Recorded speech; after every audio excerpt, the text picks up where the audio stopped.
Europäische Zentralbank legte den Referanten... This is the Opie and Anthony channel, XM 105, Sirius 206. And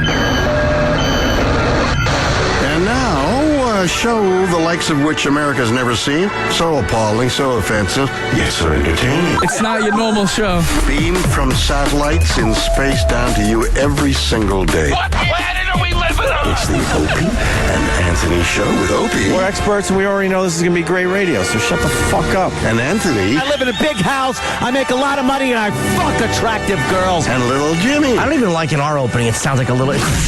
You did dang open hand and don't listen to dang open hand. Stop with that shit. And now, here they are. Why am I introducing these buffoons? I'm William Shatner, goddammit. But enough of this palaver. Let's get the show on the road. You know what? Let's get him off our intro. Yeah. He obviously doesn't want to be there. Enough of that. We thought it was cool. We like William Shatner, but enough already. It's obvious he doesn't want any part of the intro. Let's find a celebrity that is more appreciative. Friday. Of our greatness. Friday. Partying. Did he do that one yet? I'm sure he will at some point. He probably has, yeah. Oh, yeah. Nah, come on, look at her big tits. Casey Anthony? Yeah, I'd be all over that. She looks a little goofy in her new video blog. Her web blog. Did anyone like the video? No. It's got... It's all red. It's all red. Well, that's not one of the more popular sites even posted on. Oh, okay. Oh, it's all over the place? Yeah, it's everywhere. Everyone's ripping it? Yeah. Ripping and posting? Yeah, Casey Anthony. We got Casey Anthony. Yeah. We got some more Jesse Ventura stuff. Yeah. We got the 911 audio from the home intruder. Did you hear about Jesse Ventura? What happened to Jesse Ventura? Oh, no! No! Oh, he just, we got some audio.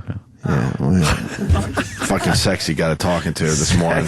Sexy got a talking to. He pulled the ultimate shit that I fucking gets me, irks me. All right, but let's break it down because right before that, I sort of went at him because Sam might even have to be on mic for this because Sam Iraq has a way of being extremely vague. Yes. And it takes him a while, and he doesn't realize he does this, which is amazing to me. Yeah. And it takes him a while to get to the point. He'll text you and go, hey, so you're right, hey, what's up? Hey, can I talk to you? Yeah. What's going on? Are you home? Yes.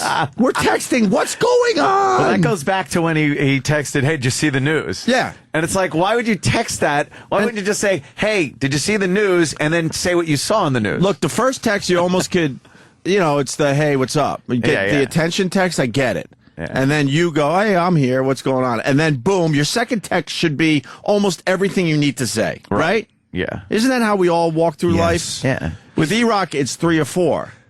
And yesterday there was a thing that's no big deal, not even really worth mentioning on the air. And we were going back and forth, and I finally wrote him. I'm like, we've been texting for off and on for 2 hours. I still don't know why we're doing this. The vagaries. Yes. Yeah. He goes, well, when I know more, I'll let you know. And then it's an hour later, and long story short, he didn't get to the point. No. So I brought that up today, and then it turns out that I was probably wrong in that instance. But then he just. But I know the history. But I know the history of him. Yeah, so he immediately reinforced that with what he did when he came in here. So then we get to what he did. By the way, here's why he does it. Yeah. Because it's the way he keeps friends. He keeps you in suspense, and therefore you have to pay attention to him. Because he knows if he just gives you the information, you're going to go thank you and dismiss him again. Right. But if he goes, guess what I know, then you're like, what do you know? He does this weird thing, I don't even know, like you said, I don't even know if he's fully aware of it, but he extends conversations to the utmost. Yes. He's even in our meetings, he says he doesn't like our meetings, but he's the only one out of anyone who will go around the table and we'll be saying what we're working on, and he'll more often than not tell the bosses that he's going to tell them something after the meeting. Why? And it's that's why we're here, and it's never anything that private. It's just a work stuff thing. It just doesn't make sense to do. All right, here we go. So yesterday he writes, check your email and let me know this is cool. Okay? Yeah. And it was a thing. And I didn't check it right away because I didn't have my phone. So then there's just a question mark. And then Oh, my God. And then I write, read your email. Need more info? He writes, no, Paul won't send. Asking now. Okay, got it. Let me go through it. Hey, I'm going to stop by and drop off the audio. I cut it up. I don't think anything is bad, but you should make the call. On air before you play it. And then I finally write. This is a lot longer. I'm trying to edit it myself. He writes, I write, you're so frustrating. I still have no fucking idea what the gist of the audio is.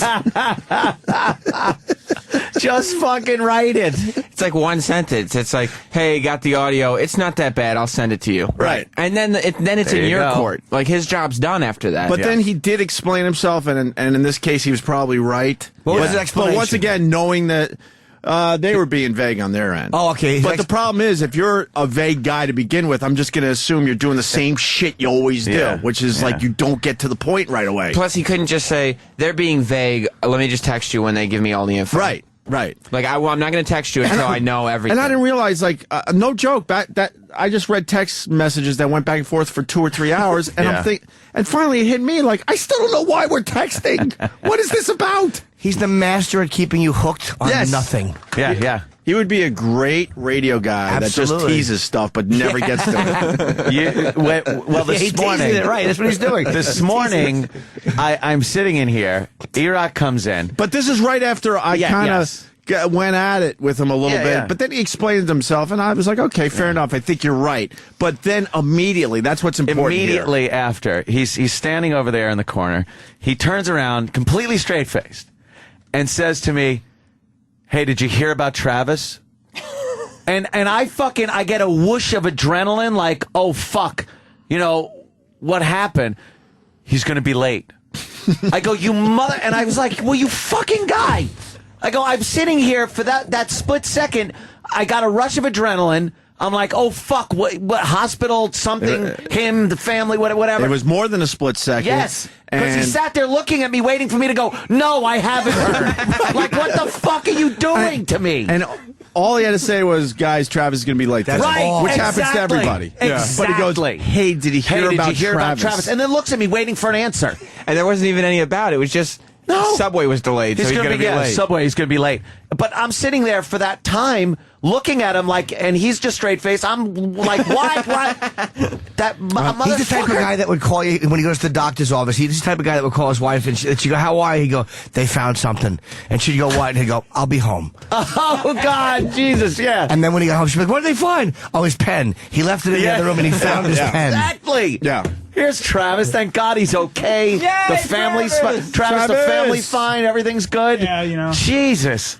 I swear, I thought it was going to be a big thing. I thought there was a thing that I was going to have to deal with you or some problem. Yeah, the problem is that the subways in this town are pieces of shit. Well, now it seems like, nothing, thank God. I know. But with E-Rock, he's just standing there. Did you hear about Travis?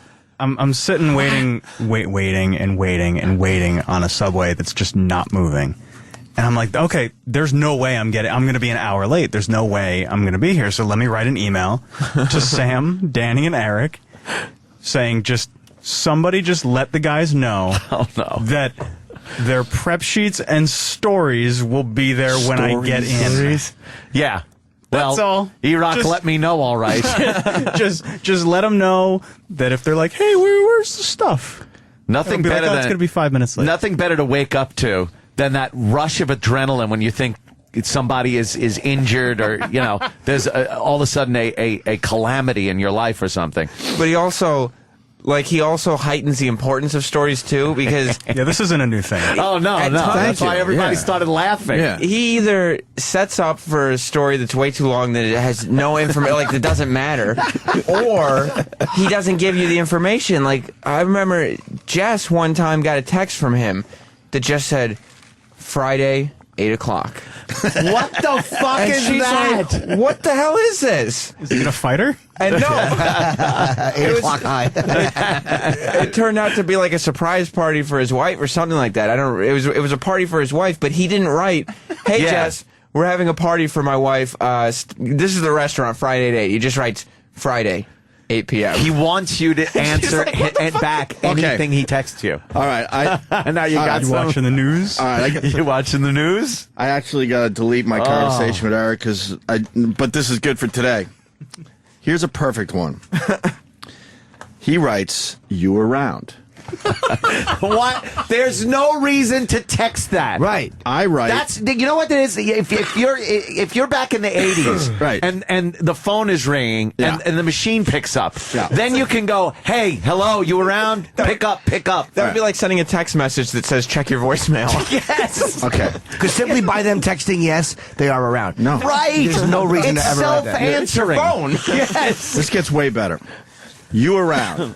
So I think I answered perfectly. What's up? I think that's a perfect text, Yeah, right? what's up? Sure. Okay. He writes, "In your neighborhood." That's it, by the way. In your neighborhood. So I don't write anything because I've been through this a million times. I've been through this so much. I just don't write anything. I'm like, infuriating. I've already wrote what's up. So a little time goes by, and then he writes. See, it went right back to the beginning. And by the way, hold on a minute. one of the reasons you didn't want to answer is because when he wrote "in your neighborhood," you thinking he's saying "I'm in your neighborhood," and you're like, if I answer, that means I have to meet up with him. Right. Yeah. So you wanted to avoid an unpleasant, very expensive lunch. I don't know why it just went back. Hold on. Because it's not an iPhone. Yeah, exactly. All right, hold on. You got to organize the text. It's a rotary BlackBerry. Rotary. God, he writes me a lot. Where the fuck is this one? I don't have enough text from you, Rock. I want more. More texts. Oh, Mr. Bits and Pieces. Yeah. Jigsaw puzzle texts. Enough. Yeah, he really Let's is. get to the point, okay, all right. Mister. Like the Sandman sprinkling dreck everywhere. All right, here we go. So he wrote, "You around?" I wrote, "What's up?" He writes, "In your neighborhood." So I don't answer that. And then a few minutes later, he writes, "You walking around at all?" No, what is he getting at? So that's his third text, and I still don't know what the fuck he's trying to That's get the same at. one he sent to Stephen Hawking, by the way. He's really awful. I write, "I'm with HUD, my son." Yeah.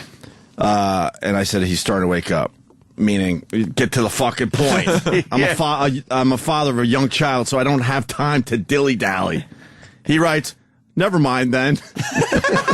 What the fuck? It's a joke, right? No. That's a practical joke. I'm so glad I still have this on my phone. And then I write in big fucking letters with a lot of question marks, "What's up?" Yeah. Why did you text in the Which, first by the place? way, is my second try at "What's up?" if you're paying close attention. Because you don't want to be mean and just go, "Why are you texting me?" Right. So "what's up" is a nicer way of going, "Tell to the me point." what Right. the fuck you trying to say." Yeah. You ready for this? He writes, "Nothing. Talk to you tomorrow." Oh my God. Oh my God. Because now it carries over to tomorrow. When you see him, you have to go, "Hey, what was up It's yesterday?" his way of having control over something. Right. You can't just say, all he would have to do in one text is say, "Hey, I wanted to talk to you about blank. Are you at home?" Right. And then Opie would say, "I'm kind of busy." And then he would say, "Okay, I'll talk to you about that tomorrow." But who cares where Exactly. Opie is right now? He's on his phone. What's up? Are you receiving this? Yeah, Yes, that's I all that am. matters. You walking around? In the time it takes him to go, "Yes, I am," it could be the information has been passed. Right. Finished. Yeah, it'd be a terrible 911 operator. Oh, God. You'd call in, there's a rape happened, he'd call the cops, "Hey, you guys busy?" "Yeah, why? What's up? Are you guys in certain neighborhoods?" Hey, did you hear about... "How do you feel about rapists?" Oh, Eric. Oh, God. E-Rock, this is a huge issue He with tries him. to string people along. It's his way of just... are you an Having only some child type or of no? control. Huh? No, E-Rock. E-Rock? No. When you were a kid, I wonder if he got In Florida. attention from his parents that way. That's where he lived. Like when Florida. if he'd walk in and just say something, and that was how he got people to talk to him. Yeah, maybe. Can I tell you how frustrated Travis gets when E-Rock comes into the office to talk to him? Well, there's not as much room in there. Oh, Sorry, man. That's not frustrated. It's just that Eric does the same thing every time he comes into the office. Oh. Which is he sits down. Moose. Cow. Oh God! And then he's over dramatic. There was a God. I'm so glad I have these text messages. Then there was an issue about 2 months ago, and obviously it's fine and everyone's cool. Remember when we made fun of the dopey secretaries that run the channel? Which time? Yeah, exactly. I remember when you did that yesterday. Yeah, it's hard to be specific. Do you remember when we mocked the people that work here? Remember when you guys decided not to do the intros to Oh yeah, when that was and we just mocked them because they didn't even know. Well, and you then did. for some reason you guys get in trouble when they should have been on top of it the whole time. I remember Is that. that when Eric was pretending to be sick? And they attacked Eric on that one. Uh-huh. And he writes, went back to the beginning again. What kind of phone is that? BlackBerry What do I stinks. do? It's not a BlackBerry. What is Would it? you It's even get worse. an iPhone? Get an iPhone. Droid for Motorola. You can delete parts of your iPhone text. It's I amazing. don't want Fantastic. to. I want this to work properly. I know. It's almost like nothing will mean anything in court anymore once you can start doing. Well, no, because they don't delete the other half. Oh, yeah, that's true. I'm sure there's a Yeah. record of it somewhere. You should really get an iPhone.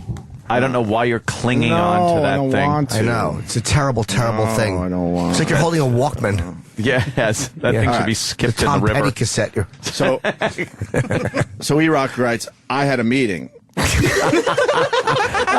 Why would you text that? And I just sit there like, I don't even write back on that one. I'm figuring second text coming eventually. Yeah. It took him 15 minutes, and then he finally wrote, did not look promising at all. That's 15 minutes later. How about you tell So I still don't know what the fuck this is Nothing. about. Nothing. So I don't write again because I've been through this so much. I just don't write back. He doesn't understand why there's no follow-up questions. Yeah, There's right. vague statements. And then My he vague writes, statement. It deserves a text back. they're figuring out what to do with me now. And then he goes, please don't bring this up anymore. Bring what up? There's no information in those texts. None. So then I finally, and it's a pattern, I just write back in big letters again, what the fuck is going on? How many times do you just have that like on your in like Notepad so you could just copy and paste it to E-Rock? What's your E-Rock text message threshold? How many can he send you before you end up in It's cap probably locks? 3 or 4, and then I get like, what are you doing? And then it goes on, Gary was fine. Oh, I wrote, Gary was fine with this. There's no issue here. Yeah. It's me and Ann and Jimmy, so if I find out there's no issue here, you're fine. Yeah, don't worry about He it. writes, don't do anything. All panicky. Now, that was a note to himself before he went to work. A reminder. A post-it in front of the gym. Oh, shit. But see, I don't know what the problem is. I don't know what the meeting was about, but it's about the issue we just mentioned. So I said, look, I talked to Gary, and he said everything's fine. So I assume that's okay. That's all we all need to know, right? He goes, don't do anything, please. Just leave it be for now. And I wrote, he lied to me. Fuck that. And then it goes on and on, obviously. Oh, my God. But he doesn't give me enough info to go with. Oh, It's Mr. just the way he is. Vague. We did the Vague same rock. break when he did the Are You Watching the News Yeah, thing. are you watching the news? And that was almost, a year ago? At least, yeah. That's just one of Eric's little What's quirks. your story, though? What happened? Oh, nothing. Just the way that Eric will come into the office and he'll sit down and he'll have this look of importance on his face, like he's about to tell me something really serious. And he sits down like this is going to be a long one. Like he sits down like this is not, I'm just dropping in your office. poking my Settles head into in. the chair. Yes. Right. And it's just like, so Rich is gonna, do the podcast. Like, all right, cool. Fine. I'm trying to find one more. 'cause it's too good. He doesn't know how to put emotional emphasis on the right information. And he likes to overly dramatize things because it just keeps people interested. But it's Because too many fun. I like it. I think Because he too many also- people just get the info from him and then, they're done. He also likes the idea of being important, which we all do. Yeah. But like to him, he knows that information is power. So if Yes. he can stretch this out and have you like, okay, I really have to talk to E-Rock to talk, because once you just send somebody the information within a second, all your power's Your done. power is gone. And he doesn't just do it with information. With lots of like, You get stuff from the WWE. he does this too. Oh, no. It's really annoying. Of course it is. All right, how about this one? Go ahead. Oh, no. How about this one? You at town hall yet? Why not say what you want to know from him if he is at town hall? I write, and I think it's a perfect response. I really do. If it's not, someone call me out on it. But I just write, no, why? That's fine. Why? Why would you Answering the ask me question. that? He goes, was getting my tickets, didn't know if you were going. I go, Lindsay just got home. If I knew you were going, I would have gone. Yeah, well, in that instance, I was told something different. Who are you seeing? Oh, Who are you who's seeing? this? Stephen Merchant? Who's this? Who are you seeing? Who are you seeing? Stephen Merchant. How was he? He was very good. Oh, cool. I wish I could have went, but like I said, we're raising a kid and we don't have a lot of help, and I didn't know about it. I really would didn't have liked know. if I was invited by E-Rock, but apparently he's too busy keeping everybody else in suspense. Then he writes, The master of suspense, E-Rock. He's not trying to dress like Jim Norton. He's going to invite Opie. Then he gets the other guy involved that you never know what's right and wrong. He goes, Roland told you I was going. He told me to make sure you got your tickets when I got down there. Roland never told me you were going. And then he goes, oh, well, talk to you later. Just leave. E-Rock likes the social version of cuddling. Yeah. Like, he doesn't just want to have somebody, have sex with him and leave. So that's why he strings it along as long as he does. Oh. And then we get to New Year's Eve. This is a little different, but worth saying. I texted E-Rock at 12:43, so 2012 just started, right? Jimmy came over. He stopped by for New Year's, right? So I write, me, Sam, and Jim are wondering what kind of treats you're eating. Treats? He writes, chocolate-covered go F yourselves. So, see, it's not bad. It's not all just, bullshit. Oh, God. But the important thing would be if you could talk to his wife and go, how many times did he pick up his phone and check for the response after sending that? Oh, right, yes. He had to know if there was an LOL or a what? Yeah. Did you get my joke?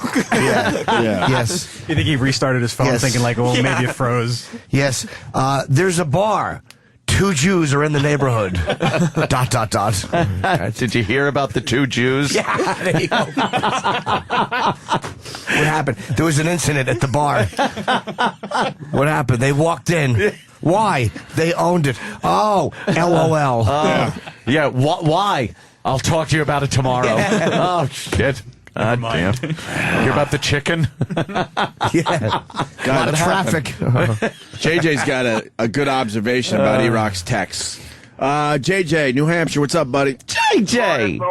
Go Ron Paul. Ron Paul doesn't have a shot in New Hampshire, right? Oh, I don't Not think even so. a chance? I don't know. I think he has more of a chance than other real conservative Republicans because he attracts a little bit of a radical left. That's Romney territory. But that's Romney's state. Romney's doing so well, what? He took a little South Dakota. Took a little trip to South Carolina. Oh, Carolina? Is that where he is? Yeah, he went to South Carolina because he's like, I don't need a campaign up there. That's my state. What do you got, He's got JJ? them.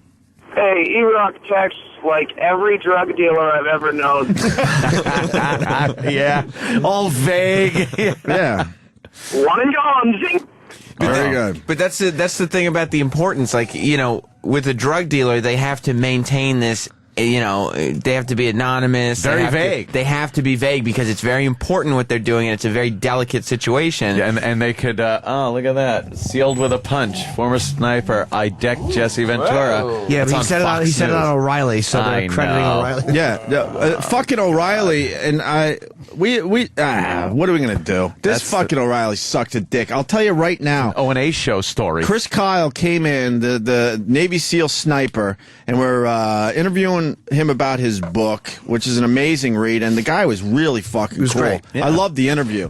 And we got inside info that was obviously from someone extremely close to Chris Kyle. This story was not the fuck out there. Yeah. It just wasn't a story that anyone knew about. We got it out of him. We put up a video that did really well yesterday, and Chris Kyle just happened to be on Bill O'Reilly. Bill O'Reilly got the info from the Opie and Anthony show and doesn't even acknowledge that. And there he is and now. now it's Riley's fucking get. Now it's O'Reilly's story. O'Reilly's a piece of shit. And it was on Fox News' website like yesterday late morning. Yeah. So credit to us, but now they'll wipe that out and go, no, O'Reilly got the exclusive because I think they did credit O'Reilly. It's funny. I saw. Oh, motherfuckers! I think I know Breitbart put it up for this show. Yeah, Breitbart did. I texted him. You texted Stump Brain, so I wonder what they did here. Yeah, they did nothing here. This place doesn't do anything for us. It's all up to us. The Blaze put it on their front page. Fox Nation put it on their front page. But now the problem is it becomes Bill O'Reilly's fucking story, even though we were the ones that got the very inside info. Wasn't one of those stories that other media outlets was going to get very easily. Trust me on that. Did you fucking hear about O'Reilly? No. What happened? What happened? Is he? Oh, he did an interview. Oh, yeah, I knew that. Yeah. It wasn't even the way you said it. What? I just don't understand why you set it up like that. What were we saying before that? About the drug dealer? No, we did that, I guess, right? Yeah. Sam, you're going to tell a story. Oh, Travis really wants me to tell this one. It's just right. Is it an E-Rock thing? Oh, yeah.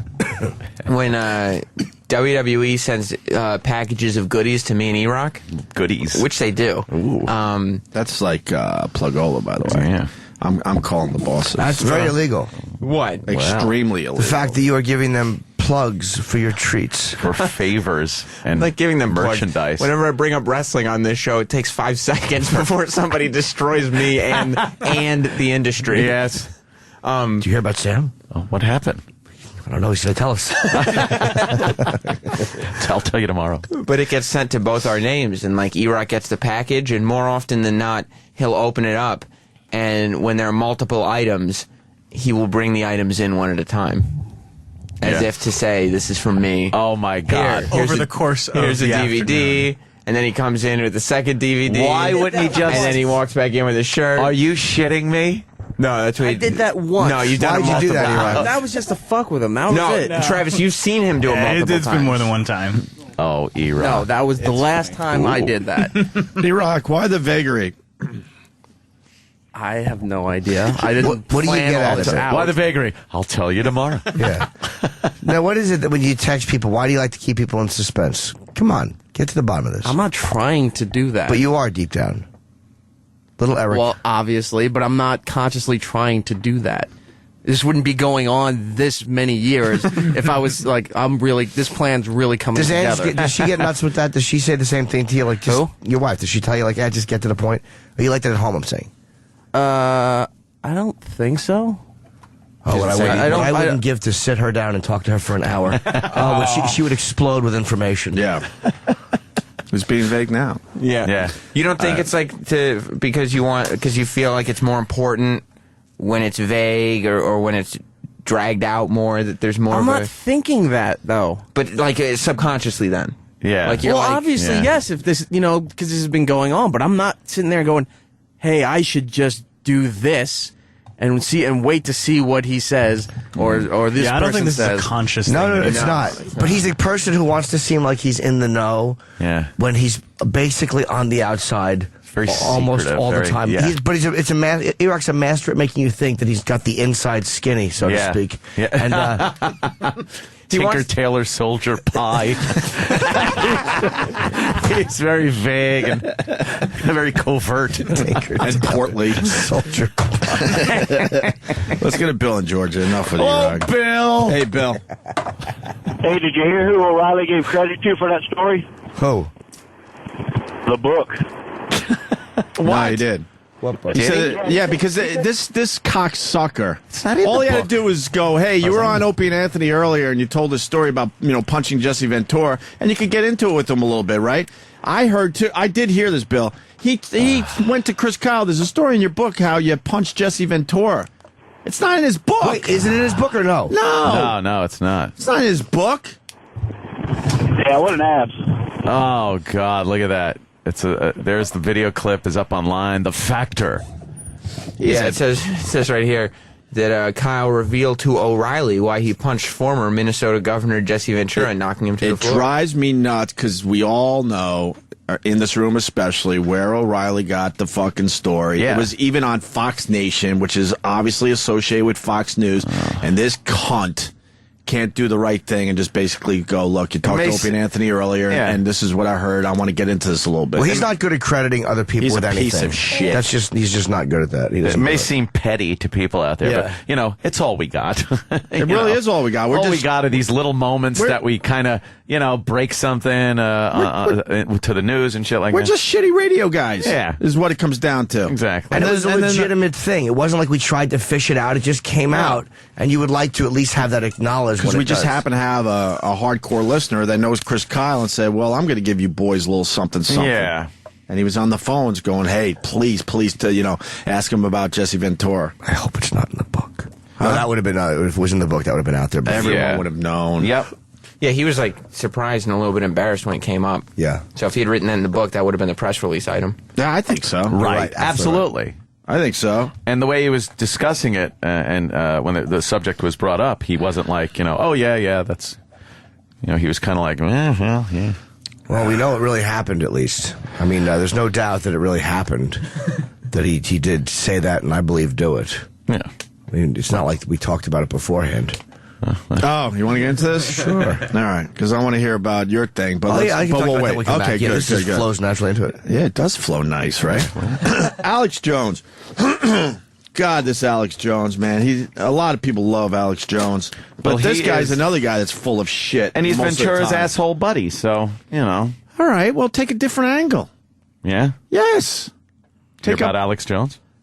What? What happened to Alex Jones? Oh, we said stuff about Jesse Ventura. Whole story.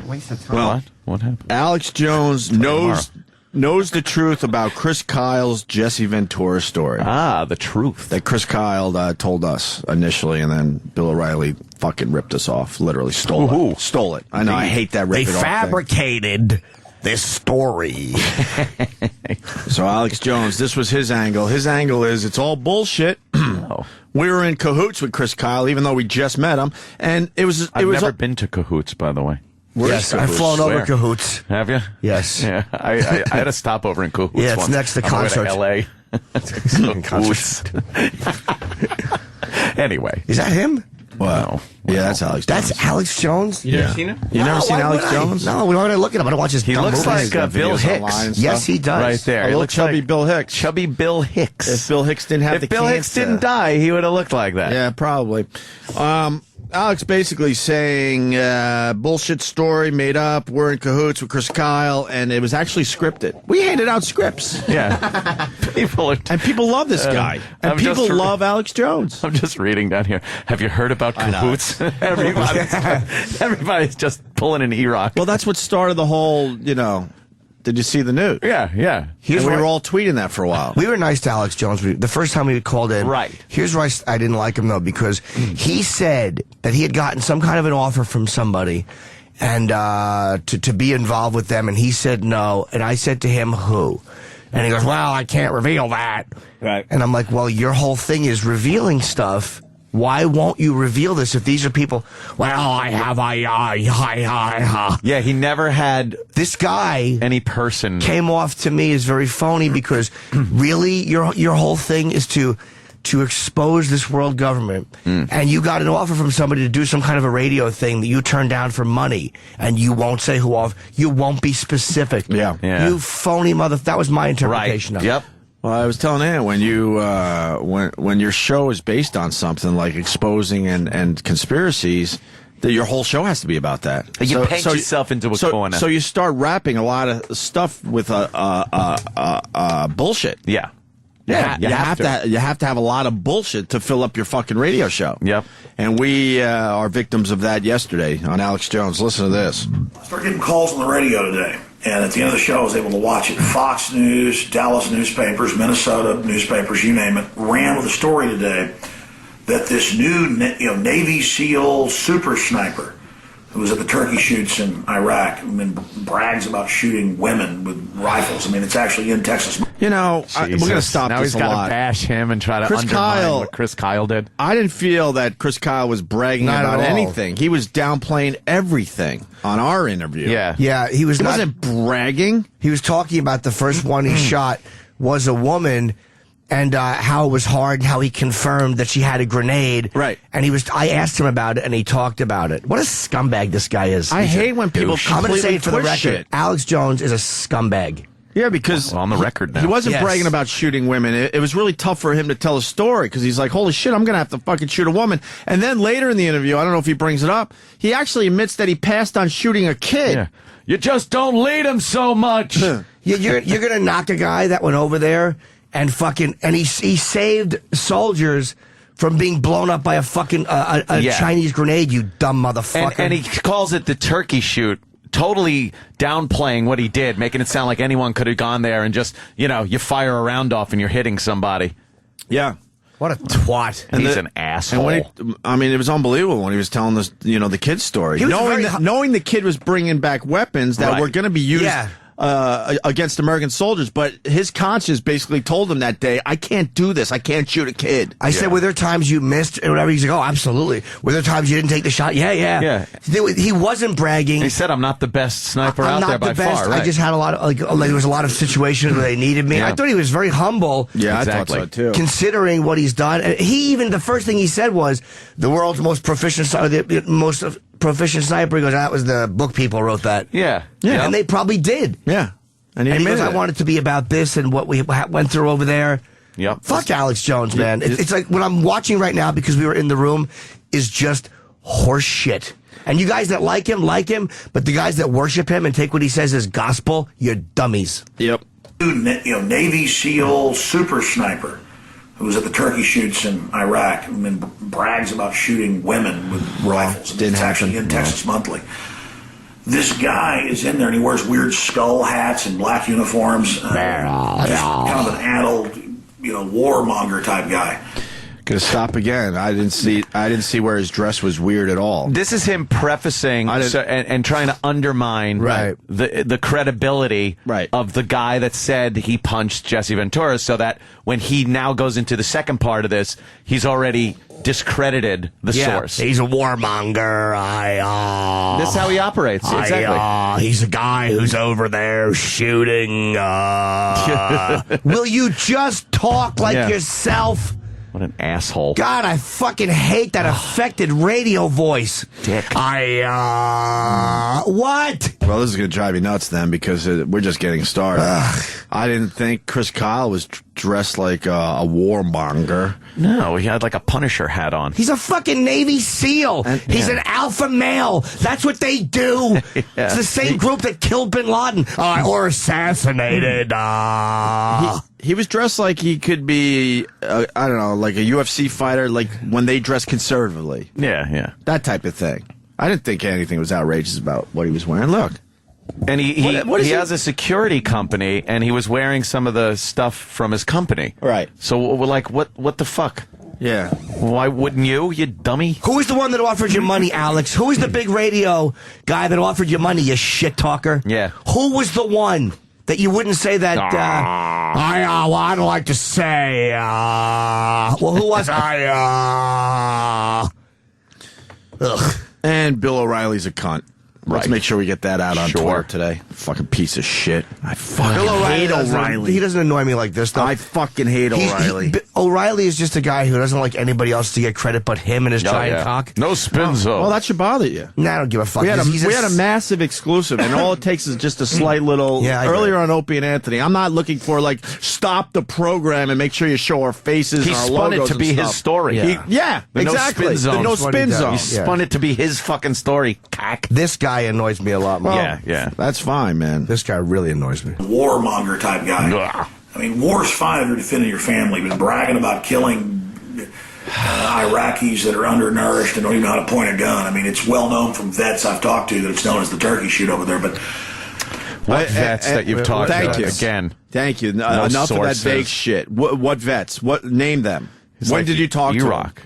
And even if they did call it a turkey shoot, what do you mean? They don't know how to point a gun? The Iraqis don't know how to point a gun? Yeah, exactly. They were the fourth biggest army in the world at one point, you dumb twat. And talk about, the 4,000 plus soldiers that were killed over there. Yeah, I guess they knew what they were doing, right, Alex? Yeah. They got something done. Hey, by the way, that vague shit, we didn't bring it up, but maybe it's worth bringing up now. You saw the Rick Perry clip where he called out that reporter? Mm-hmm. Because the reporter was like, people from your camp are saying, and Rick Perry just looked down like, what people? Yeah, who? Give me names. And the guy's like, Ed Norton. And he's like, if you don't give me names, then I'm not even going to acknowledge you just asked me that question. Good for him. And I was like, good for fucking And Rick what did Perry. the twat reporter do? Do Nothing, we right? have that as a little tangent? Yeah, Sam will look for it as we continue with the Alex Jones clip. It's known as the turkey shoot over there, but that's a side issue. I see this video of him on the Opie and Anthony show, a place where I've been a guest. It's a large show on XM, and who's been after Ventura for a while since they got in some arguments on air. You didn't, whatever. I'm watching him, and I'm watching his body language, and he's looking down, and he's giggling, and he's laughing, and they go, oh, we have a caller that says you once knocked out Ventura, and you can tell it's all staged. Really? I've shown it to you, says it's staged. Hey, Alex, I'm the guy. It just so happened in this instance, I was the guy. I looked over. This is exactly what happened, so no one's confused. I looked over, and I didn't even take the phone call. I saw on the screen, please fucking bring up, the time he punched Jesse Ventura. And I'm thinking to myself at the time that it was a story that he's probably told a million times. So I'm like, all right, what the hell? He hasn't told it on our show yet. Yeah. So I asked him. And then he looked down like, holy fuck, how do you know about that? Yep. That's exactly how it played out. And here's a point too, you fucking dumb hillbilly. If it was something the guy was trying to exploit, it would have been in the book. Yeah. And it would have been something that he, like what Sam said that was like in the press release. Yeah, a talking point for people that are interviewing him. You wouldn't just script it and say it on a radio show, you dummy. Exactly. Don't fucking lump this into a conspiracy, you paranoid twat. Yeah, exactly. Thank you, Kenny. Fucking asshole. Don't call me a fucking liar. I just told you exactly how it happened. Exactly. That's exactly how it happened. Exactly. Okay? You have the Rick Perry clip? And So then yeah, he's calling you a liar. He's saying that you were in on something. And- All of us were. And I think Chris Kyle looked down, and that's when, as broadcasters, we all went, oh, fuck, we got something. It's like fishing. We do it every interview. You fish around, and you hope you get something that the guy's going to say on your show that he's not going to, he didn't say yet. And he didn't say And as soon as he looked down, I'm like, oh, my God, this is a real story. Yeah, this happened. And I don't think he's ever told it. And he didn't say he knocked him out. He said he knocked him down. He didn't say, he said, no, he didn't knock him out, just knocked him down. And he said he tried to talk to him first. Look, you're upsetting the family. Right. Every other person that has responded to this says what a scumbag Ventura is. Hey, sorry, Alex, that your friend appears to be a scumbag. Right. Sorry. Yep. And here's the Rick Perry clip. I know it's a tangent, but there's a lot going on today. This vagary shit, which Alex Jones used already in this dumb clip. Which E-Rock used this morning. Right. How he's talked to the vets and stuff, but no names when he talked to them. And anyone could say that. Do you hear about Travis? Yeah, he was a big scripted thing because everybody can keep a secret, including me. I kind of sound like Dr. Steve. He had his little Dr. Steve in there. I'm really paranoid about conspiracy, but then when they came to me with information, I won't give you the name. Of course you won't. Wow, you're really fighting the good fight there, aren't you, Alex? Yeah, going out on a really limb. fighting the good fight, keeping the secret of somebody who apparently is in on the big conspiracy. Wow, aren't you kind of a party to that conspiracy then? We had an open mind with Alex Jones, and it all fell apart right in front of our eyes. We all started looking at each other like, oh my God. I thought he was full of shit. This guy's just full of shit. But I know a lot of our fans like him, and I did not attack him. The first time he called it, we didn't argue with him. We just had little disagreements. You know what? There's probably a pretty good percentage of knowledge he puts out there that is probably based on something, but then he fills it up with a lot of other shit. Yeah, well, I think he's. And I think that's his problem. That's going to be his downfall eventually. Warmonger. It's got to be hard when you obsessively have to talk about conspiracies. Everything at that point, everything has to be a conspiracy. Everything. I would love to know. Maybe one of his fans can call in and say that. What is a conspiracy that he has debunked? What conspiracy has been somewhat popular? Has Alex Jones said, no, that's not a conspiracy. That's actually the way the government said it. Right. Or that's actually the way this person or that person said it. Nothing. Has there ever been a case where it wasn't a government conspiracy? Right. You're right. He's a fraud. I just can't stand him. By the way, now you know what? It's worth going to. Don is a little pissed off at the Alex Jones comment. Is that Don on the phone? Don, go ahead, buddy. Those pictures I was supposed to see. Hey, Ant, I'm telling you, this guy just wants me. I feel like I want to spit in his face. I was over there in Iraq. He was over there in Iraq. Yes. I sat there and I served with the 504th MI Brigade out of Fort Hood.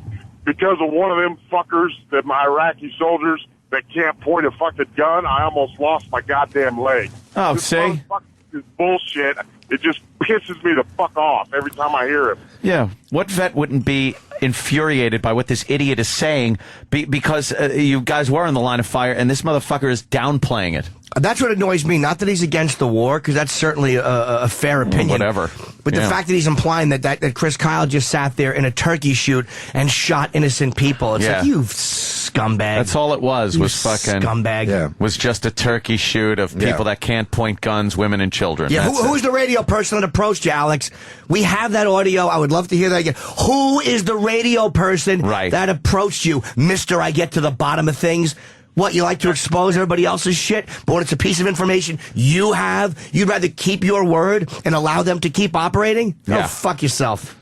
And Jimmy recently saw a lot of injured soldiers. So you had to, that was in the Pentagon. They do that Wounded Warriors thing. Yeah. Wow, it's amazing how much they must have just shot each other. I guess because none of the Iraqis have. Yeah, you saw a lot of guys that are missing legs and missing arms. And, at the turkey shoot. Yeah. God, Asshole. Alex, what the fuck? Man? Yes, sir? Oh, I think you wanted to say something else. You still here, bro? No. No, but Alex, sorry, man. We got Alex Jones, though. Alex? Alex Jones here. What's up, Alex? I like when... Hold on 2 seconds. What? I love when somebody wants to portray somebody. You said we got Alex Jones on the phone. You plug the phone line down, and whoever's doing the impression has to go, Alex Jones here. Who does that? No one says their name first. Alex Jones says his name every time. All right. Sorry, Alex Jones. All right, thanks, Alex Jones. What are you going to say? Is he gone already? All right. Going with the vague thing. So this Rick Perry clip, fucking bravo to Rick Perry. Watch this clip and certainly hear it out there in Radioland. Go ahead, Sam. Now, Governor, some of your staffers have told us that you ran this as a gubernatorial campaign for too long, that you didn't look big enough, get big enough fast enough. Do you take some responsibility for that? I don't know who you're talking to, so I can't respond unless you give me a name. These are members of your staff. You got a name? Who say... You got a name? You won't listen to... You got a name? If you don't have a name to tell me this individual said this, then I don't take that as a corroborated source. So you think that your campaign is run perfectly? There's nothing you would change about your campaign? I didn't say that at all, but you are starting to point fingers at somebody on my staff, and you can't give me a name. Well, no, they're pointing fingers at each other. Well, here's what I'm telling you. You want to say that story, you give me a name. That's great. And you can't do that. So that's on you. Why isn't your staff getting along? Why would some members of your staff tell us? I'm telling you, every time I'm around my staff, they're getting along fine. Our operation's working smoothly. They get me where I need to be on time. We got great organization. We got great crowds. Our ground game in Iowa is good. And, I do take a little offense when you run a story and you can't tell me who is saying something that you're using as a negative story. So, don't come to me and say, respond to this, and you're either not willing or you don't have a name. There you Good go. for you. There you go. Great. Bravo to Rick Perry. Crucify that little worm. Bravo. The guy had no name. He had the guy made nothing. that whole fucking thing up to try to make a point. To try to get something going. But or if he did hear it, let's just say he did hear it, he could have said, "Look, I'm not allowed to give you that. You know that." But the reason I don't think that he had a name is because of the way he was just Yeah, he never said, "Look, I can't." The press doesn't have to revel a source or something like that. Like what a fucking word. His body language said, "Holy fuck, you got me." On this one. So you think you run a perfect campaign? Yeah. Answer the question, you little bitch. Yeah. Shithead. Yeah. More Alex Jones. He says, Jesse Ventura was at a Navy SEAL bar, and we know the one in San Diego. I talked to his son, Tyrell, and that's coming up in a moment. Because, again, Jesse's out of pocket. We can't get from Jesse what really happened here because he just crossed into Mexico in his RV this morning, but that's coming up in a moment. No phone. So he can't even speak for himself right now because only his wife has a cell phone that doesn't work good in Mexico. But Ty's been trying to call him, his son, Tyrell Ventura. And he says none of the story makes sense. He's not his father. It's not the guy I know. And we're going to, again, get into that in a moment. But I'm going to stop again. That's more than fair. What he said there. It's not the guy I know. That's fine. And that's a quote from his son. So far. That's a quote from his son. Right. That's fine. Sure. And that's the angle you should have taken. Let's try to get Jesse on the phone and see what the fuck's going on here. Right. But what you'll see the conspiracy come into play where he's going to say, we scripted it and set this up with Chris Kyle. That's what's driving us nuts today. I didn't hear him say that, but if he says that, I'm going to say he's a douchebag in advance. Supposedly Ventura, 6 years ago in 2006, is at a wake at a Navy SEAL bar. And they come over and say, please stop talking bad about the war, some of the families here. And Ventura says some of the SEALs deserve to die. Now, Tyrell says that is not his father and is pure bull. I've been in airports with Ventura where he thanks veterans for their service and says, I hope you're safe. Thank you for your service. I agree with it. I appreciate your sacrifice.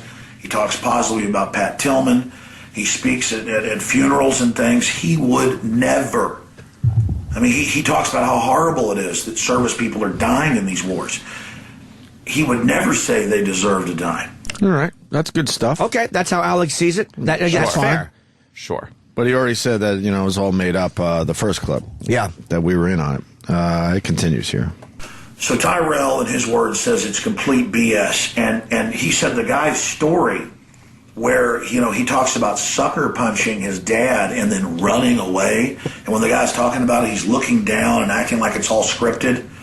But I wasn't sure about this. So for acting like it was all scripted, looking like down. And by the way, when he said he ran away, maybe Alex will mention this, but he didn't say he ran away. He said that because the cops were, I guess, around. Or he just didn't want to get arrested. Yeah, I don't. That was what he said. And nobody admits that they ran away. Thank you. Thank you. Yeah. Chris Kyle, he didn't say I punked him. He could have easily kept that part of the story out. He said they But he volunteered did say I ran away. Yeah. And, being a man, you never want to admit that you ran away from a confrontation. But he did. He said, look, in the end, I ran away. I didn't want to get arrested.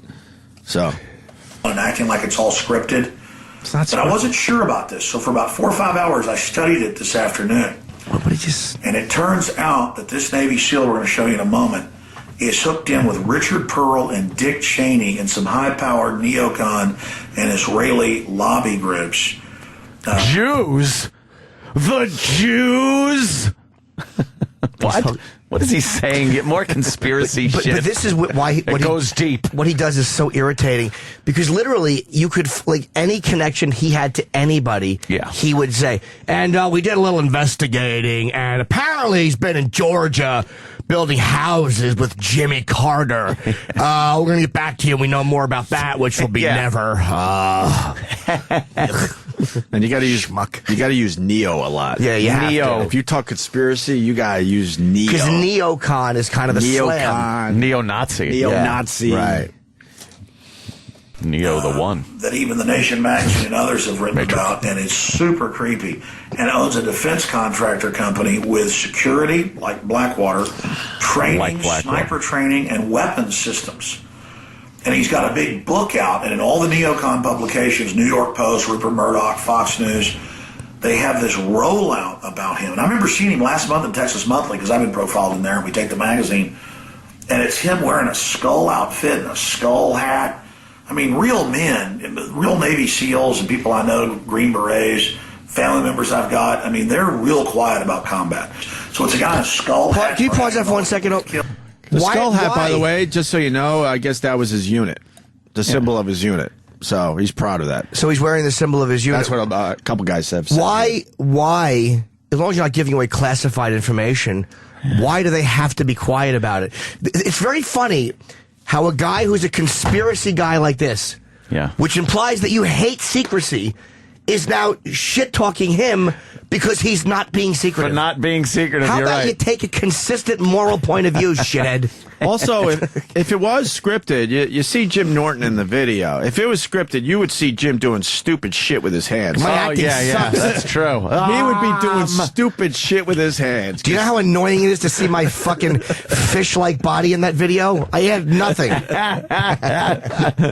But we all know Jimmy, when he's acting, oh boy, those hands get a You would have known, willy-nilly. I didn't know what to do with my hands, so I leaned in and grabbed a piece of paper. Right. He's also, he's not in the service anymore, and he has a company that I'm sure he wants to promote. Of course. And he wears clothing that promotes it. He doesn't want his company or what the company does to be secretive. You're trying to make money. Yeah. And he's got a security company that does train people So what does Alex Jones have a problem with? And he said, I joined the military and I do what I'm told. I go where they tell me to go. Like I take orders. Right. And he said, by the way, when he shot that first one, I had asked him what it was like. And he said that he got it confirmed. Yes, that's what she's carrying. He was checking through the scope, and the guy, he walked through that to make it look like he walked in and was just bragging about killing this woman. Yeah. He was asked a question by people who had never been in the service. Yep. I don't know what it's like to shoot somebody. I didn't want it to be portrayed as just, hey, he shot. And he told us. Right. I don't see that as bragging. No, he was just answering a question. And I thought he was humble. This dummy thinking that the shyness... Yep. He wasn't bragging. He wasn't being loud about it. Yep. No, I thought he was being kind of quiet. That's how he was being the whole time. We got a lot of military guys. I mean, a lot checking in, and they are writing in caps. It's his fucking unit symbol. So to dumb Alex Jones, he's wearing his unit symbol, and he's talking about what happened in Iraq. But I guess Green Berets that and other guys are very secretive about it, which is good. They shouldn't talk about it. But I guess other conspiracies are bad. And they should talk about it. Right. Unless, of course, it's a radio guy that comes to you, and then it's okay for you not to say who it is because you were trusted. Got it. Good. Here are the facts. I mean, he told the story. It might not even be true. I don't know. I have no fucking idea. It might be an absolute lie. Exactly. But I'll tell you this morning. We didn't fucking script something with Chris Kyle. No, and the way it came out, the reason I tend to believe it is because it did come out from you looking to your left and asking about that. And I was going to ask him about Jesse Ventura, but I'm like, I assumed he might like Ventura because they were both SEALs. That's why I didn't ask him about it. Sorry, I'm so distracted. Imus looks like Clapton from Derek and the Dominoes. He's got that poofy hair. He's wearing a little suit. Fucking Imus has a different look every day. He looks like he came from the 1800s. Yeah, he did. But you know what I mean? Like he's in a saloon after a business meeting. I will never see anything but the man on the wing now when I look at Imus. Whoever tweeted that, was that you retweeted it? Yeah, he looks like the creature that was on the wing in the Shatner. We got to do a split Nightmare screen. at 20,000 feet. Let's do a split screen. Send that to Rob Bartlett. Yeah. So Imus could see that shit. Yeah. Why not? Why not? Yeah. There's a close up of his face. Yeah, the one in the window. Yeah. Let's send that. There's Imus. Can you send that to me? I'm gonna give that to Bartlett. That's great. Bartlett is one of Imus's guys. Yes. And a friend of ours. All right, here we go. I mean, they're real quiet about combat. So it's a guy in a skull hat bragging about all these people they've killed. There's, quote, most confirmed kills for U.S. soldier. There have been troops in Korea and places that killed 300 people in one day. By the way, can you pause that real quick? He said, this guy Chris said, and that record will be broken. And he goes, and I hope it is. He goes, he didn't say I got the. He didn't come off like that at all. No. And was I hearing a different interview? He didn't come in like he was. And I don't know what happened in Korea, but they're basically saying that this guy has the record. They're saying it. Yeah. And his book publicists want to. He was almost embarrassed by that being on the cover, and he goes, "that was the pup." They put that. And I there. think they're talking about snipers, right? Yeah. I don't think there's snipers back in Korea doing 300 guys in a day. And I he's talking about something completely different. And I bet you that Alex Jones did what all the people who got mad at me with Jesse did. They only watched the 3-minute or 5-minute video. He didn't hear the whole interview. I'm assuming he did not. People were saying over 200. He goes, no, 155 is fine. He was downplaying the number. Right. He wrote a book about his experience, so he's telling what happened. This it's Alex Jones is like he's serving his own purpose here by saying what he's saying. Fine. We're calling him out on it. Yeah, exactly. Because it's bullshit. Yeah, I think it's bullshit. He's saying his own ideology is allowing to dictate. I don't think he watched the whole interview. No. Quote, most confirmed kills for U.S. soldier. There have been troops in Korea and places that killed 300 people in one day. They just didn't sit there and write little letters of an airstrike.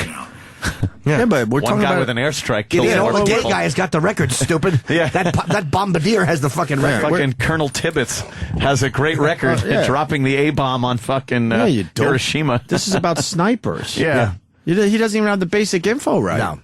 Why would he? And then finally this clip. I think we're almost done. So this guy's bragging about everybody he's killed, and I blew this woman away, my first kill. And I mean, it's super creepy wearing skull hats and black uniforms, talking about Jesse Ventura right as his book comes out of how he knocked him out because Ventura was saying, I'm glad the SEALs are dead, they deserve it. He didn't say that. No, he didn't. And implying that Ventura was at the bar when for decades he hasn't drunk alcohol. I've actually been in restaurants, been in bars. People try to buy him drinks. He didn't say he was drunk. He didn't say he was drunk. No, we don't know why he was in that bar. I believe he said he was there because he was talking to a group of Navy graduation SEALs or something, like that. and he was in the bar expressing his opinion. That's what Chris Kyle said. And maybe, and I'm purely guessing, maybe someone said something that Jesse didn't like, and they were going back and forth, and that's why he was. I don't know. Yeah, we don't know. But he didn't say Jesse was drunk. Yeah, we don't know the full details. Yeah, maybe again. maybe Jesse went in there just to confront. You know. Don't watch just this clip, Alex, and then think you can dictate what happened through the whole interview because you're wrong. I've been drinking a beer and saying, "Want a beer?" And he goes, "Alex, you know I've got blood clots from wrestling. I haven't drunk in decades. Enjoy yourself." So you're an asshole too, Alex Jones. You know a guy that has a drinking problem, and you're trying to give him a beer. No, he has blood clots from wrestling. Yeah, you know he's in trouble, and he can't drink it. So and you're still trying to give him a beer. Good pal. What a conspiracy. What kind of addict are you that you're forcing beer on a guy that that tells you know I can't drink? Hey Jesse, you've told me you got blood clots. You want a beer ski? Beer ski. It's a big conspiracy by Anheuser-Busch. They're trying to kill Jesse. Jesus. Enjoy yourself. So, Ventura, when I was out in Las Vegas shooting some episodes of his TV show, driving around after dinner with he and his wife and I was driving. He's like, "Alex, I'm sick of the media. Maybe I'll just leave the U.S. forever. Let them have their tyranny. They keep calling in the media and people about me in Nevada and California, dancing on tables and people knocking me out. I don't drink. I've never..." And the point is, he's trying to figure all this out. He called me 2 weeks ago on air and is like, "They're running psyops against me. Here's this fake story." And I go, "I know. I talked to you yesterday in Minnesota. They say you're in California road raging." Psyops, Neo. Psyops. They're running Cyclops against me, the one-eyed guy. Shut up. Psyops. And I asked for one conspiracy that Alex has debunked or vehemently disagree with. And there may be one. I don't listen to him. And all you have to do is, just do a little research and maybe plunk down some phones, and you just get info all the time, Alex. Billy in Dallas has a little more to add. Go ahead, Billy. Billy Baroo. Yeah. Hey, this guy, he was on Fox 4 last night, and he was talking about that logo. It's the Punisher logo from the movie that they adopted because it was cool. And then he said the red crosshair over the left eye symbolizes a buddy that he lost that got shot in the eye. Oh. There you go. See? So part of the logo is to, remember one of his buddies that got shot in the eye. It's the Punisher. Yeah. That's like the shirt that the Punisher wore, that logo. Yep. Right. That his son gave him in the movie. I saw that. And that's what the unit adopted as their symbol? Yeah. Well, not the cross part. He added that for his buddy. He thought it was cool, and then then they added the crosshair. Okay, that was something he put. Yeah. All right, there you go. Stretch wearing skulls. Yeah, he keeps. It's just he keeps harping on things that undermine. It's a perfect example of somebody that just twists things around. Right. He's trying to discredit the source. Instead of just saying that doesn't sound like the Jesse Ventura I know. Yeah. I don't think he'd say that about other SEALs. What's that? Punching out. I got to get. Okay, thanks, man. All right, already. If he would have said that doesn't sound like the Jesse I know, that to me is fair. No, well, that's fair. But to have to make it look like this guy is a baby killer who loves shooting kids and giggles about it on the radio, Right. automatically sets it up to look lying like about his record, a record that was given to him. Yeah, that's why I think Alex stinks. I talked to you yesterday in Minnesota. They say you're in California road raging. And he said, "I don't know. I guess they've been tapping my phones and know that I was considering running for president. Obviously, they want to know." Oh, my God. No one's tapping Jesse Ventura's phone. Because he might be running for president. Oh, God. I think most people at this point would realize that's a joke ticket. It's Nixon and the plumbers running for They're president. tapping my phones. That would be a joke ticket in the end. It's Liddy. Stop. He is so interested only in furthering his own brand, which is fine.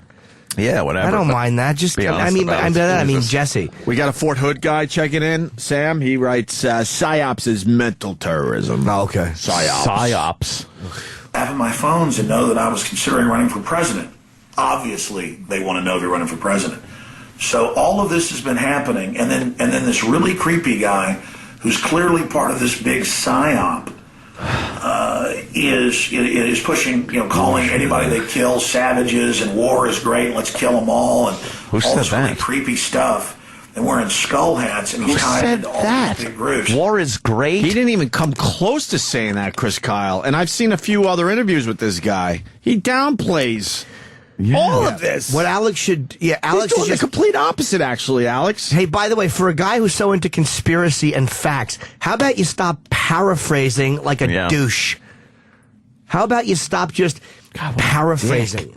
What a dick. That's not what he said. He didn't say on our show, war is great. He didn't. No. He made it very clear that it was confirmed this woman had a Chinese grenade. Yeah. And she was heading towards soldiers. And instead of saying he killed people, he felt like he saved his fellow soldiers. If you listened to this without listening to the interview that we did, you would think that this guy was just some bloodthirsty fucking douchebag. Yeah. Yep. And that's what Alex is painting him as in order to discredit him. Well, we'll be replaying the whole interview this weekend. It's a good, of course we will. Good, nice plug. We can plug this shit. It'll be on our channel this weekend. The whole interview. And I'll sign the copies of our script with him and send it out to anybody who wants it. These are all such wonderful actors. And that's, by the way, that's how you leak it. You don't leak it on O'Reilly. You don't leak it on you leak it here from a phone call that Opie happens to see. Right. He didn't go, hey, look at the phones, Opie. Opie happened to look at the phone. Perfect. Yeah, man. I wasn't even going to bring it up. I was like, I don't know. It's probably somebody's told a million fucking times. But anyway, another point. If you're so close with Jesse Ventura and these accusations are out there, why didn't Jesse talk to you yesterday? Obviously, Alex has an answer for everything. It's in Mexico. There's no phones. Fair enough. Is he going to talk to him today? Yeah. Because now Jesse's in a tough spot, because if this did happen, he can't, publicly say it didn't. Yeah, maybe. So we'll see what happens today. Is Jesse going to talk today? Because this is a big one. This thing went everywhere yesterday. Everywhere. Yeah. It's not a little story. And it's more. And what if here's my guess. What he'll say is, if it happened, he'll say that he punched me when I wasn't looking, and he'll say something about how the guy misinterpreted what he meant. Yeah. Right. I said, yeah, sure, guys are going to get hit, and he thought I said, I think it'll be some kind of an explanation like that. Yeah, if this didn't happen, this is one you don't avoid, so I'm sure Alex will get Jesse on the show today. So we'll see. We'll see what happens. Ugh. Right. I would love to get that clip of when he's talking about, I know we don't have it ready, but when Alex is talking about that. You remember the moment, right, where he talked about the radio guys and offered him and he was money, too scared to take the gig or something. or he didn't want to. And wouldn't fucking give any names or anything. Wouldn't elaborate. Yes. Yeah. All right. Why don't we take a break? Alrighty. We got lots to do today. Still. Yes. I feel like we could go home already. This is a podcast. We just did our podcast. These fucking guys doing their hour podcast. Holy fuck. Oh, man. We could go home already and not have to do anything for another week. That's it. Wouldn't that be great? This podcast world sounds very appealing. It certainly does. You do an hour and then you don't have to talk for a week? Imagine that. Doing a podcast for an hour. You put it up on iTunes. Oh, Easy. that's right. Live from the compound. Or an hour and 5 minutes, and it's a good length for a concert. Oh, there you go. It was an hour and 5, huh? Hour and 5. Jimmy went and saw Van Halen last night. Van Halen. At Cafe Wah, which holds, I don't know, a couple hundred people. They're back and better than ever. 230 maybe? 230. Together forever. So we're going to talk to Jim Norton about Van Halen next.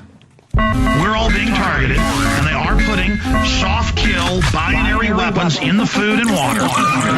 They call it the scientific dictatorship, the final revolution. Final revolution. And degenerative diseases are all off the charts, and the UN has been caught adding live polio to shots worldwide. They've been caught adding live cancer viruses to every major vaccine. Who is Skull and Bones? Who is Skull and Bones? Who is Skull and Bones? Who is Skull and Bones? You have satanic rituals going on with the guys that founded the CIA. We're smarter than you. We kept it secret for your own good. It is a kind, gentle authoritarianism, an oppressive system for your own good. Social Darwinism, the final revolution. We're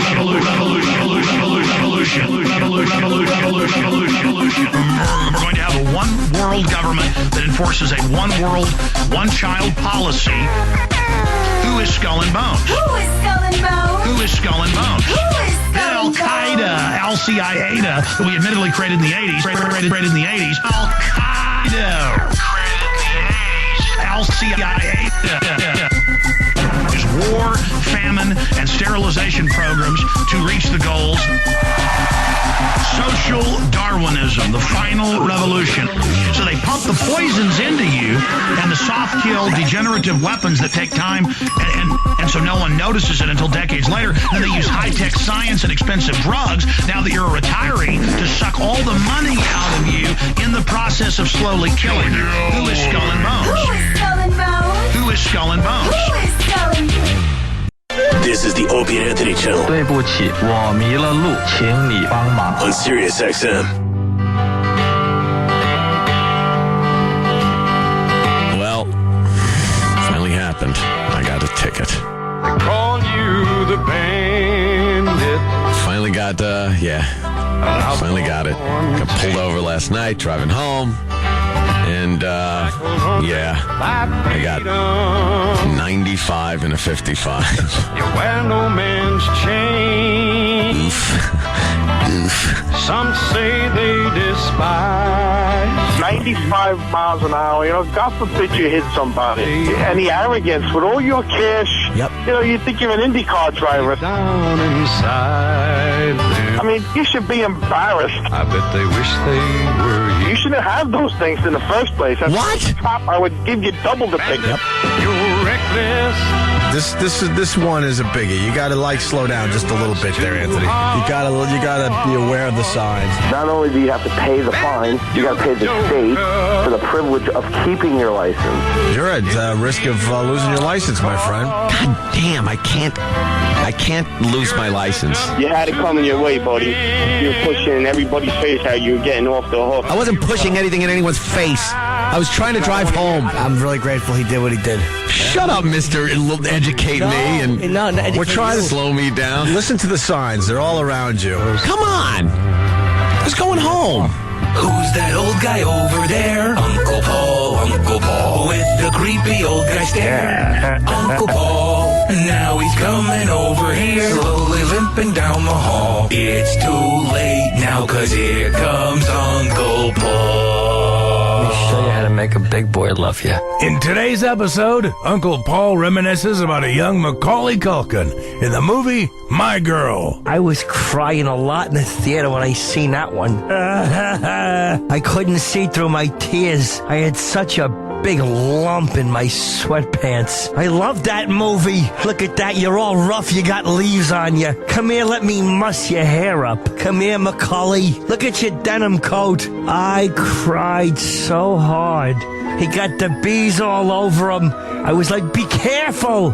They're gonna start stinging you on your penis. Gotta get someone to suck the person out. You got little bee stingers in your penis. Why don't you come over here? Let me get the bee Your beast. Let me pull them out with my teeth.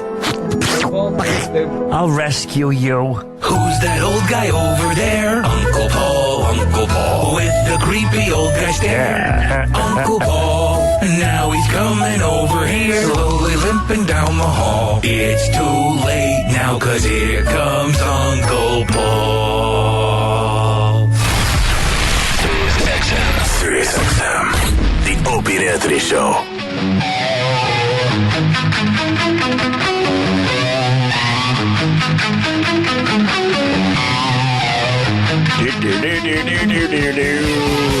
Getting more info. I fucking love Stunt Brain. I do too. Screaming. I don't really agree with Stunt Brain politically, but I like the guy. He's no? no, not really. He's like his pederast lifestyle. He's kind of like you. I think he leans pretty good to the right there. Yeah. Stunt Brain 2 on Twitter, but he because few people are bringing up that the Chris Kyle story was in the book of him punching Jesse Ventura. Stunt Brain checked for us. Stunty. He wrote, check the book. Kyle does mention punching a fuzzy-faced guy in a bar. Ah, a fuzzy-faced guy. Near the end of the book. He punched you? It's getting obnoxious now, isn't it? Yes, it certainly is. It's bothering a lot of people. You're looking which makes like me so happy. Satan. No, he looks like Viking when he was in fucking, what was the Tim Robbins prison movie? Yeah, fuck. Shawshank. Yeah. I'm not done, man. No, At least another month. Let it rock. Jesse to continue. So the story's in the book, but it's stated this way. Check the book. Kyle does mention punching a fuzzy-faced guy in a bar near the end of the book. Jesse is not named, but it's apparently known among SEALs. So what I think happened yesterday with Chris Kyle, or was it yesterday already? Or 2 days ago? It was yesterday. 2 days ago. No, yesterday. No, 2 days ago. 2 days? Yeah. Yeah, because we put the video up 2 days, yesterday. you're right. I thought so. Okay. You thought so? I don't know. We have weird hours. We obviously had a guy that's connected to the Navy SEALs. Maybe he is a Navy SEAL himself. Maybe he was a Navy SEAL, and he said, "Look, ask him about punching Jesse Ventura." Yeah. So that guy knew it was Jesse Ventura, but Chris Kyle wrote about it. It seems like in more of a vague way in the book. Vague, Iraq-ish. I like calling it. Right? In a very Iraq-ish fashion. Yes. So, because a lot of people are yelling at us like, "Hey, assholes, that story was in the book," but apparently Jesse was not named. Yeah. And we got the Jesse part out yesterday. Right. And then Bill O'Reilly decided to spin it. But now people are saying that Bill O'Reilly fucking taped his interview. What? But if he taped his interview, that's fine too, because the Chris Kyle story from our show is a couple days old. So, Exactly. So we're still good. Correctamundo. I believe we're still good across the board. Yeah. More importantly, Jim Norton and Roland went and saw Van Halen last night at a place called Cafe Wah, which is legendary here in New York City in the Village. Yeah, it's right next door to the Comedy Cellar. Could you give us some history on the Cafe Wah there? Well, Dave talked about it a lot when he first went on to Free FM. It was it started, I want to say, the early 60s or late 50s, owned by Manny Roth, his uncle, and it's where everybody came. Bob Dylan. Well, he told a Bob Dylan story. Bob Dylan, Richard Pryor talked about it in his books. Miles Davis. He used to work with Miles Davis. Cosby used to work there. Every icon. Mm-hmm. Woody Allen. All of them have That's worked mentioned in Woody Allen's documentary. And Cafe Wah. Cafe Wah was just the place to work, and it's on McDougal Street. And the Cellar's 117 McDougal, so whatever the next one over is. And it's right next door. Right next door. 19. I'm going to guess 119, Ant, but I wouldn't. 115? I wouldn't lie and say that it couldn't be 115. It's 119. Oh. You might be right. No. Yeah. Where's Roland? We should get Roland in for this, too, because it was a press event that they were doing at Cafe Wah. I wasn't surprised because... Press event Cafe Wah. It's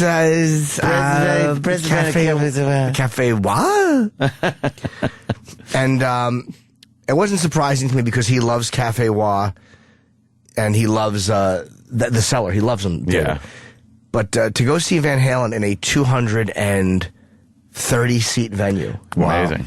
It was fucking... That is cool. As much as we've made fun of Van Halen over the years, that sounds like a cool fucking they are a legendary, one of the biggest selling bands of all time. So we get there, we have to wait in the line, which is okay. We know there's a little bit of a line. We're talking to Keith the cop is outside. And we get in there, and I perform there. They do comedy there on the Saturday nights and on the Friday nights. And, there's McEnroe walking. Yeah. So we get there, and it's a small, narrow club. And there's the center stage seats. There's only like one row of booths, and then a little aisle, and then a little teeny row of small tables, and then the stage. It's very, very small. Yeah. And those were all reserved. Like the three middle tables were reserved. I was guessing for like friends. Like it turns out Manny Roth for friends was there with his wife. Oh, right, okay. How old is Manny Roth now? 92. Wow. Does he look 92? I didn't really see him. He looks younger, but I just saw him from the side. Wow. Jesus. Good for him. And then, other celebrities like Jimmy Fallon came in. He came over. Me and Roland were sitting with Florentine one table over from the reserved tables. Like right in front of us, like next to us was the guys from the Roots. And then two tables over was Fallon, who when he saw us said hello and gave me a hug. He leaned in and gave me a hug. And then John McEnroe walked by. Jim, how are you? Talked. Yeah, they're all, very Scott cool. Greenstein was at that table as well. He said hi briefly. Who's he? Briefly. Who's Scott Greenstein? He's the boss. Of who? Of us. Oh. And I haven't seen him in a long time. You ain't the boss of me. And he was with Andrew Moss, who's our CFO, and he was very friendly. He said hello. Yeah. And so there was only a few tables closer than we were. We had amazing seats, but there was a small thing. We stood on our chairs, so you had to duck and look under the speakers. It was really shit, like old school. Yeah. And fuck, when they were going on, they walked right by us. Like, literally, Florentine goes, there they go, and Eddie had walked right by me, like, as close as I am to Roland, and he goes, there's Dave. And I look up, and I'm getting my flip cam out to film them walking in. I look up, and David, I don't know if he recognized me or not. Yeah, because he stopped and looked at, I thought I heard Jim. He turned and started, shook your hand. Oh. Yeah, he did. He looked at me, goes, hey, man, thanks for coming. And he shook my hand. Oh, look at that. So I think he knew me because I used to talk to him at the cellar when he was there years ago. He used to hang out. So I'm assuming he remembered me from there. Because I never think I'm recognized. But in that moment, I think he actually made a conscious effort to say hello. So whatever. They went on and fucking, what'd they start with? You really got me. Oh. Fucking. Was it loud? Yeah. But not obnoxiously loud. It was loud, but not. Oh, that's a bad YouTube. Cell phone fucking too bad. I love that. But Dave was wearing fucking overalls and a small hat. And small hat? A small hat. You never like want a to wear a farmer small hat. A small hat. I thought I saw Eddie in the bathroom, and I went out. I was like, fuck, man, I got to get my camera. Yeah. Was it him? Oh, no. Jimmy always makes that mistake. I always make the mistake. You do. Eddie's growing his hair back, I say. Yeah. We've seen a lot of pictures of him with the short hair. I thought those were recent pictures. And the funny thing is, Dave talks a lot on stage. He's chatty. And he'll go off on us like, yeah, I was an EMT. And he really always looks like he's on a coke bench. Like he's got but I noticed that on stage watching him, why he's a great frontman, is he's always smiling. Maybe that's just the shape of his face, but he always looks like he's having a good time. And he's happy to be there. Yeah. And he seems like he kind of connects with the fans, which I respect a lot. And he was telling stories. And a couple of them were going a little long, but so Eddie would just start like just getting the thing like going, noodling. And you could see he was trying to get him back into the song. Yeah. But then he told a really good story about David stopped. It's when they were going to do Ice Cream Man. So he told a story about when he was 7, and he first went to the WA with his uncle Manny Roth, and he said it was 1961. Jesus. And he goes, he was in there, and the guy was on stage, and he said, I think the name he said is, look at me, I need a place to crash. My name is Bob Zimmerman.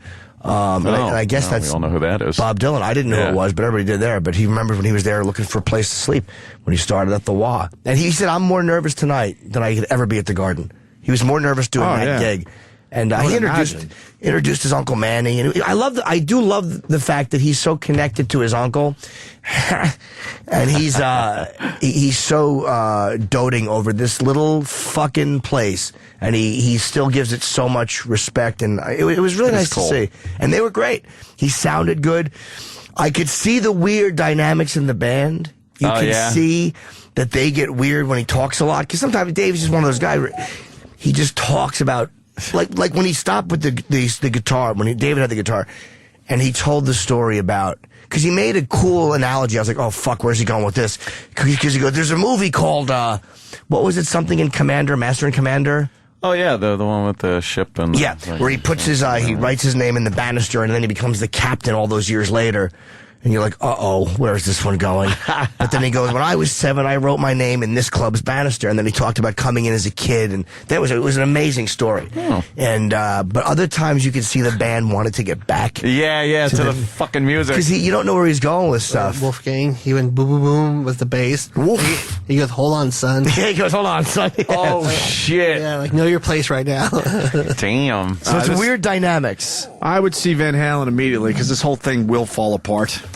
I don't know. I mark my word. I'm going on record. When they start going, shut the fuck up, Dave. Right now it's all nice, but if they're already doing that, they're like, oh, we talked about this. I thought he was going to be... Yeah, we fucking talked about this. Get to the songs, motherfucker. I say it all falls apart. Oh, is that him? What's he doing there? Ice Cream Man. Oh, he's singing. Okay. Girls are just satisfied. Check me out. I got put down beneath Dixie cups. All the frills and push-ups still on your ice cream. Selling around passing by. Yes, sir! Yes, sir! And on my favorite, all the girls are just satisfied. Wait a second.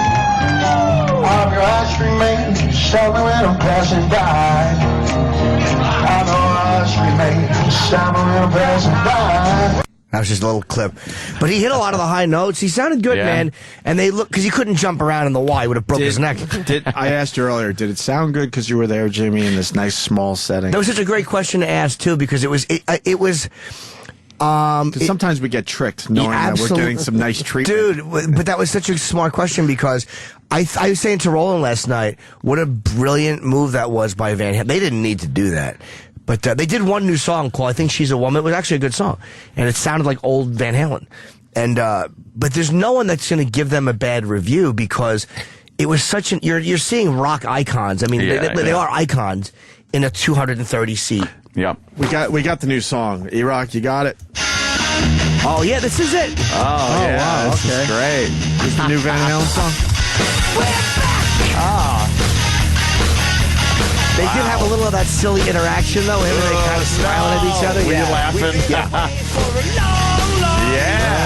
Long time. Yeah.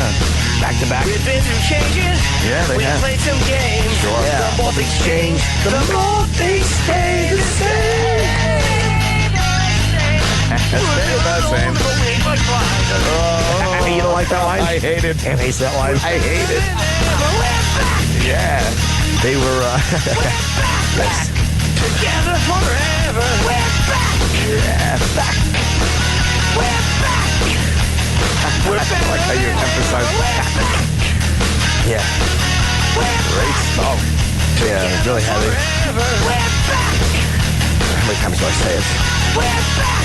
Someone's actually writing, this song kinda sucks. Are you shitting me? They're probably kidding. Are you shitting me? Does that guy really think that's... Well, and there's a few people going, wait, I thought Jimmy hated Van Halen. You've turned the corner, Jimmy. It's not that I've turned the corner. I mean, I think I've exaggerated my hate of Van Halen. I mean, they played all hits, and every song they played I liked. You liked it? Yeah, of course, dude. You know, First time you ever seen him? Yeah. But I would see them live in a giant venue now. But I found myself enjoying them a lot. And not just because I was there, because if I thought they stunk, I would be like, ugh. I probably wouldn't trash them because it was so intimate, but I really did enjoy it. And it's like every song they play, it's like, oh yeah, all right, there's over an hour of songs that I know and like. Yeah, true. I want to hear the new song, for real. It was good, man. It was good. It was. Oh, you don't have it. You fucking. I don't think it's out. I think it's literally. I thought they released it Tuesday. Oh, maybe they did. I really thought they released it already. But it was such a smart move to do because the press there was nobody there not blown away that they were seeing Van Halen in a 230-seat club. Who's here? And how nice McEnroe and Fallon were when they walked in. They're just nice guys. Genuinely fucking nice guys, man. The new song that they played last night is actually a song that they did in the 70s that they never released. Oh, right, it is an old song. Okay, yeah. It's from I think it's from the sessions that Gene Simmons produced. Oh, okay.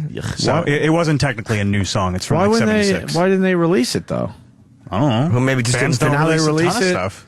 Yeah. Well, there's a reason usually. Yeah. It's all that Not crap. all the time. Pearl It's all Jam that has crap a lot on the of box good sets. Oh, Pearl Jam. But they do have a single. There's I think there's an actual single. Yeah, that's what I thought. Yeah, but they didn't play that last night. Oh, okay. Yeah, they played. But that was just released. Yeah. We have it? It should be in profit. I don't know. No one has I don't know it? what the new single's called. Yeah, I don't. I really thought it was I went up and just did a released. thong toe. What did we say? What No, was you that right didn't, there? Chip. That's a whole picture of. Oh, yeah, that's the short-haired Eddie. I wonder if he's. Turn that to my left. Turn that to me, man, for real quick. Wow. That looks like the guy I saw in the bathroom right there. I wonder if Eddie's wearing a wig. Why would he? I don't know. Oh, no. When he walked in, he had the black hair. I'm just wondering. Nah, He's got a full head of hair. Yeah, he does. Okay. Oh, yeah. And that was the guy from the Roots. I didn't know that was him. I really wanted a fucking picture with Eddie Van Halen. Eddie's looking a little like Buster Poindexter. Yeah. Yeah. There's a John McEnroe. But he was good last night, man. It was just a mellow. It was funny when David Lee Roth said he was more nervous there than he would have been. Yeah. That smile, David. I can believe that. It's been a long time since. It's been a long time. He said it took him 50 years to get this gig, or 40 years to get this gig. He's like, the Rock and Roll Hall of Fame was an easier gig to get than this one. We couldn't get booked. It's been 4 years since the last time they toured. Wow. Well, he was nervous about the wah because of the history. He wasn't, Yeah. These guys have done fucking stadiums. He was nervous because he was at this place of his childhood. It was really a cool place to see him. It was like seeing McCartney in the O. Ah, yes, the Apollo. Yeah, he was so good. That's great. Oh, you didn't. Yeah, but I saw him in the Yankee Stadium and it was fucking amazing. Oh, did Yes, I'm sure it was. I would love to see him there too.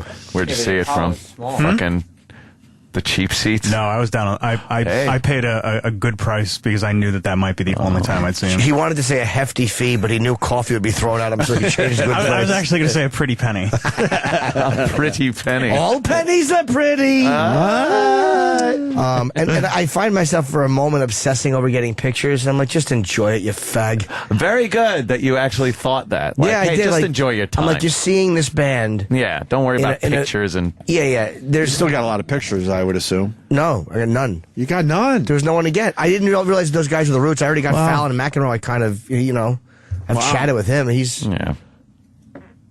Oh, what was that? I don't know. Oh, I was cutting gassers too. Oh, Jesus. I was fucking. It was fucking. You had to check your coat when you came in. It was so fucking hot. And me and Jim are standing up, and there's a woman sitting right in front of us, and I'm fucking dropping gassers, like little putrid hot ones, and Florentine's like, "Oh man, I'm getting that one. I'm getting that one." And I'm like, how is it? He was so happy I was farting. He goes, the only thing better than you dropping gassers is that, and he pointed at Van Halen. He was saying them being on stage and him being that close was only slightly better than the fact I was farting. You were farting. Yeah. Were they hot? Oh, God. They were the Atkins bars I've been eating. Oh, God. They were Atkins bars, cottage cheese farts. Oh, God. Yeah. Putrescent. All right, so what happens now with Van Halen? When they roll out the tour? I don't know, but I'm going to go see him at the Garden. I really want to go see him. Next week. When are they at the Garden? Rolando. In February and March 1st. Can I have dates? March, I think it's February 28th and March 1st. Did Roland enjoy his time with Van Halen? He did. I think Roland had a good time. Yeah, it was really good. Roland hooked it up, man. What do you like about it, Roland? Like the old Van Halen. I never seen them before live, and they were there just performing like they're. I love That's any why I time asked. he talk. I know. I love any time Roland explains what did you like anything about the show last night? You just gave info that everyone knows, but why did you like the show so much last night? Because when he said he wanted to jump, and everybody goes, jump! They closed, by the way, with Jump, and they shouldn't have. They should close with Panama. It's a better song. Oh, yeah? It's a heavier song, I think. Yeah. Jump may have been a bigger hit, but I think Panama's a fucking... But Jump, everyone knows. Panama, too, though. I know. Massive. I know. I think more people know Jump than Panama. You really got me. It was a fucking good tune to open with, man. Yeah. Jesus. Yeah, that guitar kicks in. Did Eddie play Eruption? Exactly what it is. He did not know. Oh. Remember Eruption? Of course. I was watching Eddie's fingers a little bit because I was so close to all you Van Halen fans. And just watching him, like, he had whispered to his son a little bit, like, and just to watch his fucking little hands, it's so effortless. How cool is it that he gets to play with his son? Yeah. In his band, Van Halen. And my nice leg thing. fell asleep during the show. Oh. Why? Because it's so tight. I have a picture of Roland cramped into his seat, crammed in his. And Roland's such a scumbag. By the way, he's the best guy to go to because these are 4-seat booths, so there's supposed to be 8 of us. We were. He's the king. I know exactly. There was 3 on that side and 3 on our side. The waitress kept coming by. Goes, yeah, Roland, there's 8 here. There's 2 more. So Roland had us more comfortable. Oh, that's great. Like that. With nobody else. Let me see. I'll show you the picture of Roland crammed into You his had seat. the lie. You were lying that more people were showing up. Yeah, Roland is the king of that. I saw the Roots guys coming, and they go, "Hey, you want to?" I was like, "I love the band, but I was like, I need comfort." Yeah. Where did we go where there were 2 seats left? Dude, the lights are going down, and people are like, are those 2 seats taken? And then at that point, you give in and go, no one's Look there. at Roland crammed Roland goes. Pass Oh Opie. my God, Pass he Opie. is. Let me see Yeah, that. you're He's fucking jammed in there. Look at him crammed into that tiny seat. You are jammed in there, man. Wow. Fuck, Roland. Damn. Oh, the Die Hard premiere, the Die Harder premiere. Oh, yeah. At Radio City Music Hall. What about it? That's where You're saying that he was. I wasn't at that one. Yeah, Yeah, you were. you were Die Hard? Tracy Yeah. Morgan movie. Yeah, you said hello. with the Kevin Smith film. No, I wasn't at that one. Yeah, Radio City Music Hall. What? Yeah, we all were. What the who the? The Die Harder? Yeah, Die Harder. I wasn't at that one. Yes, you were. Die Hard? Yeah. I didn't say Die Harder. No, it was a cop out. What are you talking about? You guys are looking at me. Cop out. I didn't see that movie. He means cop out. Wait a minute. Die Hard. Cop out. What? It was Cop Out's the New York City premiere with Kevin Smith's movie. Bruce Willis was there. Or Red State. No. Yeah. Die Hard. I didn't go see the last Die Hard movie. It was Cop Out you went to see. No, we didn't see No, all we saw of it them. at the Radio City Music Hall. Oh. You got pissed because they were asking to check in phones and stuff like that. I didn't go. It was years ago. Hold on. Oh, okay. Oh my God, I didn't go. Either that or I got a brain tumor. You guys got back to the Belfry something. Oh, Chip. What are you talking about? It was the last Die Hard movie starring Bruce Willis with a cameo by Kevin Smith. I didn't go. It was at Radio City Music Hall. I did not Remember? go. That's you guys to do the red carpet thing, but then you guys said, nah. I didn't go. I believe the whole show went. Yeah. I think Oh my God, I didn't go. But I'm positive on this one. No, you said we were going to do the seats, and we got your aisle seats. Nope. That's right. Yeah. I didn't go. I think you did. Yeah. I swear to God, you guys are crazy. Because we were supposed to maybe do the red carpet and all that, and then in the end, I just didn't go. I have it in my notes because I keep notes about things you go to. It says Ope did not go. That's what your notes say. I'm kidding. I'm looking at my Facebook. hilarious. But my acting's a little better than everybody thought. I should bow. I swear to you, in the end, I didn't go. I'm trying to remember now because I am remembering you, Cop I didn't Out, go. and Bruce Willis was there, and I went everything. to Red State, Cop Out. and the 3 Radio City Music Hall premieres. Okay, well, we were supposed to be involved with that whole thing, and something happened, and then in the end, I just decided not to go. I know I didn't go. Wait a minute, I went to that, the Die Hard. You're right. I remember the Die Hard. You were supposed to be doing something outside. Yeah. Right. Yeah. With Kevin Smith or And whatever. I saw Anthony there. I think Yeah. Ant might have went. I went. I remember that. Who was I with? Wasn't sure if you went though. I because did not. I get confused with the Cop Out. I'm telling you. Because it was also Bruce Willis. Yeah, maybe you didn't go. You probably... Cop Out I went. Red State I definitely went. I swear to you guys, I did not go. I couldn't tell you one thing about the movie. I've never seen it. I mean, it wasn't a great movie. But I've never seen it. I bet you just forgot I have no idea what Kevin But it was a premiere. Yeah. How about this? That's the important part. Yeah, it's Roland's selfishness, not the fucking art director. Who was the gaffer? What happened where you were saving seats? Now it's very important though. No, to but figure Roland- out if Opie went. I bet he did. I bet he went. Yeah. No. Did you like it at least? This, you know what you see here? This freaks Opie out because Opie knows everything. No matter how many years go by, Opie remembers where he was, what he did, who was there. Most things, It's just what Opie remembers. So telling him he was somewhere where he knows he wasn't drives him batshit. But it drives me batshit because I know without a doubt in my mind I was not there. Yeah. I know. And now I got to try to figure out how to prove this. Look on Getty And it's Images. driving me nuts. That's what drives me crazy. And I know, my brain's, I've lost a little bit since becoming a father because I don't sleep as much, but I still can tell you without a doubt in my mind, I never went. Here's how I know I think you didn't go. Because me and Ant did red carpet together, I think. When we took pictures walking in, we were humiliated. Yes. And we were embarrassed and too shy. Samuel the shy sea lion. Opie was Exactly. not there. I would have went in a side door if I went. I think you went and didn't do the red carpet. Oh, Jesus. Sam's just doing this. He's an asshole. No, I think you were there. God bless you. Sorry, Roland. Oh, Jimmy just pretty much just farted all over Roland. I didn't mean to. I forgot you were there. You were a skunk right here- there. I felt warmth. You know what? E-Rock, find the audio because people are saying we talked about it on the show. Oh. Now it's becoming a thing. And you find the people walking in, these And Getty Sam, Images. Sam, you're so brave. Let's bet. You bet a much? kiss. Bet, cocky Loser kisses motherfucker. me. Boy. How much? I will bet my brain against your brain. I'm telling you right now, I did not go to this one. Winner gets the loser's brain. What happened? We're betting for brains. How about we bet TVs? Could you pick a worse bet for you two? You bet TVs? You know what I got in my living room, and I know Just what, don't bet TSs or I'll and I jump know in. that shitty TV of yours, but I'll take that in a second and No. put it in a tiny bathroom in my house. Bedroom TV. Huh? I'll bet the we're going Quasar. living room TVs. My No, TV I'll- for then see you're not brave enough to stand by what bet, you're saying. I'll bet the Quasar, though. The Quasar's been in my Nope. family The for generations. Quasar. Nope. Yeah. Let's bet living room TVs. I bet you a piece of wrestling paraphernalia against $500. I'm pushing a 60 to 63 incher. Yours is what? 22? It's 32. 32. Let's do this. How about your wrestling Let's chair? do this. No, I'm not going to. Why not? I'll never Let's bet do my this. wrestling chair for anything. Let's not? do this. I'll do the. Wait a minute. And I know what you're not going to Now find I me. remember. You Yeah. went. You I think remember you hanging did with go, Opie, Ant. right? Yeah, I remember hanging out with Opie. Believe it or not, me and Ant would have hung a little bit Yeah. at this thing. No, and I'm Kevin telling you, Smith- I did not go. Kevin Smith was up on a platform type thing by the red Yes. carpet, and I remember getting up there and talking to him. Did you? And yeah. Oh, this was the K-Rock days.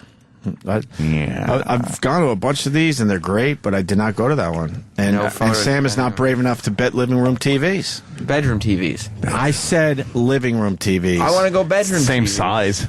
No. Bedroom, How about we go room, living doesn't room matter. plus bedroom Tiny TVs? fucking television. Because I got a 50-incher in the bedroom. Let's go. I'll say you do. TVs. Oh, 50-something, I don't know. That living room TV you have is phenomenal.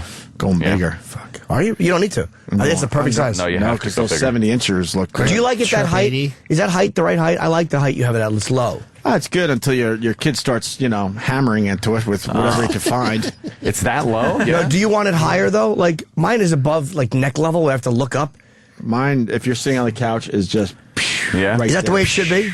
Straight ahead. What do you think, Ken? I don't know. I don't know. Yours is raised a little bit. Mine's a little. Jesus. Mine's a little. That's a great picture. Well, that's the dumb makeup pictures. I know. That's a horrible one.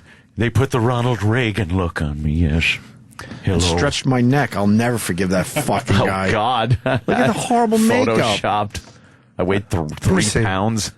Who is that guy? Oh, That's no. not me. Those are horrible photos. That is funny. That giant brontosaurus neck. And you can see where he fucked up the Photoshop. Right there. That's God. I got two That's Adam's hilarious. apples. I forgot how funny that picture And I is. begged the guy. I said, do not fucking Photoshop He these denied doing pictures. it. Those look like He goes, don't horrible worry about it. I know what I'm CGI doing. images of us. He goes, don't worry about it. I know what I'm doing. Yeah. That neck really takes away from the fact that Ant has one eyebrow up. Yeah. I'm pulling a Spock. Fascinating. How do you give me that picture? I got to tweet this People's thing. eyebrow. It's so bad. That is so fucking bad. picture stinks. It's one of the worst Can you send that pictures to me we've somehow, ever Sambo? taken. And you're right. That does hide the fact that Ant is making a douchey face. Horrible. Yeah. I will I tweet this doing? as the shittiest picture ever taken of me and Ant. It's we've been horrid. we've been in some situations over the years. God. So you're not going to put your TVs where your mouth is, there, Sambo? Just a bedroom TV. Oh, look at you backing down. I found some audio. Hold on. All right, we got audio. You ready to bet, Sambo? I said I'll put the bedroom TV on the line. Bet the bedroom No. TV.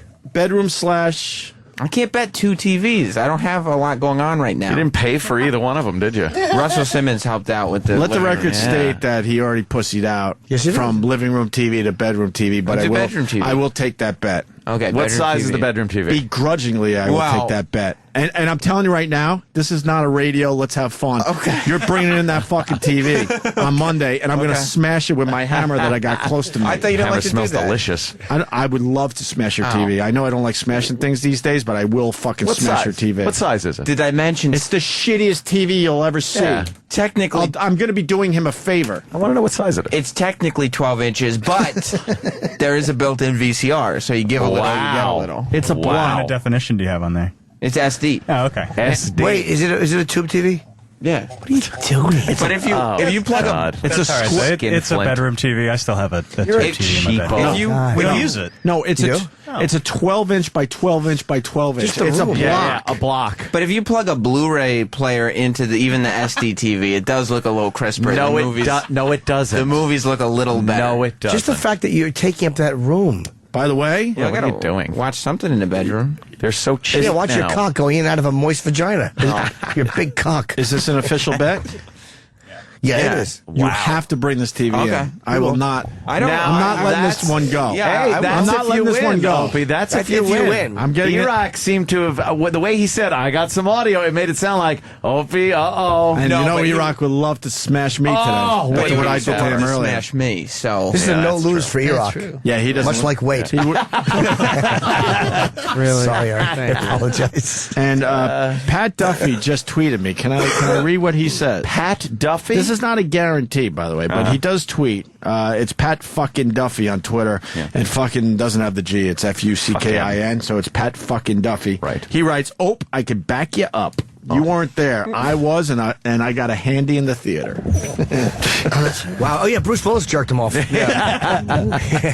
Oh, I'm gonna take pleasure in smashing that fucking TV. What do you got, E-Rock?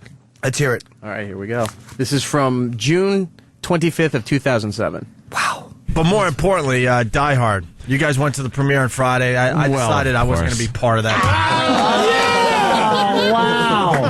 Wow. There it is. All you assholes looking at me like I had a brain tumor.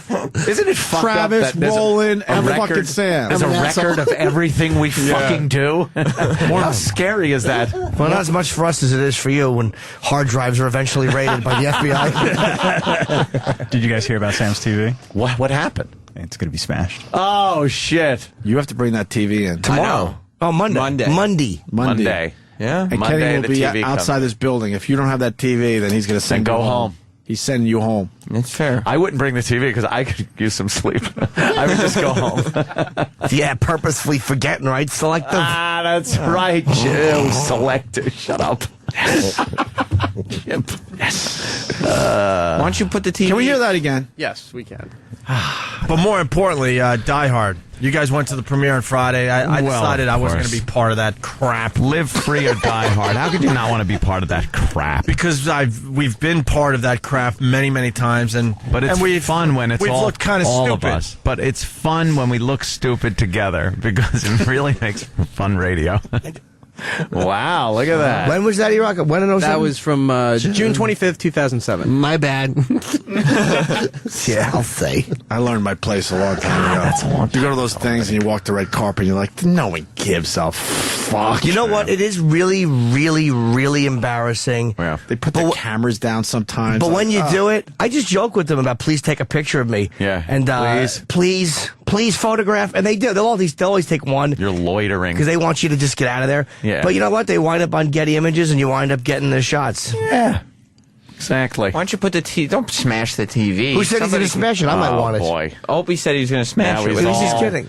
Now he's all getting nostalgic about his Yeah. television. Well, it's still You a made good the bet. TV, but it's still a good You're TV. lucky. No, it's not. It's not a You good don't have to TV. smash It's a it. stinky fucking was like a 12-inch Yeah, it was. SD. Watch it all weekend to get your watchings in. The TV and the VCR are still both functional. Yeah, good. So there's no reason to smash it. How does You made Jess the bet. I know, fucking but you- watch you made a the bet. shitty Who tube cares? television? She You watches. It's not don't your give TV her anymore. You don't give her the fucking gift, the joy of HD. She watches it every night. 16:9.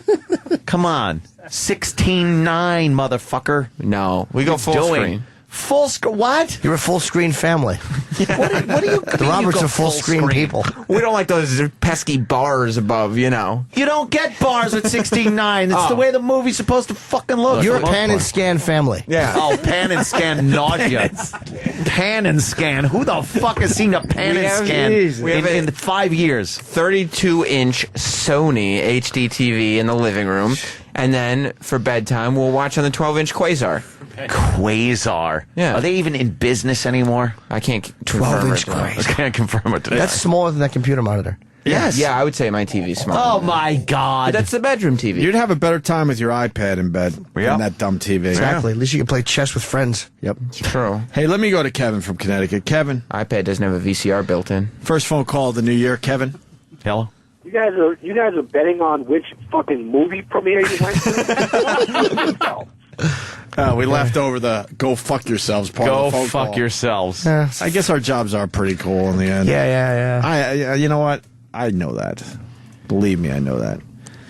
Do you know for just a couple? Yeah, look at the prices of this. That's $268. What is pricey. that? Opie, That's can I borrow a 32-inch $268? LCD. It's 720p HD television. Sam, Better than Quasar. You're going to have to replace your... I really want to get inside his head for a second. I now own your bedroom TV. I'm not letting this bet go because That's you're right. a cocky I know, motherfucker. and well, you shouldn't. And it's about time you got your... Comeuppance? Yeah, thank you. So what TV would you buy from the Best Buy website here? You're looking at a Can I lot tell of you TVs. what my first plan is right now? Yeah. I'm going to go to my parents' house to see if they have an old TV there. Oh my God, he is the cheapest. You're a cheapskate. I'm just like, Oh, one, Jimmy. Well, I'm sorry, buddy. Oh God. Why are you so cheap? Oh God. well, because I don't want to spend the money if I don't have to. Why? Because What do you But you saving have for? to. Thinking about it. Not that you have to be a crazy fucking spender, but what are you saving for that a couple $100? why spend money on like some things? Like I do buy wrestling stuff, but Oh God. like if I don't need a new TV or a new computer, like if it's still functional. But it's just full functional is not good enough when it's something you can afford. It's not an extravagant expense. It's one of those things you could enjoy wrestling on more. Right. I don't get it. Well, Well, you're such a cheapskate. That's yeah. part of your OCD. I guess, I guess you're trying to save money, whatever. At your stage, I get that. But we all don't chintz on our TVs. And a couple of $100 That's the one thing you just go, fuck, I need a really good TV, and then I'll worry about other shit. Like I won't eat for a week if I have a couple of $100 you can. Right. No one is saying, dude, spend $1,100. It's like $300. You absolutely can afford that. I mean, yeah, I wouldn't go into red with $300. No, but your OCD is like he's weird. He's almost. Some guys are OCD with money too. It's like you have to save as much as you have. Dude, you know how It's not much the way money better works. it is to watch that? You would be watching it in the bedroom just going, God, this is It would make your life better. A 12-inch? For $300, you could get a 32-inch. If he throws that out, he's going to think of all the fucking shows he could have watched on it. Like all the usage he could have gotten. yes. That's because your dad was a cheapskate at one point. You said your mom got pissed off. I think Sam's Club or Best Buy has for $268 at 32. Just go fucking buy it. Yeah, but there's still like. Jess should be firmer with him though, because she's so hot. Yeah. She should say, "Look, Chisler, get a TV." Exactly. She's worried. She worries about money. Oh, okay. So hey, maybe Kenny could look this up. I want to throw Sam's TV in the Hudson River. Why? What kind of trouble would I get in for that? Yeah, do you know? probably Depends what time. Trouble. Yeah. The TV still. No, I got to film the whole fucking thing, obviously. Yeah, that would probably be some kind of a littering, polluting thing. What, about $100 ticket, maybe? Is that the TV you It's very fucking have? similar. Oh my God, It's I'm very angry. similar. I'm angry with you. We used to, when I was living in Rochester, I lived with a TV guy, meaning he was in TV, like broadcast TV, and I was radio. Sure. And he had so many fucking TVs. We had TVs like that we just put around the yard in the summertime so we could watch TV outside. Yeah. Like a throwaway thing. Like, Yeah. here, I got this dumb Doesn't 12-inch matter. monitor type thing. We'll put our couch outside and chill outside tonight. It has a VCR in it. Yeah. Built in. It's TV VCR combo. And Which do is you nice. ever use the VCR? No, I mean I have it recently, but it's nice to know that it's still functional. No, it's not. It's not nice to know. I don't have the remote with it anymore. Is that okay, Opie? That's fine. Are you going to get depressed when I smash this thing? No, I mean I lost the bet, so it's my own fault. But Why do you have to smash it, Hope? There's other people that may also be willing to smash it. Other people that, because I know you don't like to smash. Oh, E-Rock! E-Rock, you want to smash Sam's TV? I would love nothing more. Oh, man. See? Come on. You're right, because I don't. In the end, it's me just smashing another dumb thing. But E-Rock would really enjoy it. A little victory for E-Rock, that would be, yeah. I displayed the Nageltron in my house for so long, so proudly. Except that one. See, I bought a new TV when I moved because I didn't want to move the Nageltron. Yeah. Bottom line is, Eric is smashing your TV. There's no reason to smash it. There's no there reason is. not to. Yeah, he's It's smashing still functional. See? And that's how he thinks. If something is still Functional. functioning, there's a line between, hey, get your use out of something. Yep. And it's almost like it's a bizarre way to view money. And I've known people like that where it goes way beyond being smart. Yep. And it goes way beyond being cautious and planning for the future. It becomes obsessive. And saving money is the cause. Yeah. And it's like you're constantly sacrificing your little moments of enjoyment. Like if you watch a TV every night as much as you watch a TV. Yeah. That piece of shit, a 12-inch mono. Dude, it's horrible. It is. It's just got this. If you buy like a little flat screen for your room, you put it on the wall, like it would just be so much more enjoyable. People saying you could buy a 12-inch, a new one for $89, but now people are saying, but Ant does have a vested interest in this gun range. Oh, yeah. I would love to take it out to Calverton and blast it with the 50 caliber. Do that. Let E-Rock do it, though. We'll all go out there. E-Rock firing a gun. I'll drive him out wanna there learn. with the TV. Yeah. Yeah. Let's do that. That'd be fun. Yes, remember, just don't tell them the wrong thing is the eye hole. Why do you have to stretch so far for the trigger? The eye hole. Oh. You're great, Jimmy. I love Jimmy. It's crazy that you even say mounting on the wall. That we had to put it on a Tupperware, like a big plastic. Your TV is sitting on a big plastic thing like a fucking... Like a big Tupperware thing with like winter clothes in it. Why? Really? Sam, Because it was too low. here's the problem. Here's the problem. You're poor. You're poor. Yeah. Because of this stupid fucking place. That's right. So that's why I That's stick true. up for you. That's true. But you're not that poor where you can't afford a nice little setup for your bedroom. Him and Jess both work. Right. And what are you saving for? The upset? Like what? I know you want to get a home and you want to have a life. Sure. $300 for a new TV that you're watching constantly is not going to sidetrack that at all. I know, but I would just feel like I'm wasting money. Even Yes, when I you was would, because you're watching obsessive about money. Because you're obsessive about money. It's an OCD What thing. about the pleasure you would get from a better TV? Yeah, Then you don't think you're wasting money. On some level, I would resent the TV because I would think that's $300. I was watching things before. What were you going to do with the TV? What were you going to do with the $300 that's more important? Could anything? Just no, to but have it. what? Just to have, right? Just to have I could pay my cable bill. All right, you know what? What is 12 inches? Because I got to show you guys this. You really want to know? Hold on. Let me unzip. Couldn't trip over that dick joke fast enough, could we? God, we stink. This is your TV right here, right? Probably about Sure. this. Well, the screen, then add the VCR. Don't forget. Kevin from Connecticut's answer: a foot. All right, no. What's I was 12 going to inches? say A that. foot. Shut up, Jimmy. This is his 12-inch TV. Oh, my God. And where you're sitting that's where he sees it from. Yep. How are you enjoying that? You can't. You're not. What he's enjoying is the fact that he's getting usage out of it. Instead of spending the money. Him and Jess are 10 to 12 feet away from the 12-inch TV. A Tandy computer could still work, but you would not get the ultimate satisfaction out of it. I can get, like, you can't use all the things on an old computer that you can. And you can't use all the things that are available on television with this shitty TV. Stop thinking like an old man. You're not 85. You're not getting the channel. You're not getting the full resolution of high definition channels. But I'm getting the channel. I can see the you're program. not. No, you're Just not seeing the whole program. Hey, whatever. You're not Right. seeing the whole program. Stop it. JJ Stoner writes, I'm broke, unemployed, and yet still have a 52-inch Sony in my living room. That's why you're broke. You're no, not, it's not not. a responsible spender. We all will make sure we have a nice TV and then worry about maybe some other shit. He's horribly But afraid you of running have out. to have a nice TV no matter who you are. Sam's afraid of running out, but you do spend money on wrestling stuff. That's where I'll spend money. But but don't act like you're. It's just to be responsible. It's a weird. But I would rather spend money on wrestling stuff than a new TV. But Jess, why? But yeah, Jess doesn't get to enjoy that stuff. Here's your next podcast, by the way. So she could, on you don't have iTunes. to talk about pissing on telephones. Somebody's on been your, listening. on your cell phone. I listen to Sam Roberts. She show. tolerates it because she loves you. But think of that, like a TV that you both could watch and enjoy, or you have her watching this hunk of shit, so you can buy a Hulk Hogan karate chop figure. That sounds cool. I want to have that. It, but they don't Would you make get that. that? Yeah. Of course you would. But you know what I mean? It's like Hulk Hogan karate chop. You're enraging a lot of people. Stinks. Because a lot of people are in your boat, but they know that a TV is just important in your life. especially for you because In you this watch day it and all the age. time. It's important for your job. In this day and age, Yeah, you but I should have be it- Dude, full do you realize resolution. you could get a brand new TV and then write it off on your taxes? Oh my because God! of you're what you paying do half. for a living? You're paying half. Yeah, but of then that. that's just saving on the taxes. That's not saving on the whole. That's still No, a big let's say investment. the TV. That's right. Let's say the TV. not a big investment. Let's say the TV's $400. You splurge a little bit.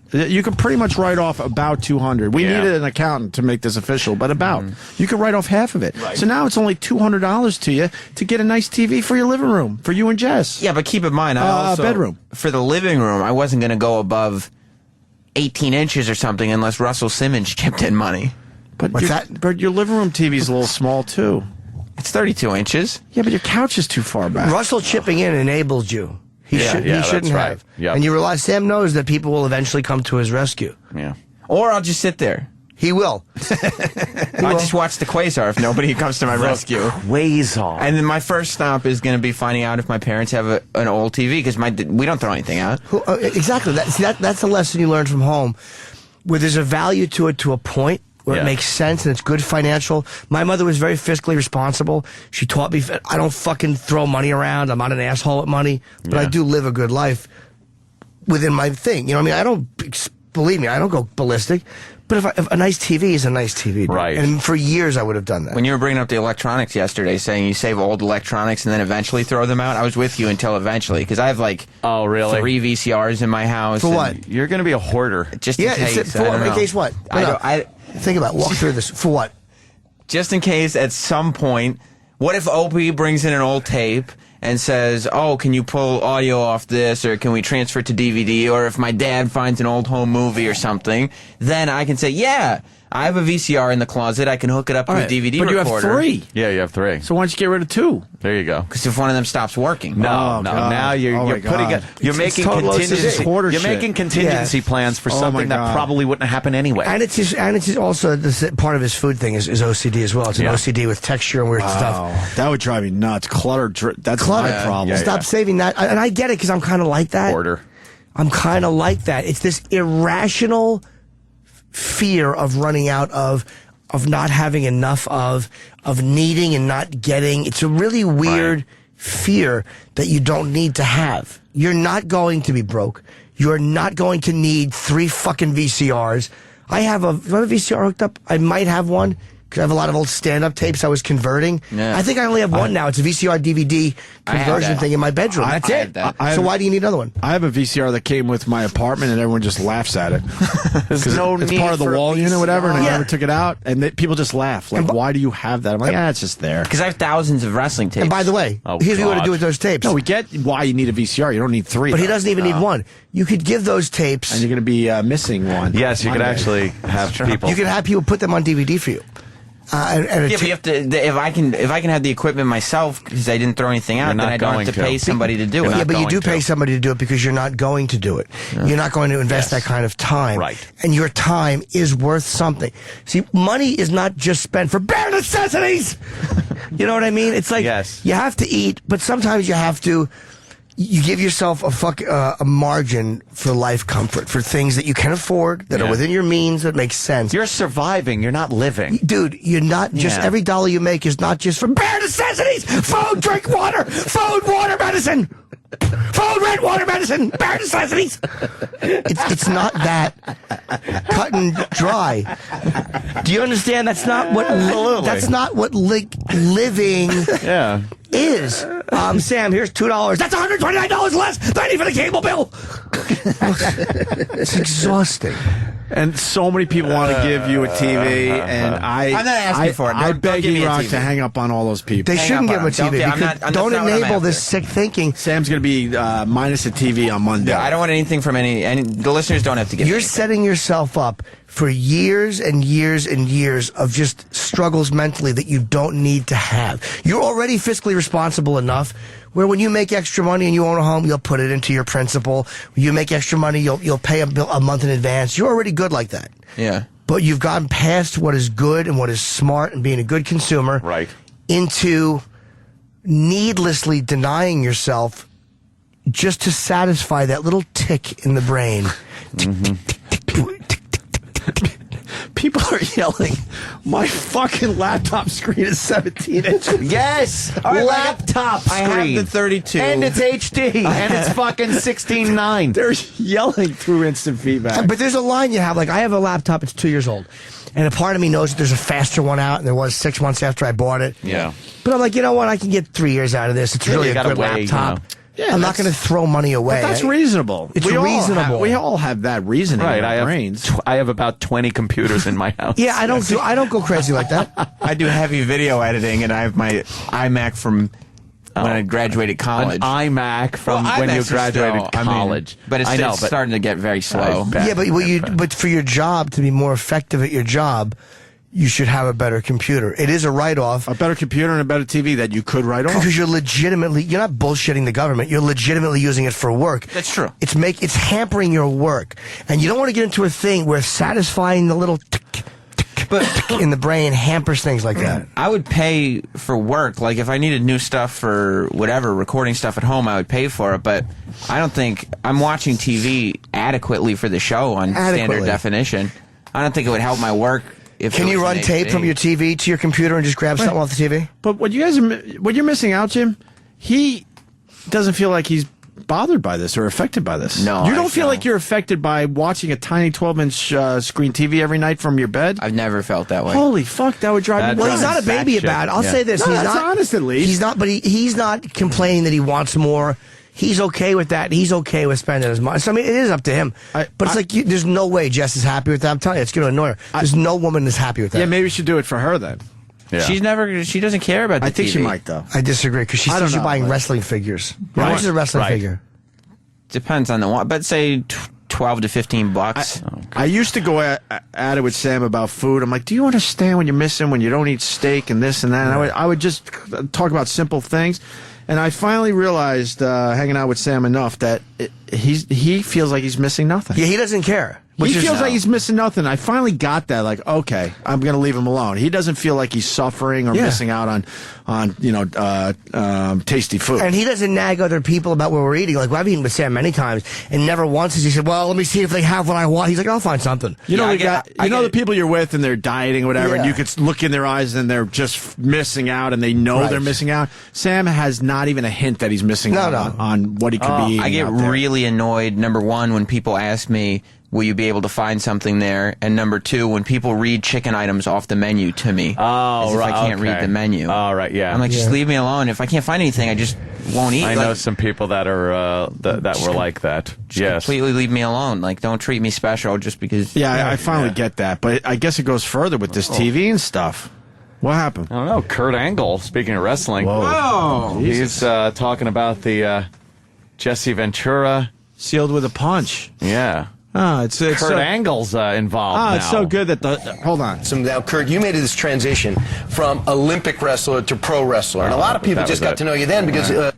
It's good to know that it's now Fox's story with no credit to us. No, we don't know what was said, but you're probably right. I think I'm right on this one. Oh, God, Sam, I'll give you one more. One more. What's the word I'm looking for? Kiss? Blowjob? One more kiss. Ass fingering? File video? I will allow you to break your own TV so you don't have to watch E-Rock break your own TV. I'd rather watch E-Rock. I can't. I'd rather you watch wouldn't be E-Rock able to do that. No, huh? I don't want to break my own TV. Damn it, I wish that was part of the bet. Fuck. Can't do it. May not be part of the bet, but I think as the boss, when the mood strikes you, you can dictate. Change the rules. Sure. It is You're your the name boss. on the wall. Exactly. I can't let you slide on this one. Oh, God. Do you want it smashed, or do you want it to take it to No, the we want range? him to watch it forever. No, that's a good question, actually. I would don't know. like to take it to the range, but the truth of the matter is, I don't know if the people out there at Calvert would like if I fucking Shot at TV. In That's the old funny. days, you could bring anything out there, a fucking car, and they wouldn't care. But watching E-Rock finally get to get back at Sam a little bit. That's But good. watching Sam smash it when you know that he doesn't want to. Love that.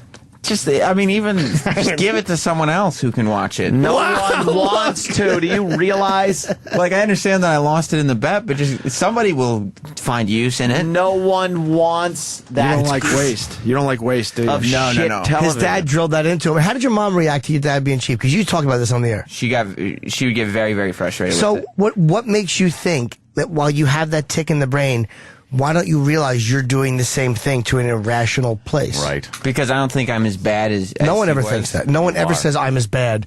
That you think alcoholism is perpetuated. Right. No one thinks that they're as bad as the next guy. You're pretty bad. This is pretty bad. That Sam. fucking woman on Hoarders. That's exactly it. She's blaming other people. She did. It wasn't bad. She's fucking living with You have roaches. 5 VCRs, 3 in your closet, 1 on this piece of shit, and 1 more hooked up. And the DVD VCR, yeah. Yeah, 5 VCRs. But how many Blu-rays? I got the PlayStation. That works as 1. Blu-ray. Oh.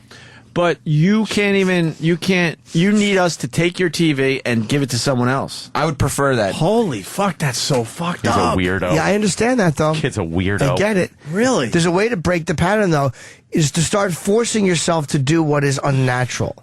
Like, if you're going to start resenting a new TV, then start telling yourself, I'm being an asshole. And this is like, it's almost like when somebody has their leg cut off and they feel the itch. They have to realize it's a phantom itch. So you have to tell yourself, this is a fucking lie. What I'm feeling right now is a lie. It's bullshit. We got to get Dr. Robin Z on the case on Monday. Yes. She's That's a right. psychologist I from want to hear Hoarders. about this. Or Dr. Steve. Yeah. Dr. Steve is an intuitive guy. He'd probably say, what Sam is afraid of is that he's going to get a new TV and fluid. He's going to leak from the ceiling onto his TV and short the electronics. But plus, it's like with TVs now, they don't last. Like this Quasar's this TV's been around forever. Exactly. Like, I haven't needed a new TV. And they do last. I have a beautiful plasma. God, yes. It was a high-end plasma. I got it when I first moved in, probably 6 years ago. And it's perfect. I'm still using the plasma we got from K-Rock. Oh, that's in my bedroom. Wow. Yeah, That's been hanging in my bedroom since 07. Wow. That one is at the Compound West. Yeah, I get 5 beautiful years out of that TV, and they both work perfectly. There's no pixelation. It's great. What year is your TV from, Sam? I'm 60. No, I probably bought it in like 2000 or 2001. What group wasn't allowed to vote when that TV was bought? So The you good got, old days. you got 10, 11, maybe 12 years out of this. That's good. Yeah, but it's got another. That's not what I'm thinking. Is how much? I know how much it's is got left. So when it finally runs out, He'll think I've gotten every bit of use I can out of this particular. He needs to complete things. It's so weird. Yeah, that's true. But here's the deal, really quickly. Just like the food, I believe you're not going to be bothered by, having a bigger TV in your bedroom. You don't care. But you got to do it for your future wife. But you chose to go into that world where now you have to have a little give and take. So maybe for her sake, you get the bigger She's TV. never complained about the television. It doesn't matter if she's never complained. You do something nice for her. And She would be like, "Oh my God, this is great! I so love this TV. I think she would love so much a bigger more TV in the bedroom. Because she's not shallow. She's a really nice girl. She's not a money whore. She's a really, really She's good cool. person. Absolutely. She loves Sam. But I'm guaranteeing you, she'll say, no, I don't mind. Because maybe she's a little nutty too with that stuff, but there's no way she wants to watch that hunk of shit. Could you see it in TV. your head to do it for her? No, because I don't think that she would get that much out of it that it would be worth doing. It's a tiny 12-inch TV. But you're too smart to believe that. You're convincing. See, what you're doing is you're allowing your intelligence to be overridden by satisfying and quieting that little fucking brain tick, that little OCD fucking elbow to the brain we get. You're allowing your smart part of you to be dumb with that. As a man, as a smart guy, there's no way a fucking hot chick wants to lay in bed and watch a 12-inch square TV in 2012. Can we call No her? chick Yeah, wants of to course. do that. Get her on the phone. Yeah, that's true. We should go right to the source here and see what the hell. She loves Sam. She'll probably say, no, I'm okay with it. Oh, God, the battered wife syndrome. But I'll bet you she would enjoy. First of all, you'd save some room. You put it on the wall of a little stand. You'll have more. Oh my God, it'll look nice. It will look better. You'll feel just good. It'll Just definitely feels look good. better. I mean, right now, she can't like the way that she hates the way that the Quasar is put on the Tupperware thing. So look at value in a certain way is by spending that money, you're not losing views on this. Kenny won't honk his horn. Kenny's the same type of wacko you are. And I'm like, hey, dumbbell, they don't give you a certain amount of uses with the horn. You're not going to run out of beeps. There's only so many beeps.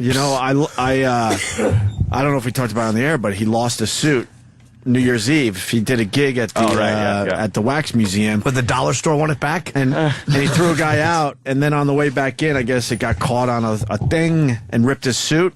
So I asked him about it today. He's like, oh, he is out of his mind that he lost one of his suits. Yeah. Like out of his fucking Drives him mind. crazy. And I realized I had to shut the fuck up because it's a real issue with him. Hey, suitless in Seattle. But he has like 12 suits. Yes. And it's not like it was a $2,000 suit. It was a functional suit. One of those big giant suits he has. I buy cheap. Jess has to go, so we got to do this quick. Okay, Jess, hello. And then we got Kenny. Hey, guys. Hey, Jess, listen, let me start. Tell her what I lost.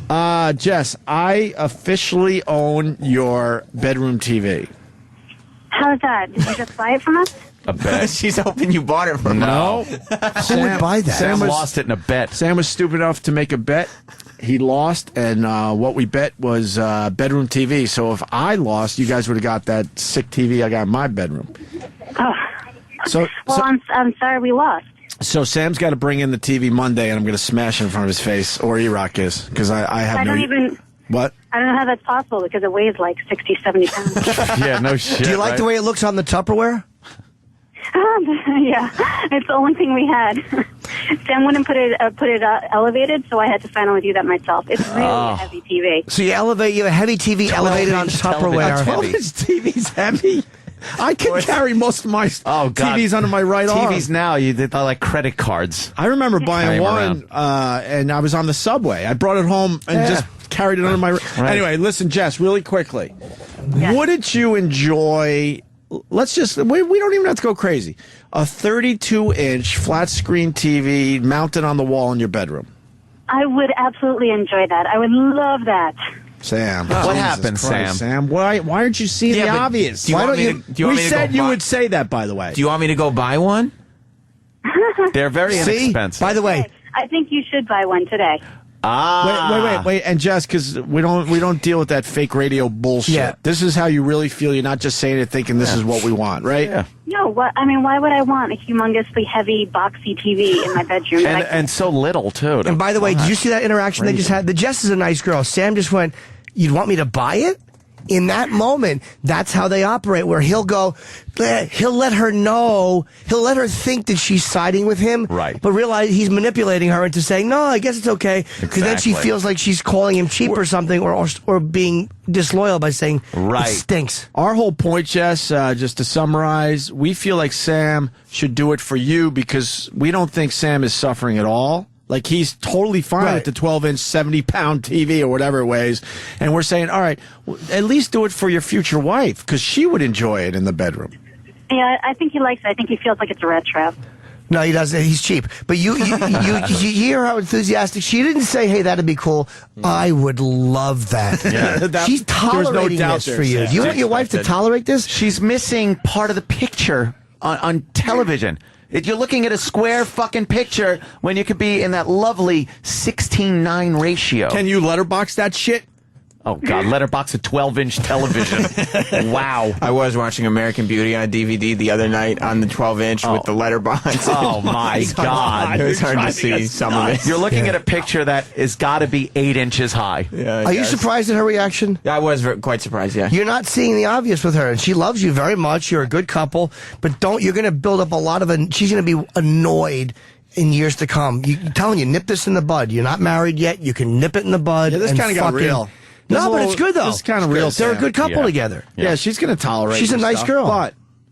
But it bugs you a little bit, Jess. Oh, yeah. I mean, I don't know. We don't have a lot of money for it. Well, that's understandable.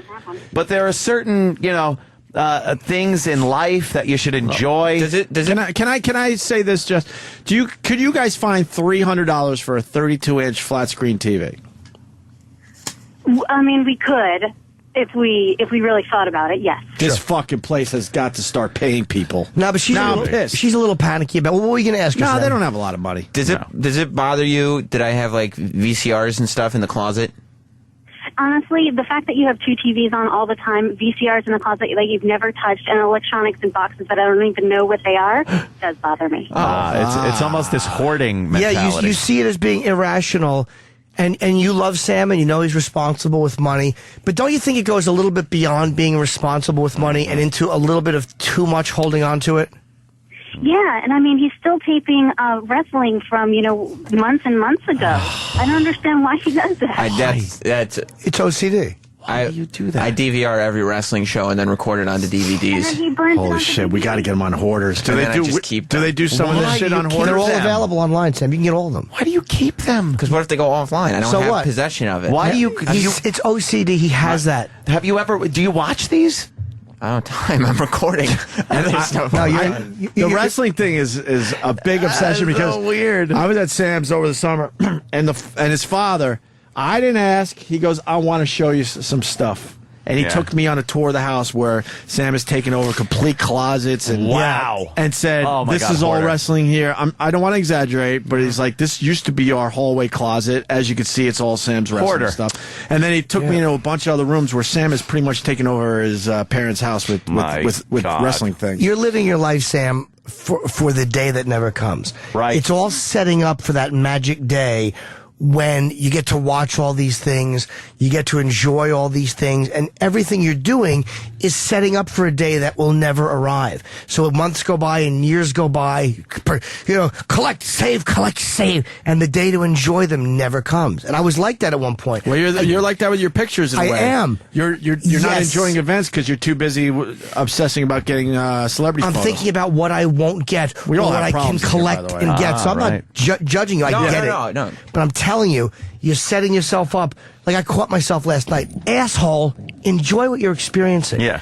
Life doesn't have to just be looked forward to or remembered. It's like, enjoy it as it's happening. Enjoy the moment, Jimmy. Yeah. It's silly, but you got a hot wife coming. You got a good future in radio. Like, enjoy that. Mm-hmm. Don't Good just future say for the day. Podcasting. Hopefully. Hey, Jess. It's got to be something. Thanks for being honest. Someone is saying quality of life, Sam. Time Goat on Twitter.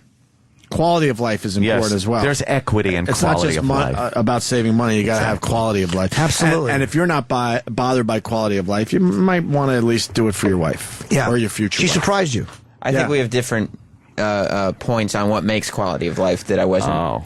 that you were being selfish about. But it was a surprise. I didn't know that she would actually care about what TV was in the bedroom. Why would anyone not want something better than a 12-inch? Yeah, we're not friggin' on Tupperware. We're not talking That's about crazy. a TV that takes over the whole wall. No. It's more than reasonable to And have Jess- a 32-inch in the bedroom. Well, and this is where Jess probably could have said something. Why didn't you tell Sam, like, hey, let's I really want this? Oh, good question. No, 'cause I don't really want it, but I would definitely like it. I mean, you know, that's the distinction for me. I don't really want it. It's not a necessity that we have to buy today. Right. But if you guys are saying, hey, go buy a TV, I'm going to say, yeah, go buy a TV, because I would like a new TV. But she doesn't sit. But it's not like we would sit there and Sam? say we need to buy a TV. But that was her No, nice Sam, way. She that's really the- wants a new TV. Yeah, she's being overly nice about it. She's a nice person. Yeah. Jess, And she'll accept whatever you decide, obviously, but would it bother you if I replaced that TV with another old TV? Yes. It would bother you? Okay, well, I'm glad I asked that. I do think you should bring it in for Greg. No, yeah, I mean, I lost the bet. I have to bring it in. And I'm not even. He wants me not to smash it and to at least hand it over to somebody else so they can enjoy the remaining. You're giving someone a burden.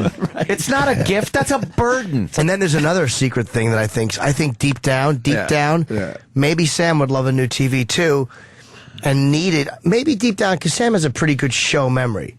So maybe deep down, a part of him wants to get rid of that TV and needs it to be taken from him. He can't do it. Right. So he's like, forced. I need a reason. Absolutely. Like, you lost the bet. I couldn't buy the nice TV until Russell Simmons it was gave me taken money. away. Yeah. But this was taken away. You deep down might remember. Part of you might have known because you pretty. But we made the bet way after Sam was very adamant about Opie being at that premiere. Sam felt like he wasn't going to lose that bet. He would never bet maybe. it down in his mind. Maybe. In the Maybe I'm beginning, wrong. I was just saying it because just be annoying. Just to annoy. Yeah, Opie. that's why this is so. It's such You a like sweet this, victory. yeah. Well, Jess, and then to hand congratulations. over the TV to E-Rock to let him smash it. You have a new We're TV both going to coming. enjoy on Monday. Wait, do we actually get a new TV? No, Sam will that's buy a up new to you. TV. He'll buy one. Oh, Sam's going to buy one. I have Yes, he another will. TV if you want. No. No, why are you enabling? Why are you him? such an enabler? Because it's Fatso. a piece of shit. Listen, you're replacing a 12-inch Quasar. Is it really a piece of shit? Right.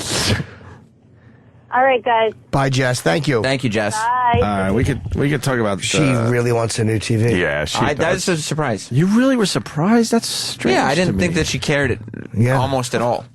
But she was like excited. She loves Yeah, you, man. definitely excited. She fucking loves you. She loves you. What's not to love, he says. Your fucking wallet. That's hilarious. You're gonna have to compromise like that. All right, we're gonna Talk to her like that. Ask her about that stuff. I'm telling you, that will keep her happy. Little shit like that will keep her very happy. On Monday, Sam brings in his piece of shit 12-inch Quasar, and E-Rock smashes it. And forced to get With his 12-inch camera. and you have to sit and watch. You can't, like... It's part of the gig. Yeah. Wow, you look depressed. Well, it's not going to be... I don't want to... Why don't you bring in one of the He's VCRs? freaking out. He's freaking out, man. You gotta bring it in? Did you I see know. that reaction, I know. dude? He's freaking. Well, I don't want This is to... so weird, Sam. Because the TV is still a fine TV. Like, it's still a good TV. And it's gonna be smashed beyond use. Right. Yeah. Yep. All those uses are gonna be lost. Gone. And that bugs me. All of those forever. hours that could have been watched Right. will be Incapable gone. of being repaired.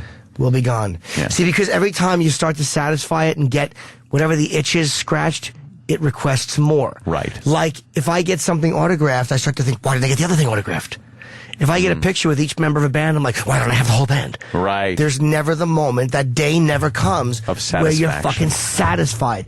It is constantly reaching for something that's almost unattainable. It's bizarre. Oh, my goodness. And I'd love to kill you for it, but I'm on this Yeah. in a different way. I'm the same. Why didn't you want Kurt Love's 37-inch flat screen? Is there a story there? No, Kurt Love obviously is Bobo's lover. Yeah, he He's in offered mourning. it to me. I just don't want to... I don't Bobo's widow. feel very comfortable taking things from the listeners, that's all. Oh. I don't think that that's... Because knowing them, they'll brag. Sam doesn't about want to be in that's debt true. to a listener. Yeah, and I don't, I don't, Exactly. I just don't want, like, I enjoy the listeners, I like them, I like interacting with people, but I don't want them to feel like they should be giving me things, or I don't want that whole Yeah. thing happening. Yeah, Sam doesn't try to get stuff out of people. He's not. He's got pride. No, Sam's he's got not a the pride. douchebag. No. Like we've been out together before. Sam's never trying to scam stuff out of you or like hint to give him shit. Have some I don't. pride. Then you got an asshole. Master Steve 38, you're just an asshole. Dudes, we all don't have money. You're starting to forget. No, we're not. Starting to forget. You missed the whole point of the discussion. We said a million. I hate fucking When I was people. balls on my ass broke, because they don't I even. made sure I had fucking, a decent television to watch. And that was the point. They don't even listen to the basics, some of these fucking assholes, and then they feel like they have an equal opinion on things. The whole discussion was, even when we had no money, we made sure we had a good TV. Right. And I think I'm talking to everyone when I say that. Yeah, we're not saying And to then I spend said, beyond your means. Right, and then I said you sacrifice elsewhere, but you always make sure you have a nice TV. I always had a nice TV. Most of my life I was broke. Right. But I made sure I took care of that part. Holy fuck, will you listen? Dummy. Asshole. Block! Shithead. Blocked. Welcome to Block Island, Block Dick. Island, fucker. Speaking of blocks, I can't wait till that blocky TV has a fucking pristine hammerhead through it. And I'm going to have to carry it at like 4:45 in the morning down like I hope you get 3 fucking blocks. mugged for it.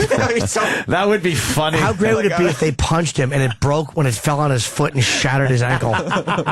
Or they try to take the TV from him. They do, realize it's a piece of shit, and then hit him over the head with it. Yeah.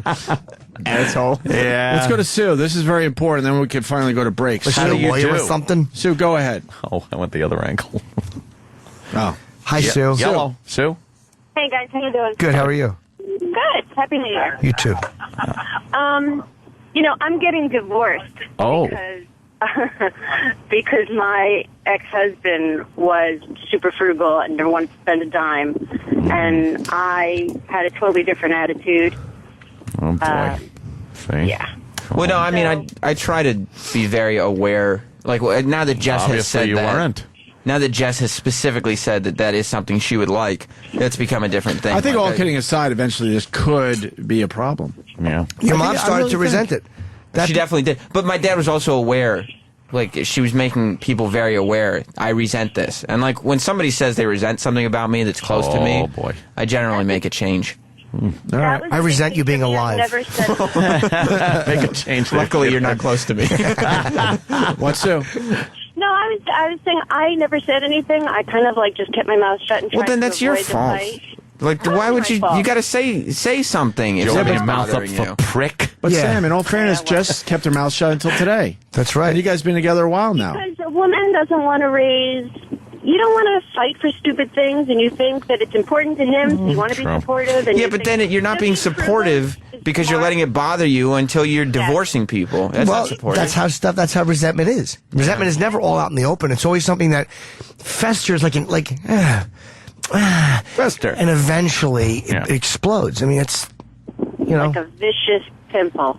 yeah, or cancer. All right, Sue. Then we got another guy. He tried to donate a 24-inch TV to Goodwill, and they denied it. They don't even want it. They don't even want it. And this one, that's twice the size of No, yeah. it's Luxury too- items. We got a break because we got David Duchovny coming in. We Yes, want to get to okay. a couple other things before that, including the Casey Anthony vlog, Yeah. I guess. Hot. And She's wearing a also, little wife beater with her big tits. and also the home invader audio. Yeah. So, all right, Sam, bring your TV in Monday. I'll have it here on Monday. I might have to bring it in over the weekend, so I'm not walking around in the middle of the night with stupid giant quasar in my arms. It's not giant. Why are you coming in on the heavy. weekend? Just to bring the quasar in. Oh, okay. Yeah, I'm going to pee. Yeah. Me too. But more importantly, Die Hard. You guys went to the premiere on Friday. I Well, decided I of wasn't course. going to be part of that crap. Live free or die hard. How could you not want to be part of that crap? Because we've been part of that crap many, many times, But it's fun when it's we've all, looked kind of all stupid. of us. The Opie and Anthony Channel. On Sirius XM. Thanks for calling the Opie and Anthony FU line. Here's the latest batch of FUs. Fuck you! I'd like to give a big fuck you to that cocksucker that come into my restaurant, took a big shit in my fucking toilet, clogged it, locked the fucking door, flooded the place. Fuck you, Tony the Dude. Fuck you! This fuck you goes out to all the UFC fighters who would dare lay a finger on my little Jimmy Norton. How dare you hurt my little Jimmy? Fuck you! Fuck you! Hey, this is Uncle Paul. I just want to say F you to whoever this Megan girl is. F you, Megan. Fuck you! I'd like to give a big F you to the little 7-year-old in my daughter's first grade class who had to tell everyone in the class that Santa Claus isn't real. Now, thanks for ruining Christmas, you little fucker. Fuck you! Fuck you, Mexican food. I've been sitting on the toilet for 3 days straight, shitting my brains out. Fuck you. Fuck you! This fuck you goes out to my stupid fucking coworker. A bottle of cologne is no substitute for a shower. Fuck you! You know what, dude? You got your fuck, you got your you got your coffee. Boom. Fuck you. Fuck you! This FU goes out to the Cross Bronx for making me sit in motherfucking traffic for 2 hours. I also like to throw another fuck you over to the truck driver that's watching me take a piss in an empty Snapple bottle because I got nowhere to fucking go. Look the other way. Fuck you! This FU goes out to the 6 fucking puppies. Damn you, Chip Chipperson, and the 6 fucking puppies. I can't get the six fucking puppies. Six fucking puppies fucking up your tree out of my head. So fuck you, 6 fucking puppies. Fuck you. Fuck you! Call the Opie and Anthony FU line. 866-FU, line 1. That's 866-FU, line 1.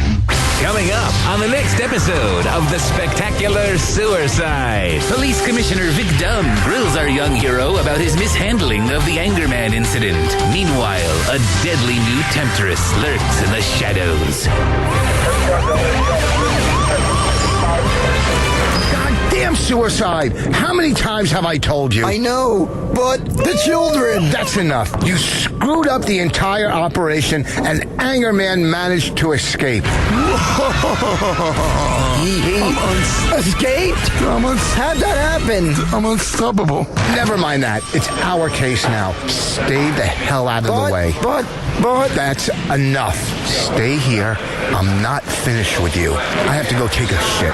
The city needs me. I'll show them I can stop crime. Hey there, suicide. Oh no, Jenny Tilia! How the hell did you get in here? My beauty was too much for this police department to handle. Now they're all stuck in my sexy trance. No, you didn't! Oh, yes, I did. And now I have you all to myself now, suicide. Stop it! Why, suicide?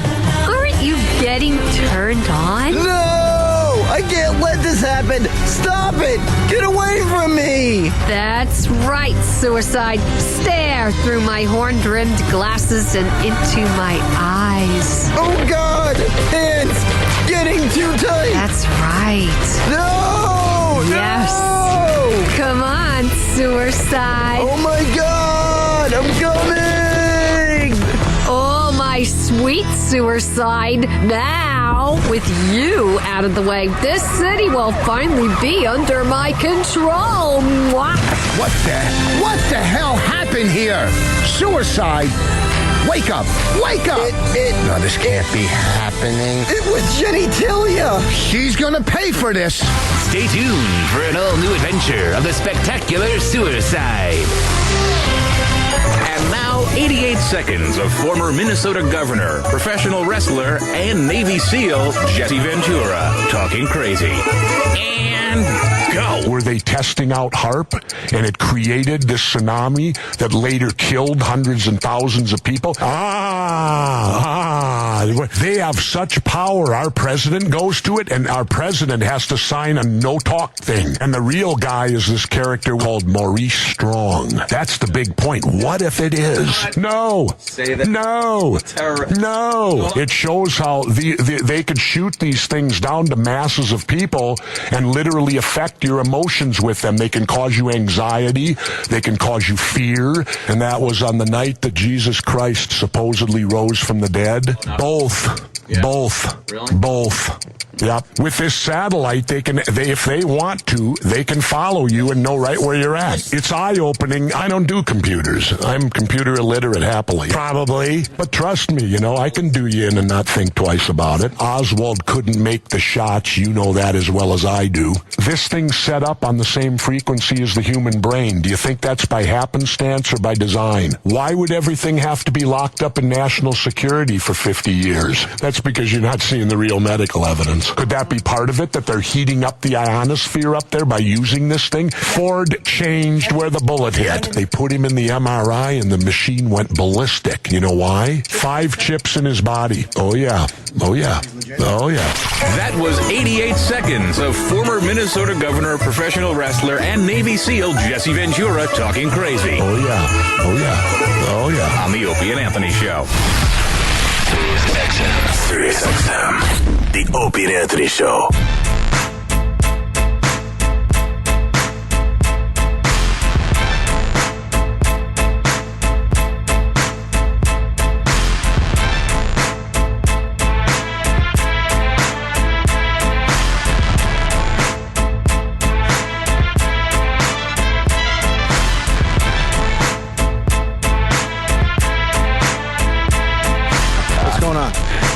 Something's going on. Dave Duchovny will be here, I don't know, soon. Yes. Probably in 10, 15 minutes. Californication Season 5 premieres Sunday at 10:35 on Showtime. I like this Californication, although I missed a season. I'm a little behind, but I do like it. You got a party game or something there? I do, yeah. It's a game I created to play at parties. Well, that's a party game. Yeah, I know. All right. It's called Words Back. Words Back? Yeah. How many people did I say, Sam? Because you get a bunch of people. There's 10 teams of 4. 10 teams of 4. That sounds ridiculous. And how many games did he? How many guesses and that's did at he? a party? Everybody stands in a circle. There's 10 teams of 4. Everyone gets 20 guesses. Okay, 10 teams of 4. Jesus Christ, this take forever. You have to guess the word. It's called Words Back. So like the one guy will, the clue is, okay, you have to guess what the word is. Want to play some ball base? Baseball? Oh, you must have looked at the paper. 10 teams of 4 people? And they each get 20 guesses. And they each get 20 guesses. Hey, who likes ball basket? Basketball? You told him. No, I didn't know. This game is kind of awful. It's Words Back. Words Back. Backwards. Oh, it's a play on words. Wow. You want to book a read? Go ahead, take your time. I'll just sit here with my feet up. I get 20 guesses? Yeah. So is everybody on your team. Now, you would need at least 40 people to play this at a party? That's easy at my parties. Oh, really? Play some Words Back. 40 people, 20 guesses. That's a lot of time. And if you need help from your partners, you shout, pass, play, pass, play, pass, play. You got to shout, pass, play, pass, play, pass. Chip was texting Sam on New Year's Eve.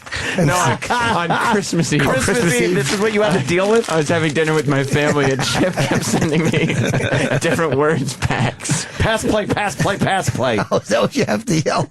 I forgot about that. Jesus. Pass, play, pass, play, pass, play. Because I tried to go with them, and I said, then the loser gets covered in green paint because they're envy with green. Oh, green with envy. No, Chip responded, I don't know what you mean. Pass, play, pass, play, pass, play. That's great. Game is so stupid.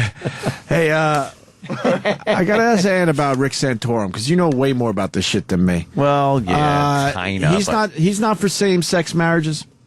No, he's very He's not conservative. He's one of those real kind of conservative. That's what he's running on too. Is that he's the only one that's really a conservative in the group. And he's not for the gays in general. Doesn't like the gay. What an because asshole. the Bible doesn't like the gay, Opie. What a fucking asshole. I guess he got booed out of college. Well, that happens. Yeah, but good for the college kids for fucking booing. Well, they're a bunch of liberal shitheads anyway. Yeah, they should have let him talk because they didn't boo fucking Ahmadinejad. Exactly. Well, it's different colleges. Other fucking. The thing is, what, the same-sex thing was brought up at a college and they just booed him? Yeah, other people have other ideas. Let him fucking have his ideology. Don't vote for him. Whatever. As long as it's not really interfering with people's lives, you could have opinions. But I like that he was booed. I like that. You do? Yes. And like Jimmy said, Ahmadinejad goes to these fucking colleges, speaks, and they love it. I hate that whole fucking liberal fucking ideology, shithead mentality. Yuck. This guy is kind of a holy roller, kind of a conservative. But wow, he's getting the votes so far, huh? They all fucking... He's going to fade away, you think? They all rode the wave for a while, and this is his time, too. But I don't really see the type of support behind him that's going to carry him to a nomination. I think it's just going to be Romney. I'm a Ron Paul guy now. That's an Obama guy. I've decided to be a Ron Paul guy. Then you might as well be an Obama guy. Why? Because that's a vote for Obama. Are you going to vote? I really think it is. No. I'm officially endorsing Ron Paul, but you're not voting. Yeah, I did my job. Yeah. I endorsed a candidate, but now I don't have to vote. Oh, that's good. That is good. Well, you know what? You have influence over people because you have this in front of you. That's right. So if you endorse somebody, people go, finally, Opie's put his endorsement out there. Now I know who to vote for. But I don't have to individually vote. Yeah. My vote's just one dumb vote. I'm just pulling the fucking Republican lever. I don't give a shit at this point. I don't care what his name is. Can we squeeze the Casey Anthony? KCK. The vlog, but I also want to get your take on the home invader. Yeah. I like this is becoming an old story, but we've been very busy. A woman who lost her husband recently. The cancer. I'm a busy guy. No downtime. Was it a cancer? Yeah. Cancer took her husband. Now she's trying to raise 1 or 2 kids. One kid. One kid? Yeah, he died on Christmas. Pretty horrible. And a home invader. Two guys actually burst into her house. What, a week later? She grabbed a couple of guns. Yeah. And the 911 call is just great. Yeah, pretty compelling. You want to hear the 911 call? I certainly do. All right, so you got the home I just find it amazing that people have time. She's 18, yeah. To call someone as someone's in your house. It really is something. That's fucked up. Yeah. I wouldn't be doing that. No. Fuck that. I know I don't have much time. I got to figure some shit out.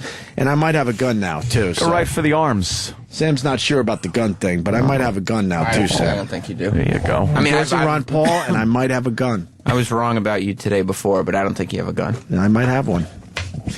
Yeah, bet another television. I'm running out. You want to bet a TV on this? Double down. Today's not my gambling day. You want to bet on the gun thing? Double or nothing on the TV. I mean, I'm very sure about the gun thing, but I'm not going to bet on it. Are you sure, though? Because you never know. Pretty sure. Are you sure? Yeah, pretty sure. Because I'm saying I might have a gun now. I know you've been saying that, but I don't think you do. Well, how about we bet? Well, I don't want to bet on anything else because I lost my TV today. You might be able to get your TV back. How about that? Let it ride. No. All right. I'm just saying this much. I might have a gun now. I doubt it. Here's the 911 call, Aunt. All right. Sarah McKinley with her 3-month-old baby in her arms just days after she feared for her life. I've got 2 guns in my hand. Is it okay to shoot him if he comes in the store? Well, you have to do whatever you can do to protect yourself. I can't tell you that you can do that, but you do what you have to do to protect your baby. I knew she was scared because she was whispering. So I knew she didn't want him to know that she was on the phone with me. Diane Graham was one of the dispatchers on the phone with McKinley just before an intruder entered her home. Sarah was alone with her son. No one else was there to protect her. Do you have like a alarm on your car that you could set off with your remote control that might scare him? The suspect, Justin Martin, made his way into the home where McKinley shot and killed him. In the moments leading up to the shooting, 911 dispatchers from Grady County and Blanchard remained on the phone with the scared mother. Anything could be serious in a moment's notice. So you need to believe what they say when they call and get help to them as quick as you can. The 911 dispatcher was awesome. She was. Sarah is still very shaken by what happened, but says she may have not made it through this without the help of the dispatchers, who never once got off the phone. I guess I was feeding off her and she was calm, so I could be calm. Way to put the operator in a bad spot. Or a tough spot, I should say. asking her if I could shoot. Hey, could I? And she's just like, hey, look, I can't tell you what to do here. Right. You got to do what you got to do. Right. That's pretty much what she told her. But there's castle doctrine there, and which entitles you to if someone breaks in your house, regardless, you can kill them. So it's not a situation where you got to feel like your life is being threatened, or although she did, But technically, if someone breaks in your house, you can kill them. Weren't there some cases where you got in trouble for shooting an intruder in your house, or even in your house? Even in your house, I think that is completely crazy. Yeah, that you could get in trouble for that. Some states are in castle doctrine states, and if the person, even if they're in your house, breaks off their attack or becomes what could be perceived as non-threatening, they turn around to leave, whatever. And if you shoot them, then you could be held liable What state is that? for killing them. New York is a non-castle doctrine state. You really got to watch what you do. For the most part, a grand jury is not going to indict you if someone breaks into your house, has some kind of a weapon. A lot of times they won't break off the attack, things like that. But in certain cases, if they prove that you could have remedied the situation without using deadly physical force, you could be indicted by a grand jury, which is fucked up. But in this state, that this woman was in, she's fine. Can you argue you shot him in the back because the intruder heard a noise and turned around quickly and you decided, fuck, this is my chance? You could always argue that, as the person was running for cover, they put the gun behind them and started shooting at you, and you shot him in the back. I mean, there's always something you could say. What was the case? We spent a lot of time on it, but it's been a few years now. A guy was running away. And the guy shot him in the back, and that guy got in trouble? Yeah, the guy got in trouble, yeah. He was running away outside. That was the neighbor's house, though. What happened was, and I hated that guy. Yeah. My opinion, who did you hate? The guy who shot them. Because they were, he was on his own property. He saw two guys coming out of the neighbor's window. Oh, okay. Running away. There was no way. He goes, oh, they ran across my lawn. He goes, I'm going to shoot him. That motherfucker's life wasn't threatened. He saw where he could get away with doing it, and he did it. Yeah. That's someone that I think just wanted to shoot somebody. Without a doubt. Yeah. I don't think that he was justified because first of all, it's his neighbor's house. And I understand defending your neighbor's property, but I think he just shot those guys because he could. Yeah. That guy was a just twat. seemed like he wanted to shoot somebody. It's weird. New York State is it's a fucking crazy place. There was a woman just recently from Tennessee. She came up here, went to the World Trade Center Memorial. There's a sign there that says no guns allowed. So she went up to one of the guards there and said, hey, I have a gun in my purse. Where can I check it while I go in the memorial, because I see there's no guns allowed? He goes, oh, yeah, talk to that officer over there. She goes and talks to the officer. They slap the cuffs on her, and she's now up for what could be a 3-year jail sentence, because there's a mandatory 3-year sentence in New York State or New York City for having an unregistered firearm, even though in Tennessee she's completely legal, completely allowed to have that weapon. But, ignorance isn't an excuse. A defense. And a lot of people, even in Tennessee, have said, look, she should have known the laws. But there are Democrats and Republicans saying, look, that law's got to be changed, because especially common sense? there was mandatory sentences are fucked up in that she was trying to do the right thing. Yeah, she's a dummy for not knowing that in New York City you can't bring a fucking handgun into New York City unless you have a permit for New York City. But break it down a little more, Ann. You're a gun owner. So as a gun owner, you have to know all the laws for every individual state. Every state. That seems pretty fucked up. Not only every state, every county. There are certain places so you can where get in you're a lot not of fucking allowed. trouble. Yes. You got to be very careful. There are certain places in New York where if you have a license for New York State, you're okay. Let's say you go into a certain county, you're not allowed to carry in a diner.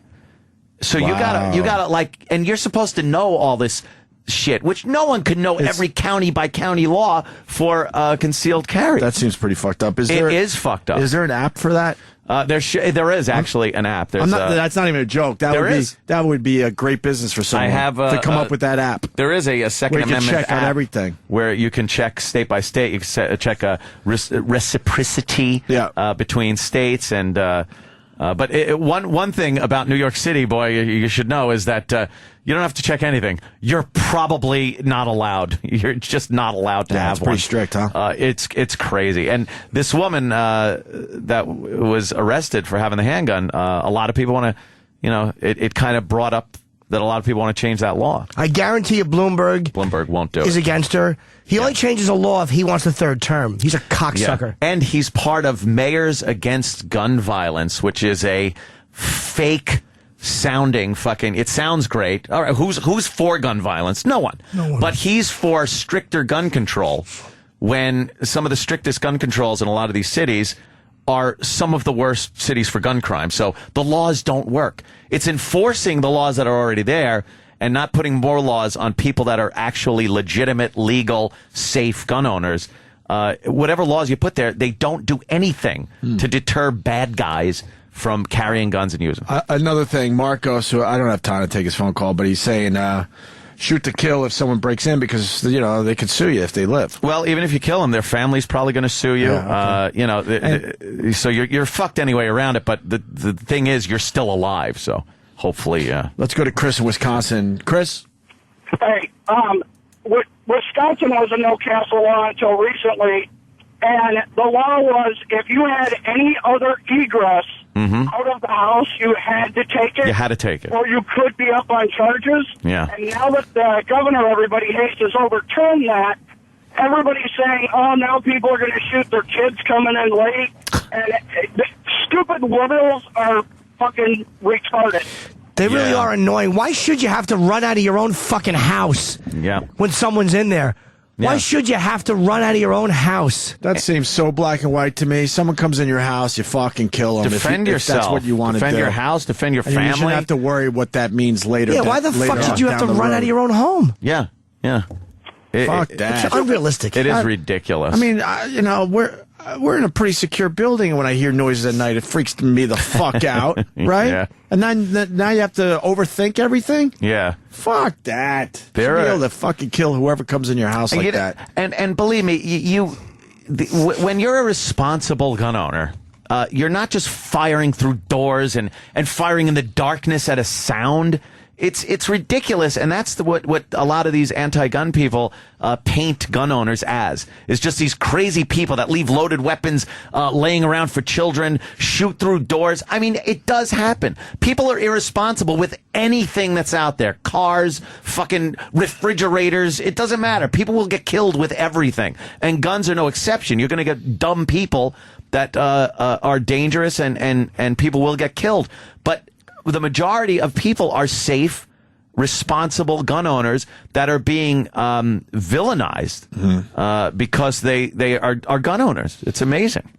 I've never seen anybody on How I Survived or any of those shows going, well, they broke in, and I was so glad I didn't have a weapon. Right. Yeah. I have never in my life heard anybody say that they had an intruder and they were grateful they didn't have a weapon. Yeah. Yeah, and what don't you think when you watch those shows? I watch those shows all the time. I Survived, and holy shit, somebody's trying to kill me. Yeah. I think that's on A&E. And they get their house broken into, and they fucking. I know, Jimmy, you're smiling at me. I bombed. No, my favorite part. Please grab this for after Anthony's done. My laugh. What's your laugh? Yeah, I know. I tried to cover it up. Do you have that, Iraq? Oh, and then my stammer. Trying to get back on track. It was like I know what I did. An old school, like good-natured. I hate you. You got that. Jimmy gets me every time. That made me laugh, though. I suck. No, but it's just one of those things that we all do. And do you have that, Eric? And I want you to finish your story. I didn't mean it. No, now I can't. I don't think Iraq was paying attention. Oh, I hope not. Iraq, were you? No, he didn't have his headphones on. Did you? He doesn't. Oh, no. What are we looking for? What are we looking for? Iraq. Laugh of Anthony. Yeah, okay. Did you the laugh of Anthony. Did you have your headphones on when that just happened? No. He's scrambling. He did not. He's scrambling. You have the file open to get it. You were looking to the screen to your left with no headphones on. No. Right here. See?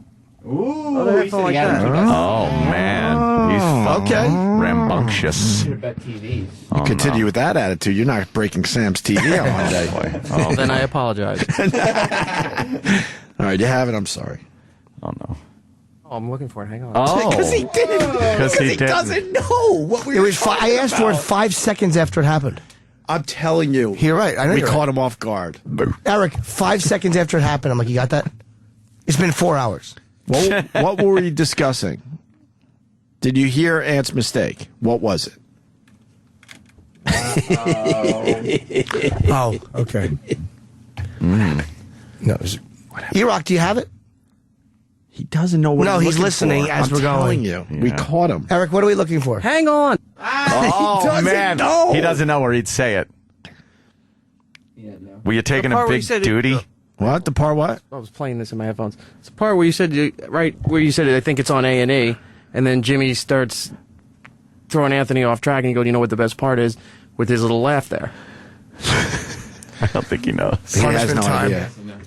Punishment time. Oh no! Oh, the gas chamber. Punishment time. Gas chamber punishment. Jimmy's going in. Yeah, I good-naturedly chuckled, guess trying is to here. cover up. No pledge. This is punishment time. Okay. Punishment time. Oh, No God. pledge. Boy, I heard that. Punishment time. That was a loud one. Oh, it was wet. Not there yet. It was disgusting. Oh, and there it is. Yeah, bad, right?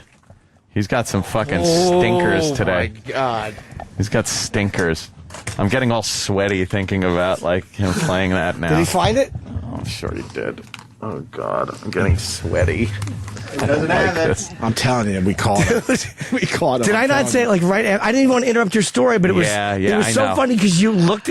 I didn't even look right at you. Out of my peripheral vision, I saw you smiling and knew it's like, oh, Jimmy's got me on that. My one. job was I looked at E-Rock right away to see if he Sure. saw Yeah. it, and I saw him on another machine. I know he didn't get it.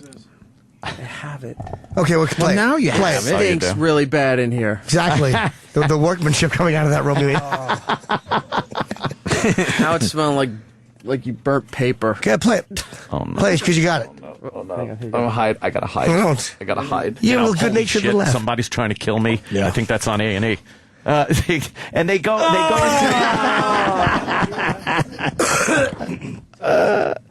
Oh God, that's terrible. That wasn't. It actually wasn't that bad. No. One more time. No, you suck.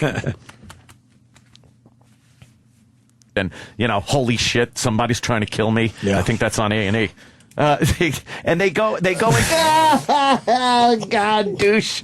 Oh, douchey. That's cute. Yeah. That was Anthony circa 96. That's what it reminded me of, like old school. It was just funny. Yes. Ooh. Where's Dave Duchovny? Yes, he's supposed to be here. David Duchovny. Did he right. make your point in there? Calm down. I don't even care at this point. Fair enough. I don't Oh, you're talking about how you care. watch those shows? Fair enough, sir. Well, I Fair love enough. But I agree with you on the gun issues. You're more hardcore than I am, but I agree with. I think I agree on 75 basic shit. 75% with the NRA, 80% of what they stand for. I really agree with. Can't have the laws so confusing, and you should be able to shoot fucking people in your house. The NRA has to be as staunch as the people that want to intrude upon your Second Amendment rights, and they have to be, because we all know what happens when you give an organization absolutely. an inch, they take a mile. Do it 12 times, and they've taken Sam's TV. What a douche. Heard about the 8th grader in Florida? Yes. Brings a pellet gun to school. Yeah. Shoots it. Looks like a real gun. And the cops I don't know shot if he him. officially shot it. He was threatening enough. I don't know either. But it looked like a real gun, so they took the kid out. And now the parents are like, oh, They killed him? They didn't have to Yeah. do that. Of Yeah, course they had to But do I mean, that. was he pointing at the cops? Oh, yeah. He was extremely threatening with it. Yeah, Oh, fuck when he him then. brought it up, it looked like But a real gun. Then Yeah. everyone's like, oh, fuck, it's only a pellet David gun. Duchovny's You're here. supposed to know that. Yeah. You know that guy. It probably smells bad in here. Oh no! Hi, David Duchovny. David Duchovny. David. Oh, my God. Yeah. If it stinks in here, it's fucking Jimmy. No, it's fine. That's terrible. Yeah. Oh, really? Is that a kid's smell? You just. Oh, yeah. Help David with his headphones. He's got it on all ass backwards, as they say. Yeah, there you go. Jimmy, I don't know why they make them like that. Jimmy's like dieting and he's eating these weird. Atkins, right? Atkins bars. Oh, yes. Atkins. So they're making them very. Oh, there you go. It's making them very gassy. Thank you. Yeah. Terrible. It's all that protein, right? It's killing me, yeah. I actually went in there and punished him with one. I think you're just getting the So now- residuals. and one of your people they're smelling something really bad right now because it just happened. Oh, they're in there? Yeah. Is somebody in the booth there, E-Rock? Yeah, David's people are. Oh, Boy, no. you really welcome everybody with an open ass. Well, I didn't realize that people were going to be standing in there with E-Rock. Yeah. But normally you don't. You just let it fly. Oh, without a doubt. But I went in there to terrible. punish Fatso, who had made an error. Fatso. He made a mistake and he had to be punished.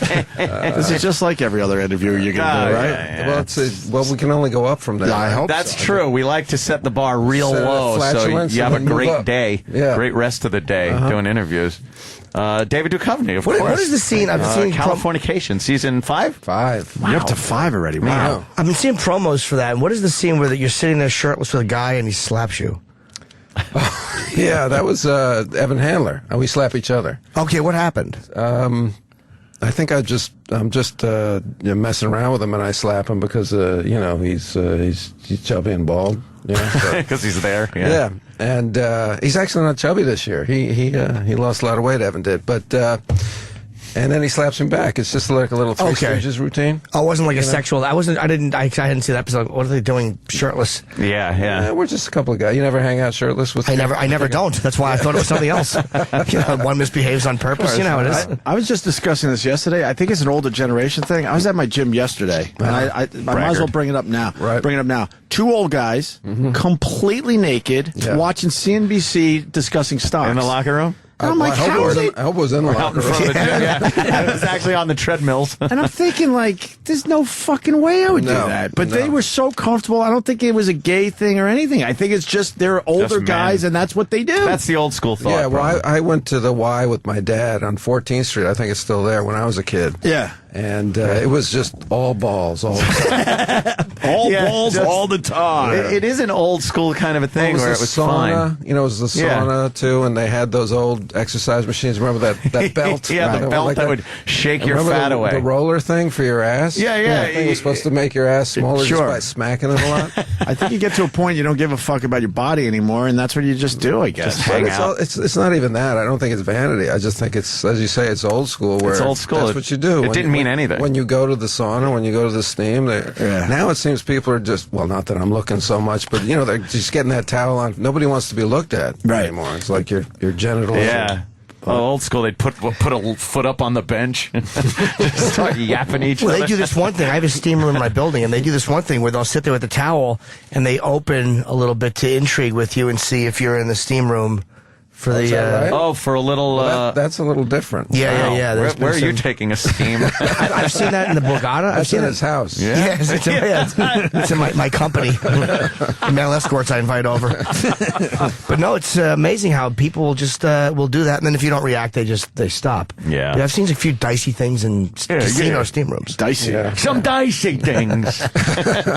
Now, I'm trying to remember where we're at with Californication because Yeah, I try the to problem with remember, too. Showtime and HBO, a lot of time goes by between these things. So 3 years between every year. No. No. That is crazy. That would be crazy. Well, that would be 15 years, Yeah, I The think. Sopranos was like that. Yeah. Sopranos was over a insanity. year every time. People used to get Easily. all pissed off the last episode. You're like, okay, I'll wait 2 years. Yeah. Where did we leave Californication before you're we get asking to- me. Yeah, before season 5 starts up Hank on kind of drove Sunday. off into the sunset and left his wife, the mother of his child, in L.A. Drives to New York, and this year picks up 2 years later. He's been living in New York for 2 years. Wow.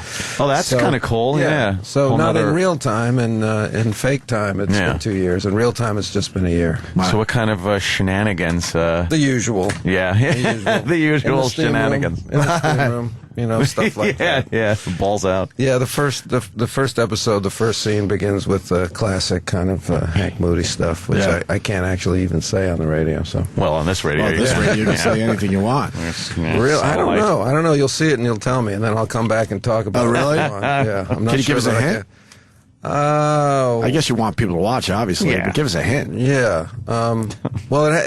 I could get to it by saying there's that old joke about the newlywed game. You know, what's the most exotic place? Right, that you could have sex. Ah, nice. Yeah. So, where's the strangest place you ever made whoopee? Yeah, right. And, where the poo comes out. It was, in the butt, Bob. I heard that never happened, though. But did it happen? I know the story too. It never aired, but it did happen. Oh, it did happen. Okay. Yeah, it did happen. They caught it before. Yeah, right. And I've seen the clip. It is pretty goddamn funny. Yeah. So it's that's a good way to start season 5. Not an actual not doing it, but a discussion. A discussion about it. Oh, graphic discussion. Graphic discussion. That's pretty in a cool. restaurant. Oh, it's even better. Yes. Better. Eating fondue. It's worse and worse. I love a good anal sex discussion, though. It's so hard to work that into a normal conversation, especially at a dinner. Maybe not with your parents. Maybe not at your club. Yeah, really. That's true, yeah. I think you're in the proper place. In the casino steam room, you have to avoid it. How are you? Fuck my ass. No, that's not what I'm saying. Jesus. What are the memberships? What does it cost to join there? Just a few years of dignity. It's amazing to me where people, because you play a guy who's addicted to sex, and it's amazing to me, just in my own life, where you act out and the lengths you go to use your personal pronoun I. Well, I said you, the collective you. Yeah. I mean, as a as all of us, like to act out, you will sacrifice anything. I waste so much time on my fucking computer. Do you? It's amazing to me. Like I was going to see Van Halen last night, and I wanted to leave a certain time, and I wound up leaving 20 minutes later. Because I'm just jerking off. I'm like, what are you doing? Wow. This is addictive, life-ruining behavior. And you're going to a really cool thing. Van Halen in front of 230 people. It doesn't matter. Yeah. Yeah. I think that's a cool thing. Is this the first you've heard about? Oh, no. Oh, we know about Jimmy's history is pretty simple. He gave up drinking and drugging at 17. 18. Yeah. Really? And they might have. Early. Yeah. I was one of those corny after-school specials, woe is me.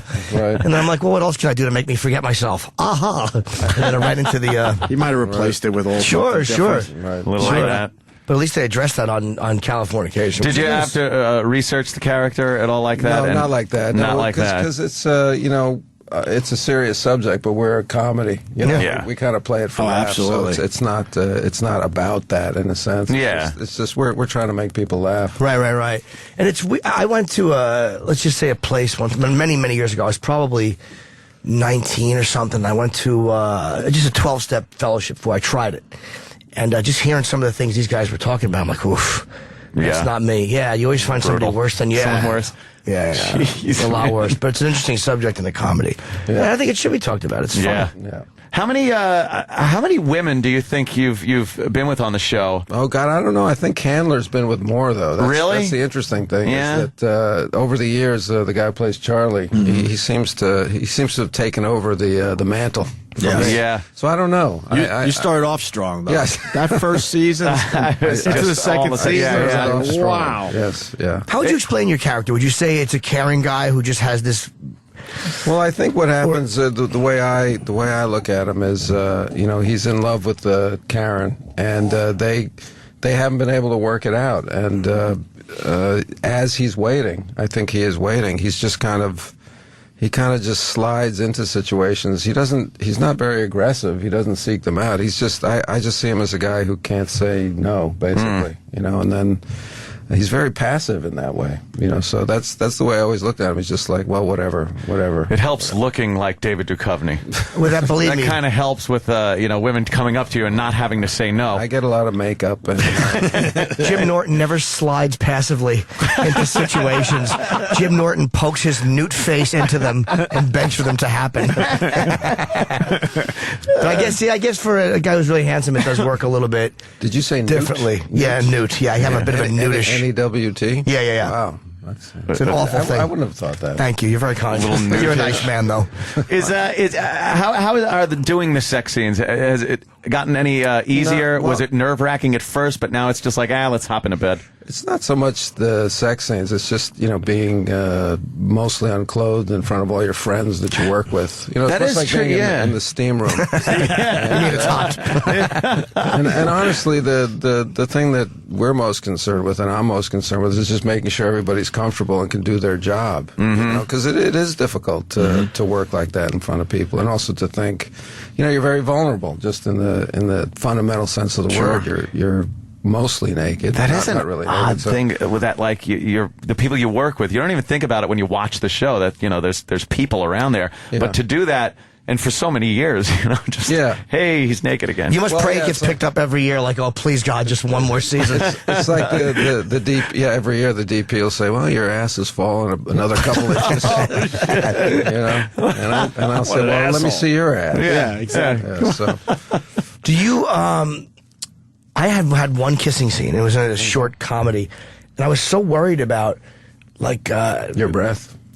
No, you do worry about that, but I was more worried about putting my tongue in her mouth. Like, I'm like, is that going to be inappropriate? Well, don't you discuss that ahead of time? You have to Yes, discuss it. I did, but because she's a porn actress. But she said it was okay. She kissed me in the dressing room. She's like, "Come here, babe. We're supposed to be attracted to each other." And Are she you made- sure you were being filmed? No, in the dressing room, I was not. Yeah. But then it was done at the comic strip. Yeah. Do you actually talk about that with a girl before you do it? Of course you have to. And you do worry about your breath? Of course you do. Wow, Have you kissed anybody who had bad breath and you want to say something but you're too polite? No comment. Yeah, somebody. No, I haven't. And it is, as I said, it's just about making people feel comfortable and not taken advantage of and not too vulnerable. So it's always trying to make that other person, they tell you their guidelines, and you just want to do it so that it looks the way it's supposed to look, and not make anybody uncomfortable, do what they don't want to do. Do you sense they're nervous with you? What I don't want to do. Because you're the star of the thing and you are David Duchovny, now they're comfortable? No, because I'll just, I'm also an executive producer on the show, and you really, all you want to do is make sure that everybody is as comfortable and as most of the time there's no tongue. You don't want anybody to do what they don't want to do. You see it most of the time. There's no tongue. No. Just fake kisses. Fake kisses. Yeah. You mean on TV in general? Yeah, in general, you don't see a lot of tongue kisses. You can tell. In movies, you do. Yeah. Yeah. More like a good lately, I tongue guess. kiss. But it was an odd thing. You don't want to feel like you're violating the person you're working with. Absolutely not. I'd worry about my food pocket and if it's acting up or not. Yeah. Your what? My food pocket. He has a food pocket. What is that? It's where you kind of have a pocket in between your teeth. So the food gets in there, and it's hard to get the floss in because the top of the teeth are too close together. So it just keeps packing in there. Yeah.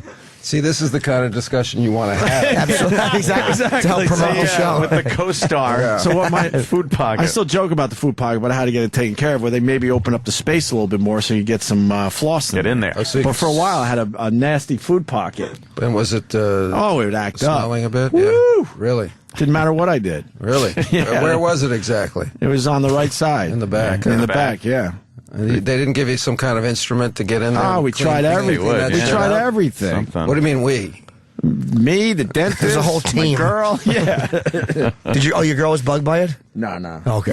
I make. She was hungry. It's she more got a little snack out of it. It's more of a good like story. a bird. It's like a squirrel. Baby bird, or holding a little nut back in your food pocket. What are we going to see on Californication? Because that's why This you're year? here. Season 5. It starts with the, the discussion about maybe ass sex. Mm-hmm. And then where do we go as you're in New York? Go back to L.A. immediately. This is Californication. So in the middle of the first episode, I am chased back to L.A.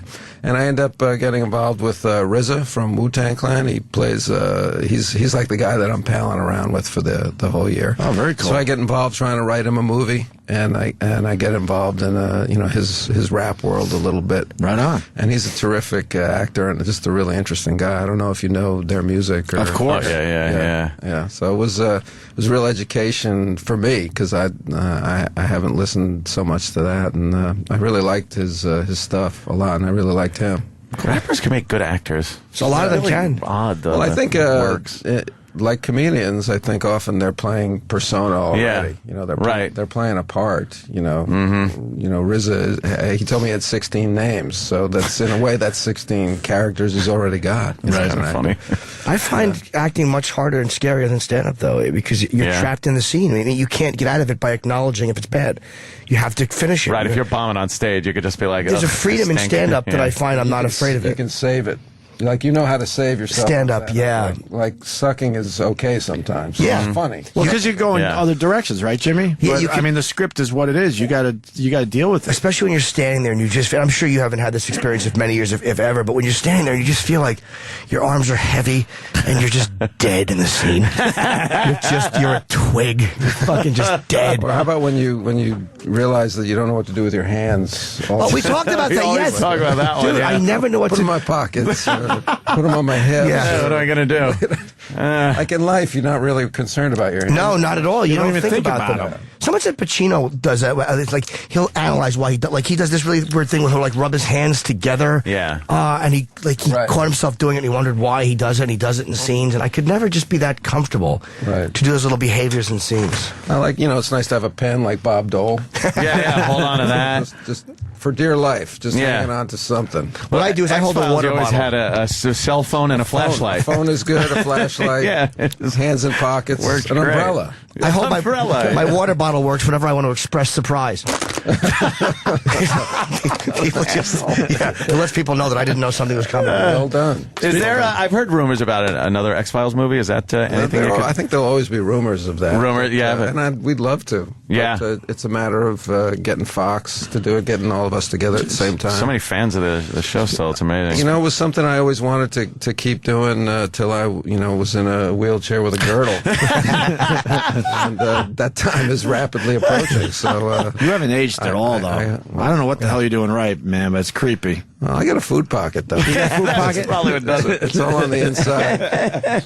Remember last time you were in here, what was it, Roland said that you had signed on to do The Incredible Hulk. Oh, right. I guess that didn't pan out. That was a surprise to me. Yeah, and Dave is just like, what? What are you talking about? What are you talking about? Our own Roland. Yeah, well, I come here to find out what jobs I'm going to be doing. So, we let you know. Do We'll I have always anything? we'll always fill you in. Yeah. I think you're Batman. Oh, Batman. Excellent. How cool is that? Let's start that rumor. Well, I was going to be, I'm half Jewish, so I had pitched myself as Batman Ashevitz. That'll work.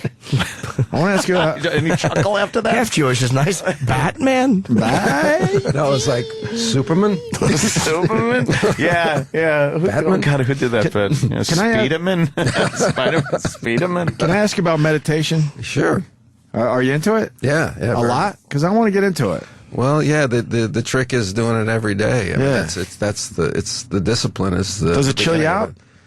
It's hard to say what it actually does. I feel the first recognition is to listen to the crap that's in your mind. That's kind of what's happens first. Yeah. Because when you're quiet, you just see that movie playing in your mind. Oh my God, do you? I hate that. That's why I got to fall asleep with a TV on. You would be at night. I'm just like with my own thoughts. Meditation would be good for you too, Ant.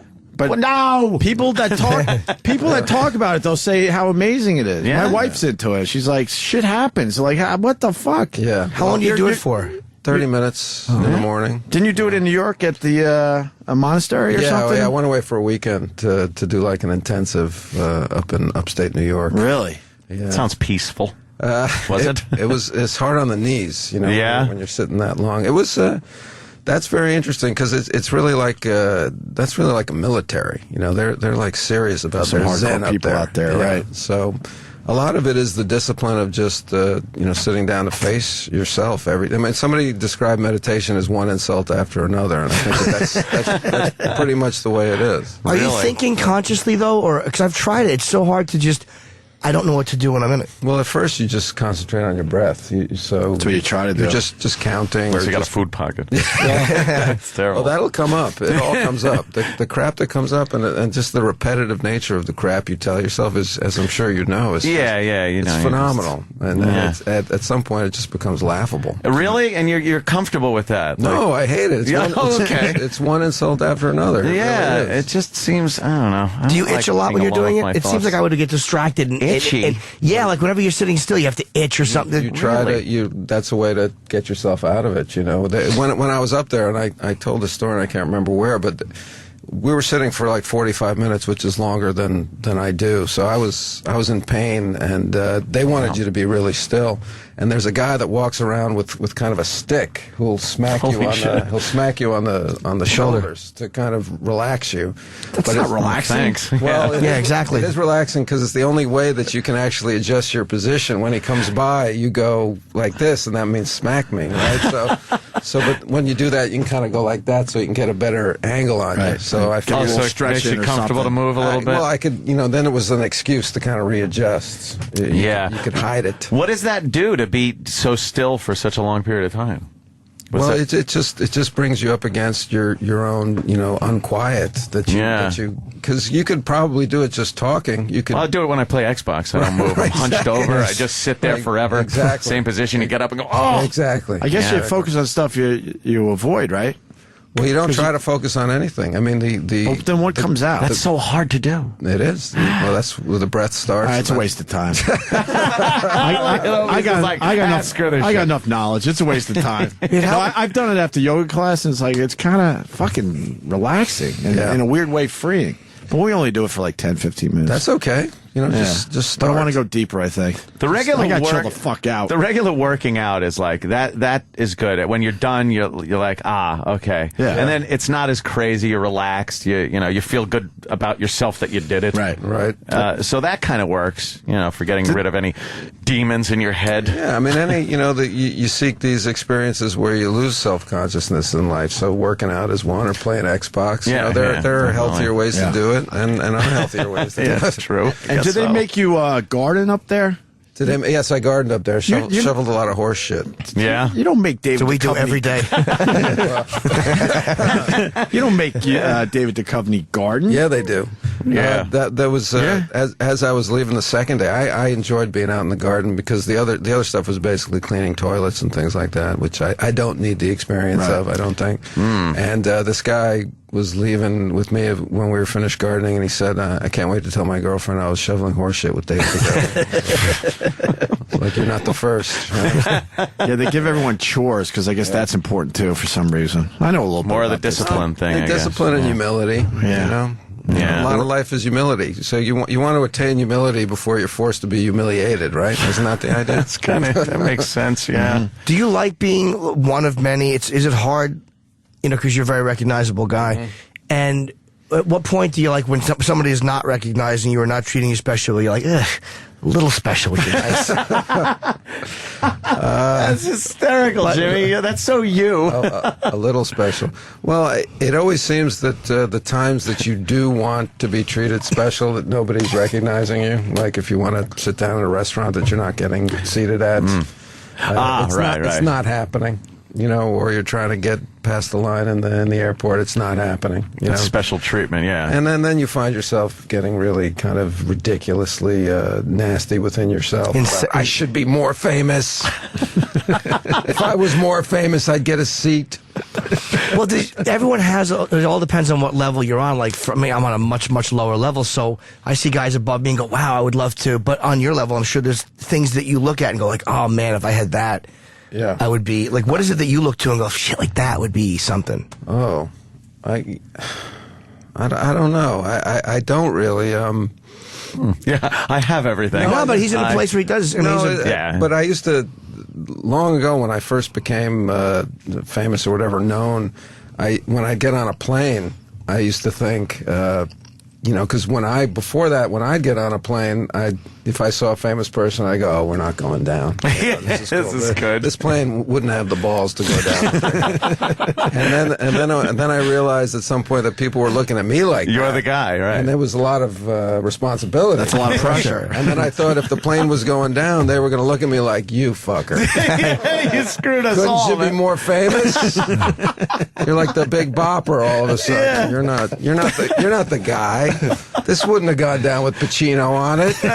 That is so that's funny, man. True, man. I remember it was the time I was with what the hell is his name? God damn, Bob Saget. Bob Saget was in front of me. That might have gone down. And I know that's what I started thinking. I was thinking like, all right, yeah, Bob Saget. And then I started thinking, nah, we could go. We'll at least have an emergency landing. They'll have to foam the runway or something. Right. Yeah. Maybe not die, but. And then, of course, Tom Cruise would actually fly the plane out of trouble. Absolutely. I'm not that guy John either. Travolta. So I'm you're screwed sometimes if you see me. How do you react to other famous people on a plane? Like, because I was on a plane. What's up? You do, right? Hey, Just we're a quick. famous. Cedric the Entertainer got on, and I've never met Cedric, but he knew me, and he goes, "Hey, Jim," we just shook hands, and that was it. But it's like, I don't know how to approach somebody who's. So don't. They just want to fly. No, but sometimes do you say hi or do you not say? Bother them? You don't. No, but sometimes you say hi. Do you say hello, or will you not? Will you pretend you don't see them? No, I'll say hello, and then I'll try to think whether I've met them before or not, or if I'm a fan, I'll just say that or something. You introduce yourself like a human being, and they'll either say, no, I know who you are, or nice to meet you. The rest of the people on the plane looking at this mutual admiration bullshit that's going on. Who has not known who you were? We just kind of laugh with one another. Yes, make it look like life is just grand. To turn to the I'll crowd. have a chocolate chip cookie and milk, please. So wait, don't worry, people. You're safe. They all recognize you, Two though. famous people. If someone doesn't pretend they don't recognize you, they're just pretending they don't know who David is. Really? Yeah. I don't know. See, it's hard to say, but I enjoy seeing those people as well, or getting a chance to say to somebody that I like their work or whatever, I like them. When you're doing like a show like Leno or the Letterman or Conan or something, do you look and see who's going to be on with you and go, like, yeah, fuck, good? Yeah, like especially the musical guests, because I don't really get to meet many musicians, so I'll go in and try to meet them and act like I know what I'm talking about. What do you? It's always awkward, but I run out of things. Well, actually, once the Bare Naked Ladies They were big X-Files fans. They actually had like a reference in one of their songs about us, and they came to the set when we were in L.A., and I said, what are you guys doing in L.A.? So we're doing Leno on Friday. And I said, I'm doing Leno on Friday, which was true. And I said, let me sing with you guys. And I can't sing. I can't sing. And they go, sure. And they're nice guys. And I said, well, then let me play the egg. You know, the egg? Yeah, the little shaky maraca thing. I can play the egg, too. So they said, sure. And I said, well, what song are you doing? And they said, it's all been done. I said, I don't know. Send me the CD. I listened to it all week. And there was a little backing vocal to it that I could try. And it was falsetto, which it's hard to screw up, right? Yeah, you know, a little harmony, yeah. I could do that. Oh, you got that That's what down, it was. yeah. So I got out there. We didn't rehearse. They didn't want to rehearse. They just let me come up, and the curtain came up, and there I was with the band. The people just lose their minds. And I had the egg, and I was just egging along, and I did my background vocals, and it's still one of my favorite moments, because even though it was a joke, I was actually in the band. Yeah. You know, and we were playing a song, and I had a part in the song, and I was doing it. That's a celebrity. That's a celebrity. Everyone's like, oh my God, look at Duchovny with the band. How great. Whereas if I was with, they would be like, who's the fucking creep ruining this visual? No, they'd say egg shaking. They'd say that guy can really play the fucking egg. I think E-Rock's got it. Do you got his part, though? What? The vocal part? The part that he was singing in the song. Also, I said to the guys, at some point what I want to do is during the guitar solo, I want to lose my shit. Really? You know, just like dancing around, and you've got to walk me back to my mic. So they did that as well. And we didn't rehearse it, and they were just really cool about it. E-Rock's got it, but we don't hear you, so that's kind of dumb. You don't hear me? Eric? There it is. Oh, that was you. That's all we need. Yeah, you can do that, right? Yeah, you did it good. Yeah. Is that David, or is that just the song, and that's the part that he did? That's the part he did. Yeah, but that's not him doing it. It's not him. Yeah. E-Rock, you're useless. I'm not sure that my mic was turned on. Oh, really? They had you low in the mix. I like to think that it was. Yes, great. David Duchovny, yeah. Oh, it sounds good. I did look over, and the lead singer was laughing. Oh, really? The joke was on you. Yeah. You think they were happy that you were doing it, or that they were like, he's not really going to do it, is he? They were really cool guys. You know, they were really laid back, and they actually, the part where the band gets interviewed for like 30 seconds, you know, because it's usually the last part of the show is the song. They let me sit with them as if I was part of the band. Isn't that amazing that actors always want to be rock stars, and rock stars always want to be actors? Or It's athletes. Or athletes, yeah. So no one's satisfied. No. That's what it comes why you have down to meditate. Back to meditation. See, meditate and see. So when I sit down to meditate, all I hear is woo-hoo. Why the fuck can't you play an instrument? I'm so happy I have a wonderful example right now to contribute. Because Nicholson's a big Laker fan, so when he would go backstage, all Abdul-Jabbar would want to talk about is acting, and all he'd want to talk about is basketball. Right. Therein lies the problem. Well, I think Magic said in some book I read, the problem is they want to be us and we want to be them. That's the truth. Can we just meditate and be happy? That's what we have. Well, do you want to be an athlete or a singer? At this point, singer. If you could When be. I was growing up, I wanted to be an athlete. What sport? Basketball. That was me. I'm only 6 feet. It wasn't going to happen. That was me too. But I was convinced I was going to get the height. Really? I did it all. Basketball camps, playing 6 to 8 hours a day. Yeah, the whole thing. How tall are you? I'm barely 6 myself. Yeah. I needed to be 6'5". What was I thinking? No hops? No. Yeah. And there was. What is that food pocket? Yeah. And I was in denial because all I had to do was look around my relatives and realize I wasn't going to be 6'5", which you need. Yeah. I played a little Division III ball in the end, but I mean, I wanted to do that. What we're seeing on TV right now, NBA shit. I thought. Yeah. For a while there. Yeah. How old were you when you realized I don't think I have it? 35. Yeah, you held on to that dream for a while. For the draft? I think I was probably 13, 12 or 13. Oh, fuck that. I pushed all the way to 18. 14. Oh, really? I was convinced I was going to get that growth spurt. Man. Really? It was my first love, man. I played 1 year at Princeton when I went, and I didn't play, but I was on the team. And in my memory, Coach Carrill, who's a legendary coach over there at Princeton, I quit in my memory because I wanted to play baseball, and they were starting practice, and I wasn't working out. And Carrill was assistant coach for the Kings a few years ago, and I knew the Maloof brothers who owned the team, and I said there was a game in L.A., and I said, after the game, do you mind if I say hi to Coach Carrill? And they said, sure, and then they lost, but they said, Coach Carrill's going to come out and see you. And I'm waiting it's like that Mean Joe Green commercial. In the tunnel, I'm in the tunnel, and he's a tiny little round guy, and he's backlit, and I just see this kind of Yoda figure walking towards me, and he gets within like 15 feet of me, and he goes, aren't you glad I cut you? That's a true story. You thought, I left, go on another sport, and he threw you off the team. I said, Coach, I don't think you cut me. I think I quit. He goes, you're doing so well. Oh, is this David Duchovny now? Everything's available online. What's this? What am I doing? That's the Bare Naked Ladies. Yeah, there's the egg. There's the egg. The egg. You are into it.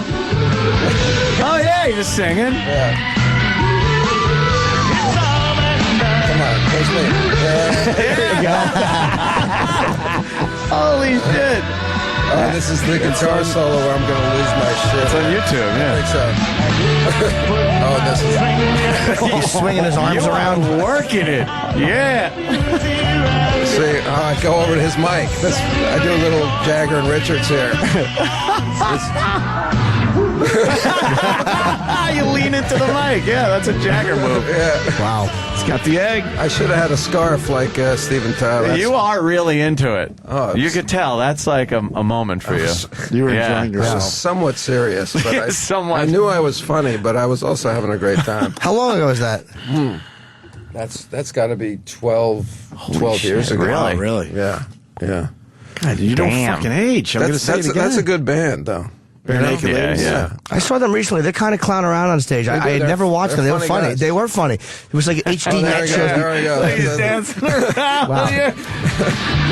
You're all over the stage. I can't look at this part. Why? You embarrassed? Well, you did it. I wanted to hump him a little bit. Oh, yeah. You're doing Give him the ass. the hump the guitarist move. Yeah. And then he has to Wow. walk me back. He's like, Oh, he pushes you back over there. You were into it. Yeah. That's and great. of course, that's unrehearsed, but they refuse to rehearse with me. Yeah. Right on, And man. I can see why. Yeah.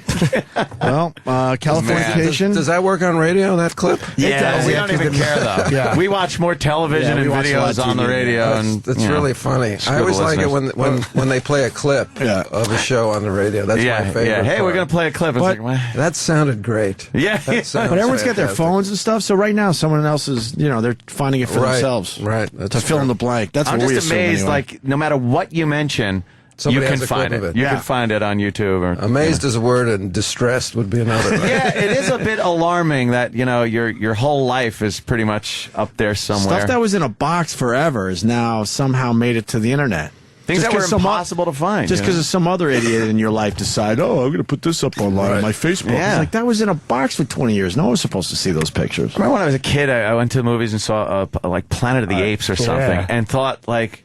When I left the movie theater, it was like, That was wow, it. I'm never going to see Yeah, that right, again. right. Until like 5 years later when it ended up on TV. Which made it a little more special if It you think does. about it Yeah. at the time. It does. You're like, holy, I Well, I saw remember, something today. once a year, the Wizard of Oz would come on. Right, and that's the only time you saw it. Or the Charlie Brown stuff, Yeah. and it did it exactly right. It made it special, and now with everything at your fingertips, it's kind of like you're the boss. Yeah. It used to be the movie was the boss. Yep. You had to go to the movie's house to see the movie. Now the movie comes to your house. Right. Yeah. Everything comes to your The house. movie is our you're the bitch. We all are now. And it is odd that you never people. I didn't realize when they were making these movies that in the future people would be able to freeze frame things in high definition. Yeah. And boy, there are a lot of mistakes out there. Oh yeah. Yeah. Love film flubs. Yeah. We got to get David out of here. Yeah, he's a All busy guy. David Duchovny, always a pleasure. Thank you so much. Californication season 5, Yeah. Sunday at 10:35 on Showtime. I'm Yes, watching. absolutely. This is one of my shows. I watch this one, man. All right, thank you. A lot of times we got to make believe we watch the shows. This one I watch. I'm Well, I telling you appreciate right that. now. I appreciate it. David, always a And pleasure. remember, Thanks, you can man. DVR it because I am Yes. your bitch. That's true. Now you come to our house. We are your bitch. I Yeah. come over whenever the hell you want me.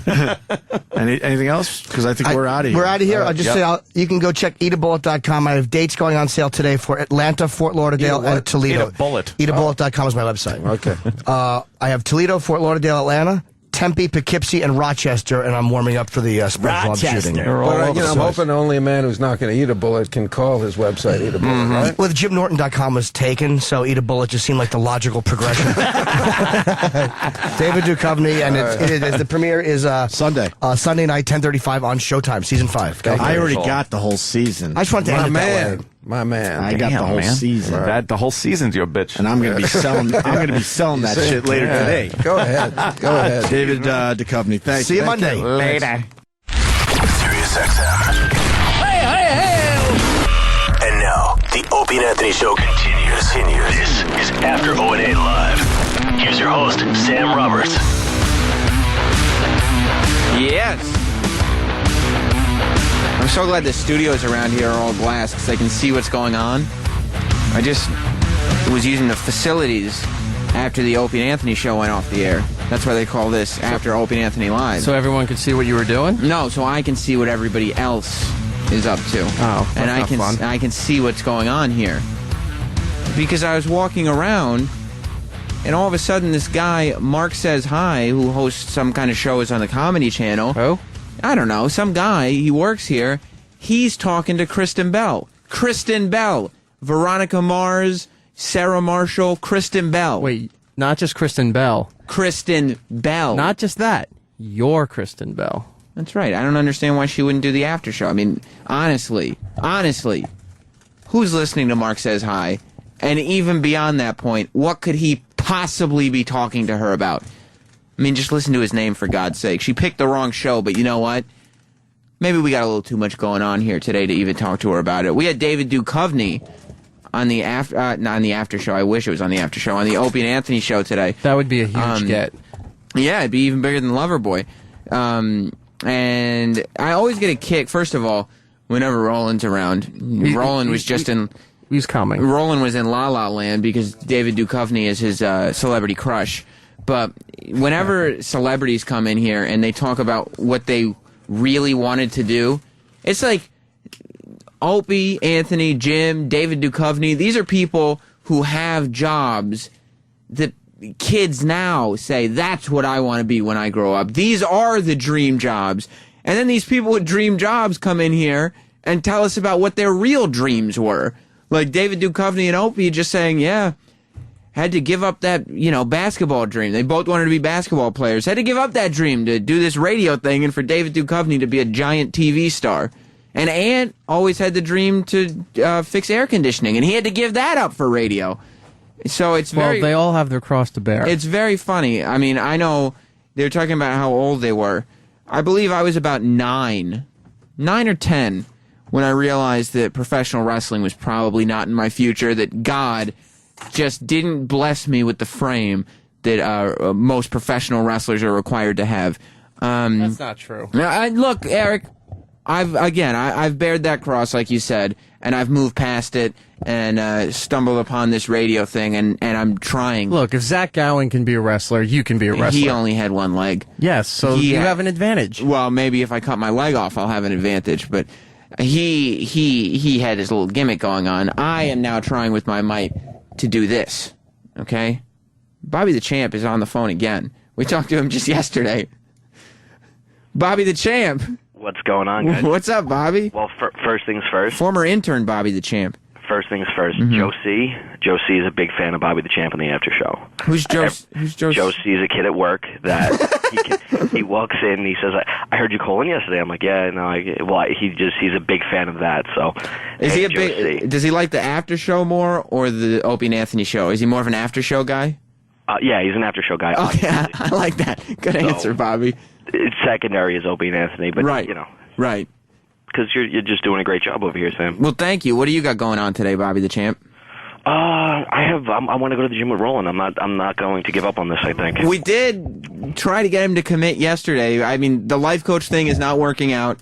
Sal, I'm going to go ahead and say he's fired. He wasn't doing a good job as Roland's life coach yesterday. He wasn't? No, because I went back to the office, and within an hour of being dictated to be Roland's life coach, Roland was eating a burrito bowl for lunch and letting Sal know, "Don't worry, Sal, I'll do my food diary later." So Sal he had no sort of leadership over Roland. He had nothing going on. So Sal is definitely fired. I don't know who Roland's life coach is going to be, and I don't know where he is right now, Bobby, but we're going to talk to him today, and I'm going to see if I can get him to work out with you, okay? Because I got my bag, and whenever he wants, I could be downstairs in like 2 minutes. Obviously, I worked on the block.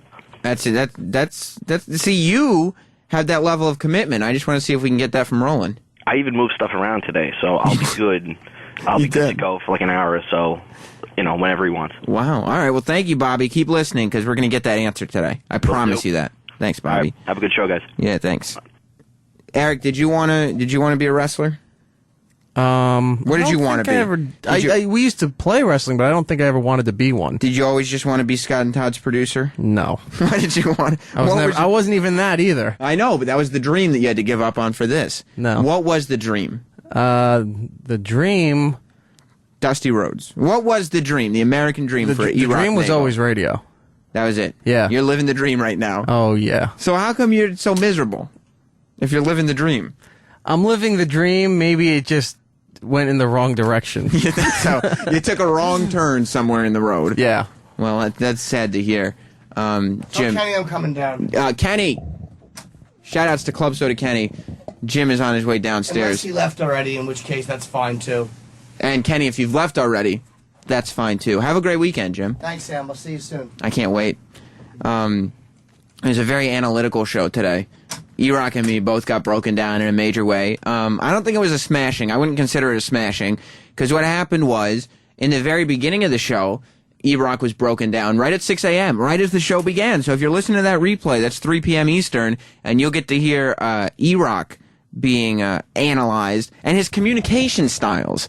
The fact that he has to drag everything out and send these vague texts, and a lot of us figured that it's because E-Rock wants to give his conversations a sense of importance, because that gives him a sense of importance when he does it, and that kind of came out. Were you surprised that we all kind of were on board with this, E-Rock? Because you well, you said you're yes not and doing it no, on but purpose. I was surprised this morning when I didn't realize how I said what I said. Well, you're not aware that you're doing this. I had zero awareness, because when they're all just looking at me, I was like, "What?" And then it hit me that I phrased it in the wrong way. But you do that all the time. Again, not on purpose, not a conscious effort to do so. Are you going to think about what you're saying? Well, I'm very aware of it. Oh, so now you're going to so be now super I can paranoid focus of on it. I gotcha.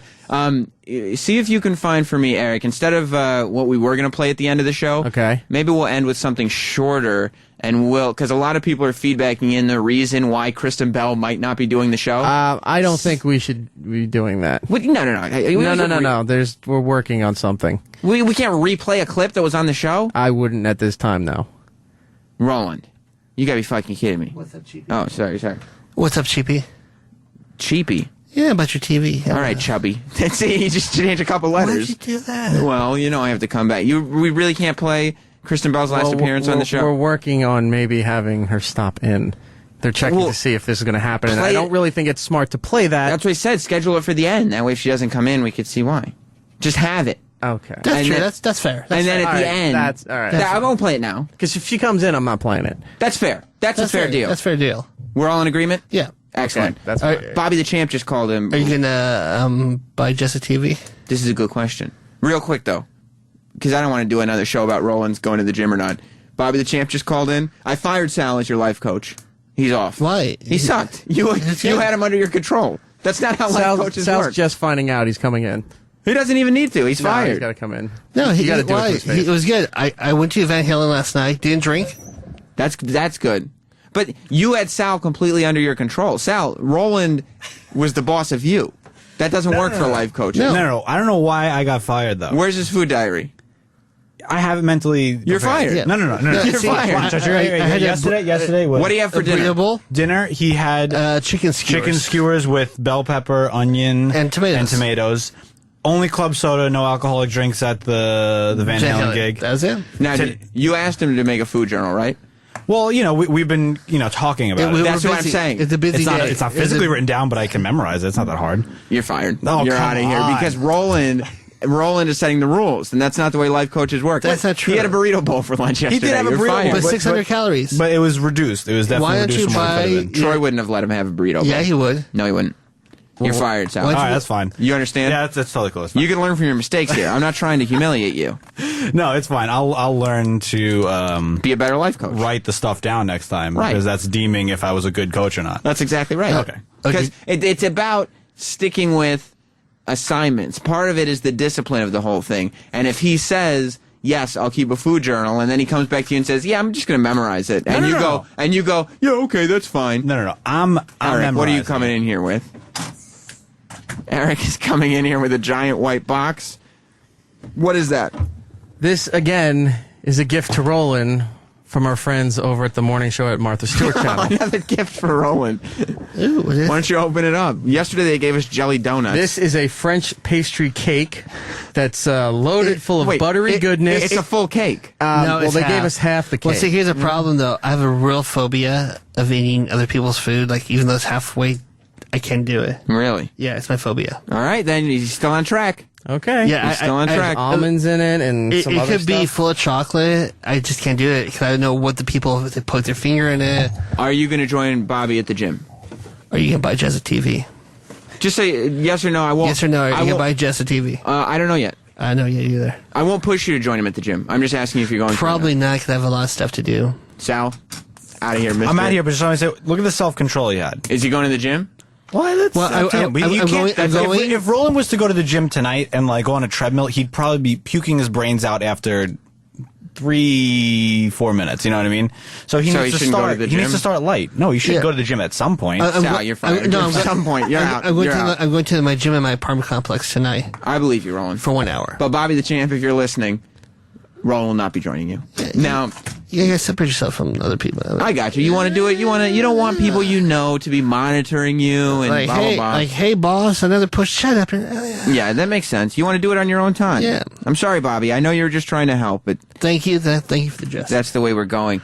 Now, in terms of the TV, because as I was saying, E-Rock got analyzed, and then later on in the show, I got analyzed. Yeah, that's awesome. For a lot of cheapness, and that relates back to what Opie, Anthony, and Jim think is an OCD thing. And I do owe you lunch today. Yes. Sam's eating today, ladies and gentlemen. But, yeah, I was very surprised. We had Jess, my fiance, on the phone, who, we've had a 12-inch Quasar TV in the bedroom forever. Like, as long as I've known her, I've had it. Obviously, it's a 12-inch TV VCR. I bought it a long time ago, or my parents bought it for me at that point. I can swear to Jesus, I thought really Opie was at that premiere. I thought he was too. I made a bet with Opie, and I lost my bedroom TV to him. So they're going to smash it. But we got Jess on the phone, and I had no idea that she cared at all what the TV was in the bedroom. Of course they do. Apparently she does. She said yes. She said, I don't need a new TV, but it's something I'd really like. Now, Roland, do you think this is something that is going to, if I don't get a new TV, Jess is going to become resentful of? You don't get the new TV, you buy another something from wrestling. She'll go, oh, that's nice. You can buy that, but you can't buy us a TV. That's what it is, because I do spend money on wrestling stuff. That's my thing. Which is fine, but now from this point on, every time you buy something, you say, oh, we can buy a TV, but you can buy that. That's a good call. Oh, you can go to wrestling and buy 5 T-shirts? Oh, that's like $100. Oh, but you can buy a TV. Yeah, so you might as well just buy it and just pull That's a good call, Roland, because she would have that sort of little trump card to play. Or go to Sam's Club. They have a great deals on TV right now, even Walmart for $300. I mean, a 37 to 47. You'd think after the ring I got her, she'd be cool. I got it from Steven Singer. As a matter of fact, Roland, do you know what Steven Singer Jewelers is known for? Diamonds? No. Steven Singer Jewelers is known as the most dominant diamond store in America. That's what it's known for, Roland. If you're looking for any shape, any size, loose certified diamond, everyone knows you just go to Steven Singer, and that's it. Again, it says our own Sam, which is me, popped the question with a Steven Singer diamond engagement ring, and they couldn't be happier. We, I believe, is the pronoun that should be used there. We couldn't be happier. Steven Singer Jewelers is risk-free shopping with the absolute best guarantee and warranty in the business. 90 days, no questions asked, full money-back guarantee. You can't find that anywhere. Steven even pays the shipping both ways. You'll never have a piece of Steven Singer jewelry you don't absolutely love. Sam, again, which is me, I don't normally talk about myself in the third person. Sam, Kenny, E-Rock all head to Steven Singer for their jewelry needs. How do you check all this out? You don't even have to move. Well, you do have to move, but you don't have to, go to a different place. You have to move your hands. Because you have to go on the computer. You have to go online right now to IHateStevenSinger.com. Go to Steven Singer Jewelers. It's risk-free. You'll also find his free shipping 365 days a year and free parking right across the street. Go see Steven Singer in person at the other corner of 8th and Walnut in Philadelphia, Pennsylvania, or online at IHateStevenSinger.com. You can even call him at 1-888-I-HATE-STEVEN-SINGER. Whoa! You know Steven Singer, Ron Bennington? Yes, I do. He's a great man. You know, everyone hates him, but I think he's terrific. I don't understand why everybody hates him, but he's embraced that. They hate him because he has a product that men don't like and women do. And that makes all the men of Philadelphia hate him. Did you hear Jess on the show today? I did. Apparently she wants a new TV. She thinks... Get it for her. That's it. Whatever she wants. Whatever she wants. You are so over your head with her. That's the advice I get from a lot of guys. It is really, really true. Your chick is very, very hot. Mm-hmm. And I want you to take this in the right way. Yeah. She gives off a vibe of sexuality. You get that from her? Men pick this up, and I've heard it from... In general. Yeah. There's just something... about her. You can look at people and say, oh, all right, that chick is able to please a man. I see. Okay. You know and that's sort of... Well, some women give off like a stiff thing or... But not Jess. No. I thought she gave off a very sort of sweet girl next door type of... Yes, all that is true, but then also the girl next door can also have a great amount of sexuality. Like a lady in the streets, but a freak in the bed. The great Ludacris once said. You know, well, first of all, I have my own problems with Ludacris, so I will never quote him. Something that just happened personally between us. You guys. I won't get into it because I don't want to bring up those type of issues. But I will say this. I guess some people can say the N-word and some people can't. And I'll just leave it at that. But yes, you are in over your head. Why don't you just get her a TV? Well, I lost my bedroom. I have a 12-inch Quasar TV VCR in the bedroom. Nice. And I lost... You had... I lost that in a bet to Opie today. Mm-hmm. And Opie said I have to bring it in on Monday, at which point Eric's going to smash it with a hammer. And that would put me in a position to either buy a new TV or just see if my parents have an old one, which was my plan. But then Jess was on the show and she said she didn't want... She wanted the new one. It's money, Ron. It's the money issue. So you have to exchange money for these goods. Why don't you sell some of your action figures? That's off the table. I thought you got them for investment purposes. Way down the road, though. We're talking way down the road. Ron, I would like to welcome a guest to After Opie and Anthony Live. I'll be as quiet as a mouse. Well, you can contribute too. No, quiet as a mouse. On the phone right now is Tom Papa. What's up, Tom? Good morning. How are you doing? You're out in L.A., right? I am. You were on Conan O'Brien last night. How did things go?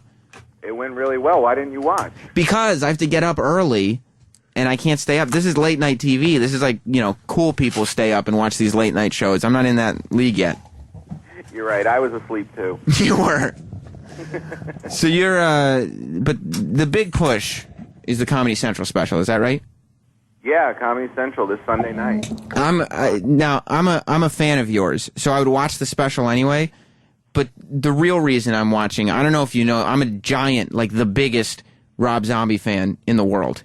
I know that about you. Don't you have a tattoo of him? Yes, it's on my shoulder. And I've interviewed him a few times, and he normally doesn't remember me until every single time I insist on showing him that I have his logo tattooed on my shoulder, and he gets creeped out every time without fail.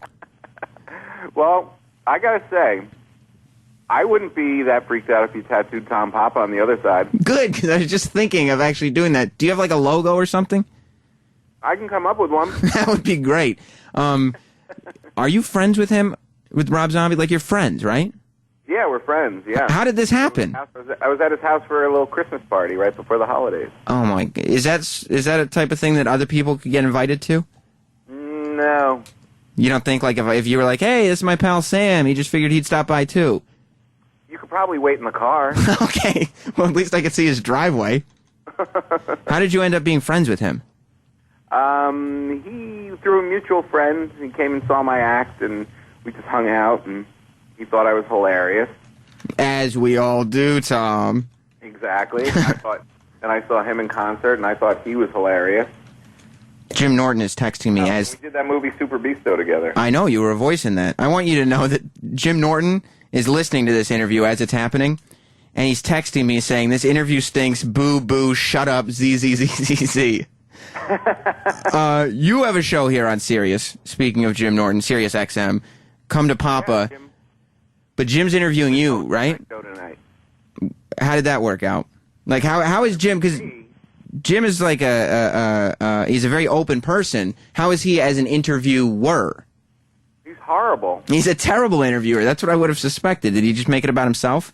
Yes, he always brought it back to himself. Yeah. So, Tom, I hear you're a comedian. You know, I'm a comedian, and I have lots of stuff going on. He was like, so tell me about this new special you have on Comedy Central. That reminds me of a book I wrote. What goes into... Why didn't I get on the real show? I don't know. They just told me and said, Tom Papa's going to call in the after show. And I said, of course he can. Well, thank you very much. You know what I would assume, though? What? That Roland is cock-blocking you. Why? I don't know. I mean, this is news to me. I figured that this was your choice. You were like, yeah, I've done O&A. I'd really rather do Sam's show. But apparently this was last ditch. That didn't happen at all. This was not a first choice for you. I actually didn't realize it until they're like, okay, now we're going to O&A. I was like, wait a minute, it's 10:30 there. Those sons of bitches. I was expecting to call in and get hung up on immediately. I didn't expect it to go on this long. Oh, so you have nothing left. Roland's panicking. Oh, no. Hey, Tom. Roland hates when... No, I was kidding. No, Tom doesn't actually think you're cock-blocking him. No, it's not me, Tom. It's another person. Who's the other? A person higher up, a manager who did a dumb thing, and it wasn't me. Roland? Yes. Did they at least mention it on the show? Yeah. They talked about it for like a half hour. You got to listen more. Yeah, somebody forgot to tell us. No, the message never got to me, but the person who was supposedly in charge didn't deliver the message. And he went, uh-oh, and wanted me to take the fall. But I say no. Tom, I don't have any idea what he's saying either, so you don't have to pretend to. Just because, I mean, at O&A talked about your Comedy Central special so much that, I mean, people are probably, quite frankly, tired of hearing about it. But just in case people are just tuning in, what time is it on? What day is it on? What's all the details? This Sunday night at 10 o'clock East on Comedy Central. I've seen the opening only. I haven't seen the special yet, but I did see the opening. And the opening, it was very obvious that this was a special. The Rob Zombie had directed it. That this was something new coming to Comedy Central. Is there any? Once you're on stage, though, what's the difference in directing? Like, isn't it just all right? Now he's going to do comedy for a while. Yeah, but you also light it different. I want it to feel a little bit more like a movie. And oh, so he see, this is what I didn't understand. I was like, I didn't even know comedy specials had directors. So there's lighting involved and camera angles and all these things. Care about it and want to make it as something like special and make it look like a real film. And it's going. You not realizing that is why you have to wait in the car. Yeah, because I'm just a dope. Unfortunately, I go, Rob, what are you doing directing this thing? Just turn the cameras on. Right. And he uncomfortably starts picking up some celery and walking away. Yeah, and trying to figure out why on earth I'm in his house. Right. It's the last time he ever talks to you. Well, it's this Sunday night on Comedy Central, right, Tom? Yes, it is. And what time is it again? At 10 o'clock Eastern. 10 p.m. Eastern, Comedy Central, the Tom Papa special. Thank you so much. And maybe on my next special, I'll get to be on the show even earlier. Well, we did this for you, Tom. You're out there on the West Coast. I'm not saying that you're bad. This is a wonderful thing that you're doing. Yeah. I think I can pull some strings and get you back on O&A if Roland stops cock blocking. It's not me. If only I had some kind of relationship with Sirius XM. Yeah. If only you could find the powers that be here. I'll email Tom to explain what happened. It wasn't me. It's hilarious. Well, or the guys. Tom, good luck with the special, and hopefully, you will find some kind of in here at Sirius XM. Thanks, I appreciate it. All right, man. Later. Enjoy your life. See, that's why I'm always. See, I knew that I would get the blame for this, but it's not me, and I'll fucking name names. Ron, this is why I'm iffy about taking interviews on the after show, because I'm convinced that people call this show thinking Opie and Anthony will be on the other line. It's also why I didn't want any part of it when you start to interview people. I was here once for fucking Sammy Sweetheart, and I'll never put myself through a Sam interview again. I'm not a bad interviewer. You're terrible. Yeah. You don't think that's my strong suit? So who did this now? The comedy department. He thought. See, they go, don't mention my name. Like I would take the fall. It's a fucking nightmare. They wanted me to take the fall, and I say, fuck that. I'm gonna email Tom and tell him because right now, he sounded pissed. He sounded pissed. Yeah. Well, how would you be? I'll be pissed because you had a big special and you end up on the fucking Sam show. Nobody told me. No, my wife wants. Nobody told me about this. It's not his show. Call it the post show. I got an email and I have the fucking email too, which I will print out. He's gonna think he thinks it's you even now. Oh, I know. That's the thing. He's not going to drop this. Well, did you hear me? Did you hear me? You go, hey, yeah, right. Fuck you. And I know what that means. It's like, fuck you. Yes. Yeah. But I have the email, and I'll fucking print it out, and I'll name names, and I don't give a fuck. So there's because you need to name names, dude. I do because I don't say my ass. You need to name them right now. Name them. What's one name? What? Don't name all. First name. First name of one person. But I don't even. Okay, last name. I don't know his last name. I know him. Like there he is. Chesterfield. Now you're gonna name names. It's that guy. He's upstairs. Well, I'll print out the email because they said, "Oh yeah, I got an email. Tom's booked in this." I go, "Who's this? Who told this?" And then the other guy, "Oh, you just gotta do it. You just gotta do it." That's exactly how he talks to everyone. Yeah. No. So this special is going to be great. Now, one of the now I feel bad. Wins vacation. Wrong show. Totally wrong show. See, the thing is, the guys are going to get mad because they're going to want to know what happened because their friend of the show, Tom Papa. I mean, one of the people from the comedy department did come to me. Everybody looks bad. That's the thing. Yeah. I mean, because the thing is, he probably thinks it's the guys, and the guys had no idea. I had no idea. Then the guy assumed that we're going to, like, oh yeah, don't worry, everything's done. And we had a guest booked at that time, Duchovny, so they shouldn't jump into conclusions. Now it seems like he's going to be going, oh, you had me, I'm Bumford Duchovny. You know what I mean? Like instead of but Duchovny the was thing there is, first. but the thing is, like the whole week was set, and then I just got the email. Go, oh, he's gonna call. Like, who are you? Take care of it now. Here comes one of the people from. This is Steve Cerniolo, Ron. Here it is. And this is This a guy. is it. He came to me and said, "Hey, would you take Tom?" Yesterday, he said, "Would you take Tom on the after show?" And I said, "Of course I would." It wasn't him. Well, Tom's furious. But this is what I was afraid of. This is what I was afraid of, Steve Cerniolo. I didn't mention nothing, but Tom got confused. Tom didn't. He thought this was Opie and Anthony. First off, great interview. Thank you. Very great job. Thank Really you. uncomfortable. Secondly, it was really uncomfortable. But here's the problem. Signals got crossed when I told certain people in the comedy department, because I'm Tom Papa's producer on Raw Dog. I said, I talked to the O&A guys, and they're going to run his promos on the O&A channel, which is great because you guys have a large audience. What does signals Tom's got on here, crossed mean? Everything. Because someone construed that as, oh, Tom has a live call-in to the Opie and Anthony show on Friday. Is signals got crossed? Is that like translation for it's my boss's fault, but I don't want to blame him? Yes. Okay. Yeah. Exactly. Okay. And the guy- literally word for word. And if you know who my boss is in the comedy department, I'm not going to name names. Somebody's got to name names. Somebody's got to. Ron, you know who the boss of the comedy department is. No one's going to yell at you. I don't know any of those people. You got to know somebody. I'm Master Runs on Raw Dog. Ron's never been good with names. I don't have to deal with that part of it. I always have Oh, that's people Fez, right? Yeah, Fez goes and he can knows Fez name names? Yeah, he's not here right now, but I don't think he'd have any problem with all it. I'm saying is that You'd be good with it. Yeah, my boss, my boss took that as Tom Papa's Colgan Live, and I got an email yesterday with Roland CC'd and all of the O&A bosses, like the guys in the back offices, saying, Tom needs a call-in number. I go, why would Tom need a call-in number to Opie and Anthony? I walked in, and then they go, with the email, just kind of, I go, fuck that, I'm saving that email. Yeah. Because I know my ass is going to be. A box just showed up here. Yeah. That was to O&A. Okay. There was shit in it. It just said, you shit on me, now I shit on you. How did you get a box here that It was quick? from Tom Papa? How did you get it here that He's quick? really wired in. He's got everything. I don't think it's his shit, if I want to be honest about it. I think he had somebody locally shit. Yeah, you're talking about a guy who's friends with Rob Zombie and Jerry Seinfeld. He can get a box of shit. Yeah, but he better never confuse the two of them. I felt bad for Tom, though, because he sounded like he got slighted. Yeah, No, his yeah. voice. But So. Tom was. I explained to Tom in the email that who was at fault and who was at mistake, But it and that doesn't- this is what's happening. But- That Sam would love you to but call on the- into the after Opie and Anthony On the show. phone, though, Oh, boy. he thought He it thought was it was me. Owen. Yeah. So I say, fuck that. See, I think he was joking around, though. I don't think so. Then I don't think so. I'll forward him the Here's the email thing.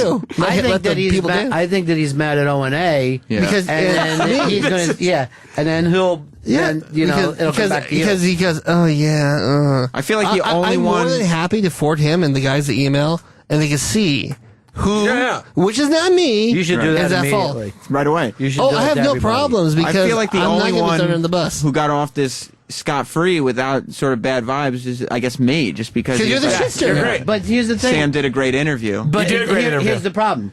You look like the fat girl who showed up on the date. You know what I mean? You're standing there, and he's going, "What? I'm going out with you? Yeah, fucking yeah. disgusting pig like you." And that's why I'm like, yeah, I know. I can tell when people are like, Yeah. I don't want to talk to But this he knew- guy. he knew what show which he is was- almost everybody. I mean, Ron, I got that vibe from the But I don't minute he want to. walked I don't want in. to fail. I don't want distinct. Yeah, like Adam Walsh. Oh God, I forgot. That. Roland, I thought if you're, I wasn't gonna shit on you, but But we're just saying examples. I mean, he's the talent booker, is he not? Right, you're right.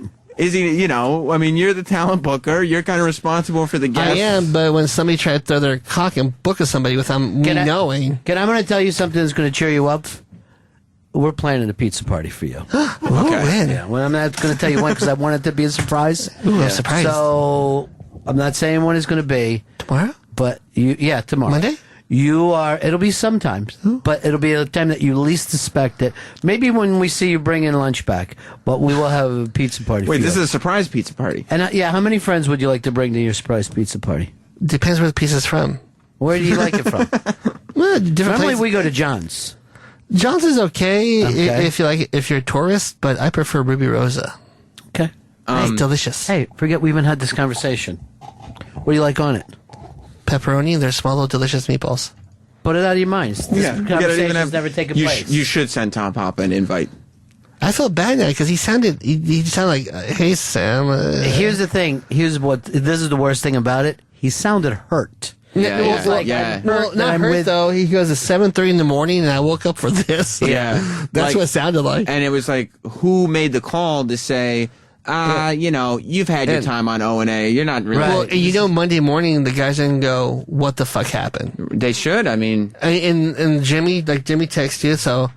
And Jimmy know that. What did Ant say? Ant texted me. Well, Ant said pass, play, pass, play, pass, play. That's in reference to Chip's new party game words back. Yeah, so I'm fine. I mean, Monday, You're fine. You're fine, Sam. I made sure that I saved emails. This one's on me? Yeah, get all the emails out. Oh, no, I know. Somebody was like, you don't have to get rid. Am I going to get rid of no email? And maybe, when will you name names? Monday morning when my ass is on the hot seat saying, why did you hurt a friend of the show? Because he sounded upset. He did sound upset. Who's going to say it to you? All three. Okay, Anthony and Jim, because they feel like you hurt their friends' feelings. Because they'll say, why did you book a phoner at the after show without letting none of us know? Like they're always in the loop. Yeah. So they're gonna feel like, they weren't in the loop on this one? No. I feel like I shouldn't. You shouldn't even have taken it, dude. But then I don't want Tom Papa to think that I don't like him either. So it's like, what am I supposed to do? Can't you see what a KG veteran I am? And when I hear, there's a weird, uncomfortable phone call, I'm like, I got nothing to do with it. Yeah. I just happen to be in early for something else. Well, you've seen it all. You've done it all. I still need to have these experiences under my belt. I've been so many places in my life and time. Nice to see you, everybody. Yeah, see, it was like a nice day. Look into them. Ruby Rosa. 235 Mulberry Street. What is it? I don't know if there's anything in it. Did I hear right that Mark Zito had a rough day yesterday? Oh, terrible. He had his worst show. Yesterday was his worst show? Because I've heard some bad Mark Zito shows. Was it because of his Jamaican knitted hat? He's had his worst show since the All Do Improve Mark Zito. Oh. This is bad. Are we drifting back to unimproved? I don't know. I mean, I'm not some guy that's going to say, he can never get better. But I do believe in this business. You're only as good as your last show. Yeah. And that's why Tom Papa's fucking nervous today. He's like, I'm trying to, show that my career is happening. And I ended up on the Sam shit show. Well, like he did Conan, had dinner, was on a high. Can you imagine? Then his alarm at 7:20. Yeah. Time to call the boys. And here's Sam Roberts. Roland, whose voice are you making fun of? You're the guy who makes fun of people's voices. Hi, I'm Sam. I'm stupid. I'm Sam. No, that's the only voice I can do. I didn't say I'm stupid. You should, though. Dick in the ass, Sam. That's just rude. So we got to go all the way to Mulberry Street for this. 235. 235 Mulberry Street. Oh, for the surprise. Ruby Rosa. Now, do you want the pepperoni and small meatballs on the same pizza, or you like separate? No, together, and they have this, the red sauce is so delicious. It's like heaven. Is the radio war still happening, or no? No, I stopped the radio war. Okay, good. Because it immediately got carried too far. You think so? Yeah. And also, we're going through an extra nutty time now. Like, there's times like it's nutty, and let's have fun with it. And there's times where, hey, it's nutty and it's a little scary. Yeah. And I'm in a little scary zone with him right now. Anything specific you want to mention, or it's... No, you know what? It's such a phantom weird thing for Fez, because I'll say, what is it that's got you upset? And he goes, it's just a feeling of doom and weirdness. Oh. But when he heard it was E-Rock, and we said, well, then you should do something to get even with E-Rock. He came up with, I'll stab him in the calves with a butcher knife. And I'm like, what? That's what I mean. He doesn't think. He gets to the weird spot. Jeez. Yeah. He falls out of that creative. E-Rock, I hope you feel bad about what you did. I said I was sorry to him, gave him a hug, and he just went, yeah. And I went, okay. It's already squashed, dude. Okay, good. And I told him, I actually lied and said that you came to me and said, I told him this on the air. Did Eric do that? No. Do you know, I heard that, and I'm like, did I do that? No. But I know where his head is at, and I know when it's going to be a fun radio bit, a bad one, and I'm just like, E-Rock came to me with tears in his eyes saying I would never hurt Fez in a million years. I have no problem this with is all Fez. taken care of. Mm-hmm. But there are times to play with him and times not to. And we're going to get him back into, because this is going to be the year of the Fez. Well, I mean, close out the first week. This is Friday. And then start on a roll on Monday, That's the way to look at it. First week doesn't count for the new year.